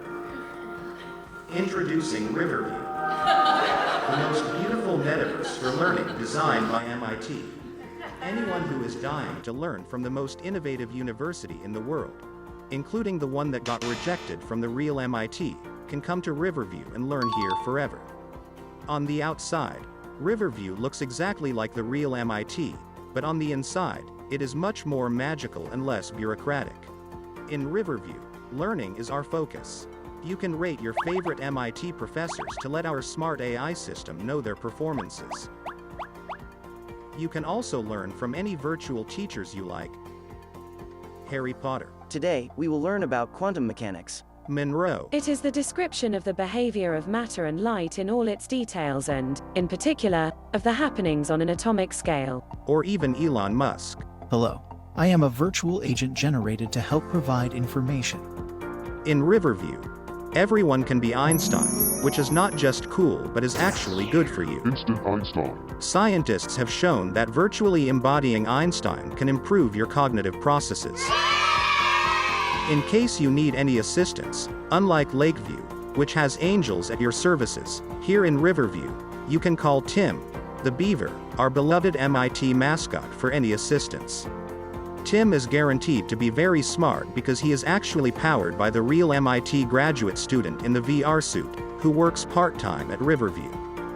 The cost for enrollment at Riverview is very affordable, just 1 Bitcoin, and you can enjoy the best education forever. Oh, it is too expensive. No worry, you can consider Yardview, which is more affordable. We cannot wait for you to upload and join our MIT Metaverse community. Riverview, the MIT education that is worth dying for.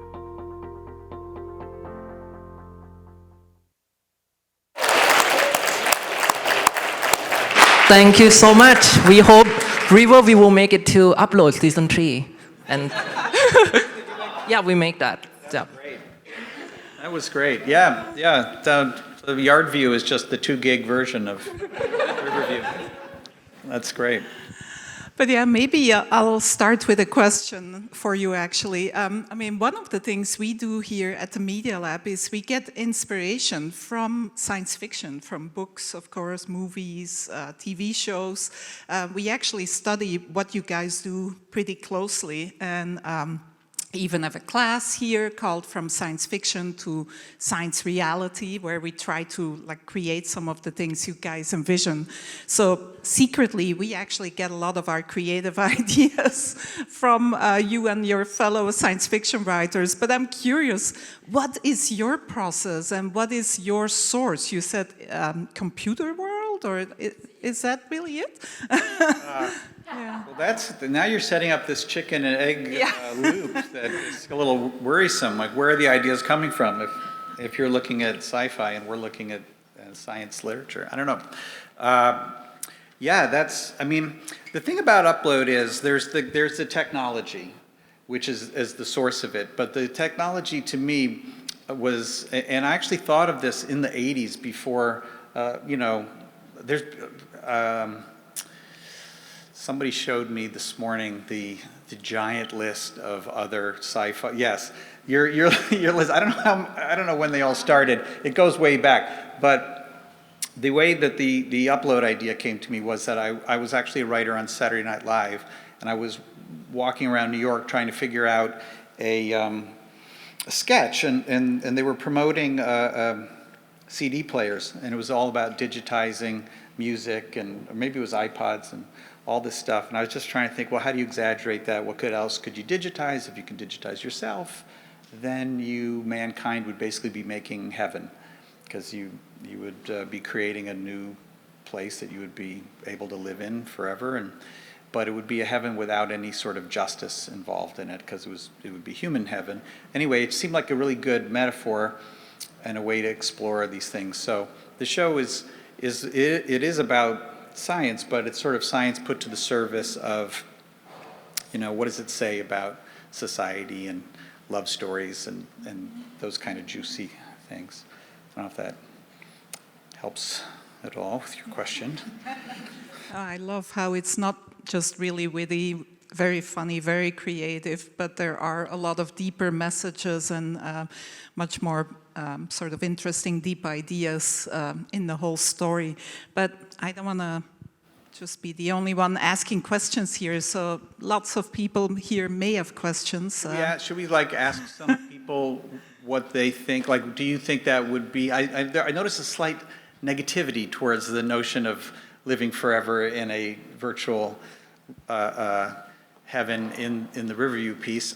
Is that something that you all would think would be bad, or would you take advantage of it? Me, being older, I would take advantage of it, but yeah. I have a question. How about not dying and living in a virtual world? Yeah, how about not dying, but still living in a digital world? Let's call it metaverse or something. Yeah, let's call it Horizon, maybe, which is what we named it on our show, and then they copied us. Yeah, well, the way that we were looking at it is that so much design work goes into making Lakeview on the part of the big tech company that's making it, that they also open it up for virtual reality vacations for people. People can meet there. They can have virtual sex there with people, and and they're trying to keep the dead people separated from the living people who are there on vacation, but they can cross paths sometimes. And then there's a character, Ingrid, who's Nathan's girlfriend, who's pretty much spending an inordinate amount of time in this scuba suit with all these inflatable fingers that is, a tangible, Hiroshi, tangible a tangible computing thing, so she can feel everything. Yeah, I mean, one of the things we're talking about with her character is why is she spending so much time there? And she's sort of becoming more engaged by the people that she meets in the virtual world than anybody she knows back in the other world. And that, the interesting thing about the show was we just came out at the beginning of the pandemic, and so many people were relating only virtually to each other in the pandemic, and depending on your situation, it was either very positive or negative. So, for instance, the actor that plays Nora, Andy Allo, lives by herself. She was so excited about Zoom and, you know, connecting with people over VC and everything. Whereas, you know, for instance, my daughter, who didn't get to go to school, was only on Zoom, you know, had a different experience. It seemed more negative to her, but I'm rambling again. What else? Anybody like any of the tech on the show? Want to use it? Yeah, I haven't seen the show. My apologies, but I intend to watch it as soon as possible. Do it now. I'll wait. Okay, I'll whip out my laptop. You just hang 10. So I was just a part of this group called Digital Immortality, where we debated like some of the issues that came up with this subject. And I was wondering, like the big one that seems to come up that it all comes back to is, what are the rights of the dead? Like, what are the rights of the deceased? And I was wondering how you cover that in the show, and like if you take a stance on it, or if you kind of just leave it open-ended, or... Well, you know, it's interesting. I don't want to give out any spoilers, but we're in the season 3 writers' room now, and that's coming up a lot. And yeah, I mean, I think that it's a question of personhood in a way, right? Is at what point does the AI become a person? At what point is a digital version of somebody accorded personhood? And if they are people, then why shouldn't they be treated like other people? And you know, but there's something that you kind of rebel against, because they also are sort of like vampires in a way, right? It's like people that don't have any stakes the way living people do. So maybe they shouldn't, you know, be accorded personhood. I don't know. But then, like, we accord companies personhood in our legal system, which seems wrong, but you know, we're doing that. The interesting thing that comes up so much is the economic justice part of it. So like when you look at, you know, when you look at the so much of technology, it seems like almost every new thing empowers people that own companies versus people that work. And the you know, not to get too like, but you know, that's the part that I'm wondering about being debated. And you know, you look at the history of economics, and obviously when the horse and buggies were replaced by cars, the people who made buggies found other things to do. But it seems like with AI advancing and some of the proposals here for, you know, MIT classes being taught by an artificial intelligent Einstein, like on some point you don't need that many teachers, do you, right? If you're, you know, maybe there's a committee of teachers that all decide what artificial Einstein teaches, and then you can fire 98% of the teachers and run a more efficient MIT. I mean, is that the point of some of the technology? I don't know. To me, those are the more interesting questions. Is like when you have something that's being developed, who's it being developed for the benefit of? Is it for the benefit of people who are putting money into the development because they can achieve enormous efficiencies by having self-driving trucks so that you don't need truck drivers? And where do all the truck drivers go? What are they supposed to do, right? Like, I don't know if there are any jobs that are going to be better done with humans. A lot of the comedy writers that I work with are so confident that we'll be the last one standing, but I don't think so. I think it's not that hard to teach a computer to, you know, write a joke, but I don't know what happens then. I mean, because we'll all be in the same position as dead people in a way in Lakeview, right? It's like nobody will need our labor. How do we make lives that feel meaningful when you're useless and you're just sort of, you know, consuming all the time? I don't know.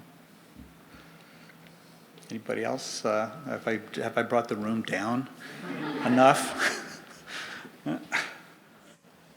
I sort of have two points, one from earlier. So we talked a lot or a bit about embodiment, and I've previously thought about wanting to be uploaded to a computer, not for the immortality, but for the ability to embody my ideal self. Have you given much thought to like maybe people being in the show being able to change their appearance, change their gender? Maybe they want to be male or non-binary or female. Yeah. Well, also superpowers, right? I mean, you Yes. should be able to fly and reappear places. And yeah, we have been talking about that I mean, we haven't worked it in yet. There's so many ideas that we have that don't make it onto the show. But, you know, we have been talking about the actual people who work there, the angels, being able to increase their powers on a setting so that they, you know, can do extraordinary things versus the other people. I don't know. It's, again, it's a little bit like that. Is the show better if there's some more limitations on it? If it gets a little bit too empowered, it gets a little Marvel-y and superhero-y and stuff, and maybe it's a different genre. I don't know. But yeah, I mean, that's one of the more appealing aspects of virtual reality, I guess. Although now there are no legs. You don't have any legs in Horizon. So I don't know why. We're looking for a way to comment on that. But Yeah. oh, well, actually, we do have a character, Luke.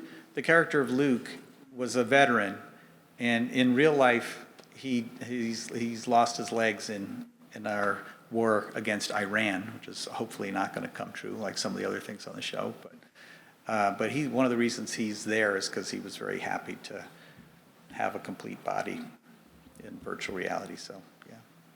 And then I guess one more quick comment. I've also wondered what would happen if robots are able to do all of our labor. Then I wonder, would humans become lazy, or would be like freed to do more creative things like philosophy, writing, just like fantasizing about things that are still impossible. Like, I mean, That sounds pretty good, but I mean, the robots will do all of our philosophizing better than us too. Very shortly after they can do all the other jobs, right? So, I don't know, I mean, is that something that we ought to, are there some of your areas of research that we shouldn't be doing? Is that something you guys talk about? Because from my perspective, yeah, I would like to slow it down. I don't know. I mean, you know, and what is the point of some of the stuff, right? I mean, and again, the unintended consequences of it all. Like, who knows about that hat? I mean, I feel for the people who are paralyzed. Obviously, if I was, I'd want a hat so I could communicate, but I think maybe the privacy of my thoughts is more important somehow. So there's so many people, like, it just seems so wrong that one day someone will just stick that hat on you and force you to say whatever's in your head. I don't know. fair enough. Thank you. Thank you, go away. I do have a list of the things I don't think we should build, but I'm not going to share it. That's part of the problem. About that, though, because I know that you guys are all, in addition to all being brilliant scientists working on, you're also a community, right? And a community has certain rules of respect for each other. And, you know, there's a community of in a comedy writer's room, right? You have to kind of be a good laugher on someone else's joke if you want them to laugh at your joke later.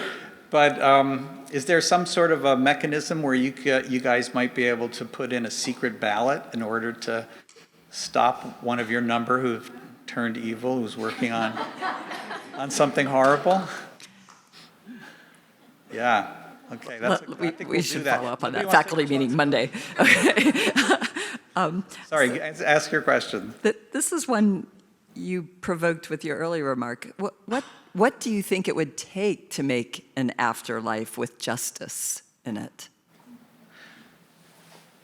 Yeah, well, we're discussing that a little bit in the sense that the AI guy is growing in humanity. And one of the themes of season 2 is who's going to be more human faster, him or narcissistic Ingrid. So, you know, that's like, I think maybe just sort of a comment about her character. But, you know, one of the things we're talking about now is what would be the like, you know, primary directive or whatever that you could program to make life fair. And there's that, that Rawls' veil of ignorance philosophy, or, just the golden rule or something. Is there some piece of programming that you could put into a situation where that's pretty simple, that would make it fair? I don't know. I think the golden rule is pretty good. It's sort of like whoever gets to pick which piece of cake is not the guy that cuts the cake in half or something. I don't know. There's got to be something out there to make it more fair. But I'm not. I have to say I'm not really very religious, but I think sometimes you think about the role of suffering in some religions, like Catholicism, and the acceptance of that as a part that is just part of the world. And it's a hard thing to chew on, but it's possible that people just aren't going to do a good job in anything, and maybe you have to accept that as being inevitable. I don't know. You're way above my pay grade as a comedy writer.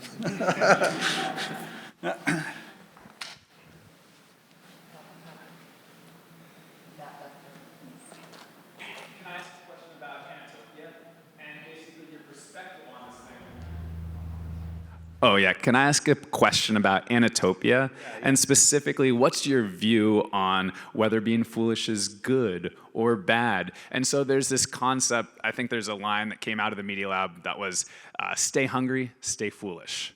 And there's this idea that only fools rush in where angels fear to tread. And the fools are often the ones, I honestly have not seen the show. I don't watch shows, so it's not about you. It's just about me. But I guess I'm curious about, you shared some pessimistic thoughts, but I'm curious if you're an optimist as a comedy writer and kind of the proverbial fool, the kind of truth teller in the Shakespearean way. The fool was often the person who told the truth when no one else understood that the fool actually knew everything. So I guess I'd be curious on your comments on that set. Yeah, well, I like that, fools are good for, certainly comedy writers identify with fools for sure. I guess I think what I think is the foolish part of that word is the notion that we can know everything that's going to happen to such a degree of confidence that, we feel good about unleashing the neutered mosquito on the world or whatever. No offense. I think that's probably a great thing, but a lot of the when I look at some of the things that you guys are working on, I might separate them into the category of stuff that probably isn't gonna get out of control, and stuff that could maybe pretty easily get out of control. And should we be doing any of the stuff that could easily get out of control? Is it foolish to think that we are going to be able to anticipate every single possible outcome, And so to me, like that's what'll probably get us is that we'll have something that is presented as a utopia. Nobody wants the dystopia, but we'll end up at the other utopia because we won't be able to figure it all out. And maybe it's foolish to think we can figure it out. But what do you do with that? I don't know. That's why I'm not a scientist, I guess, right? I can sit on the sidelines and just kind of lob joke grenades in your room and then run out, and you have to deal with it. Throw more joke at us, and we'll be happy for that. Thank you so much, Greg Daniel. Please give a round of applause for him. Thank you. Greg, we have a special gift for you. Okay. I'm going to hand you this, and you can open it. What's going to happen? The last two were pretty interesting.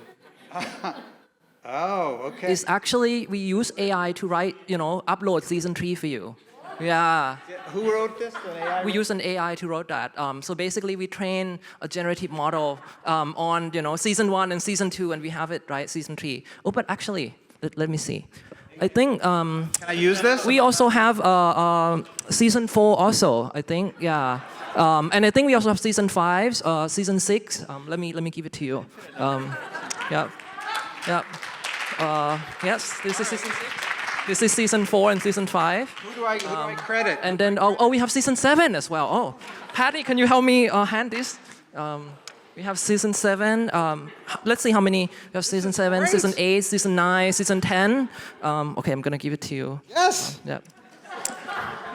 Yes, Greg. This is our thank you gift for you. Thank you. And we also have season 100 also. Yeah, that will be the last gift that we give to you. Yeah. This is season 100 of the show Upload. Between season 10 and 100. That's the mystery. That's the mystery. That's for your writer room to figure out, right? Yeah. And yeah, maybe you can read some of the excerpt from season 100. Yeah. Okay. Yeah. Season 100. Yeah. But Nora is now a senator also. That's the first episode of season 100, everyone. I hope that's not a spoiler for you, but you will see that in 2029. Yeah. Yeah. And that is the creator of Upload season 100. And I'm not needed. But we are kidding. You're not going to be, replaced by AI. You're amazing and You're kidding, because there's not going to be 100 seasons. Yeah. And that's our event, everyone. Thank you so much. Thank you for coming.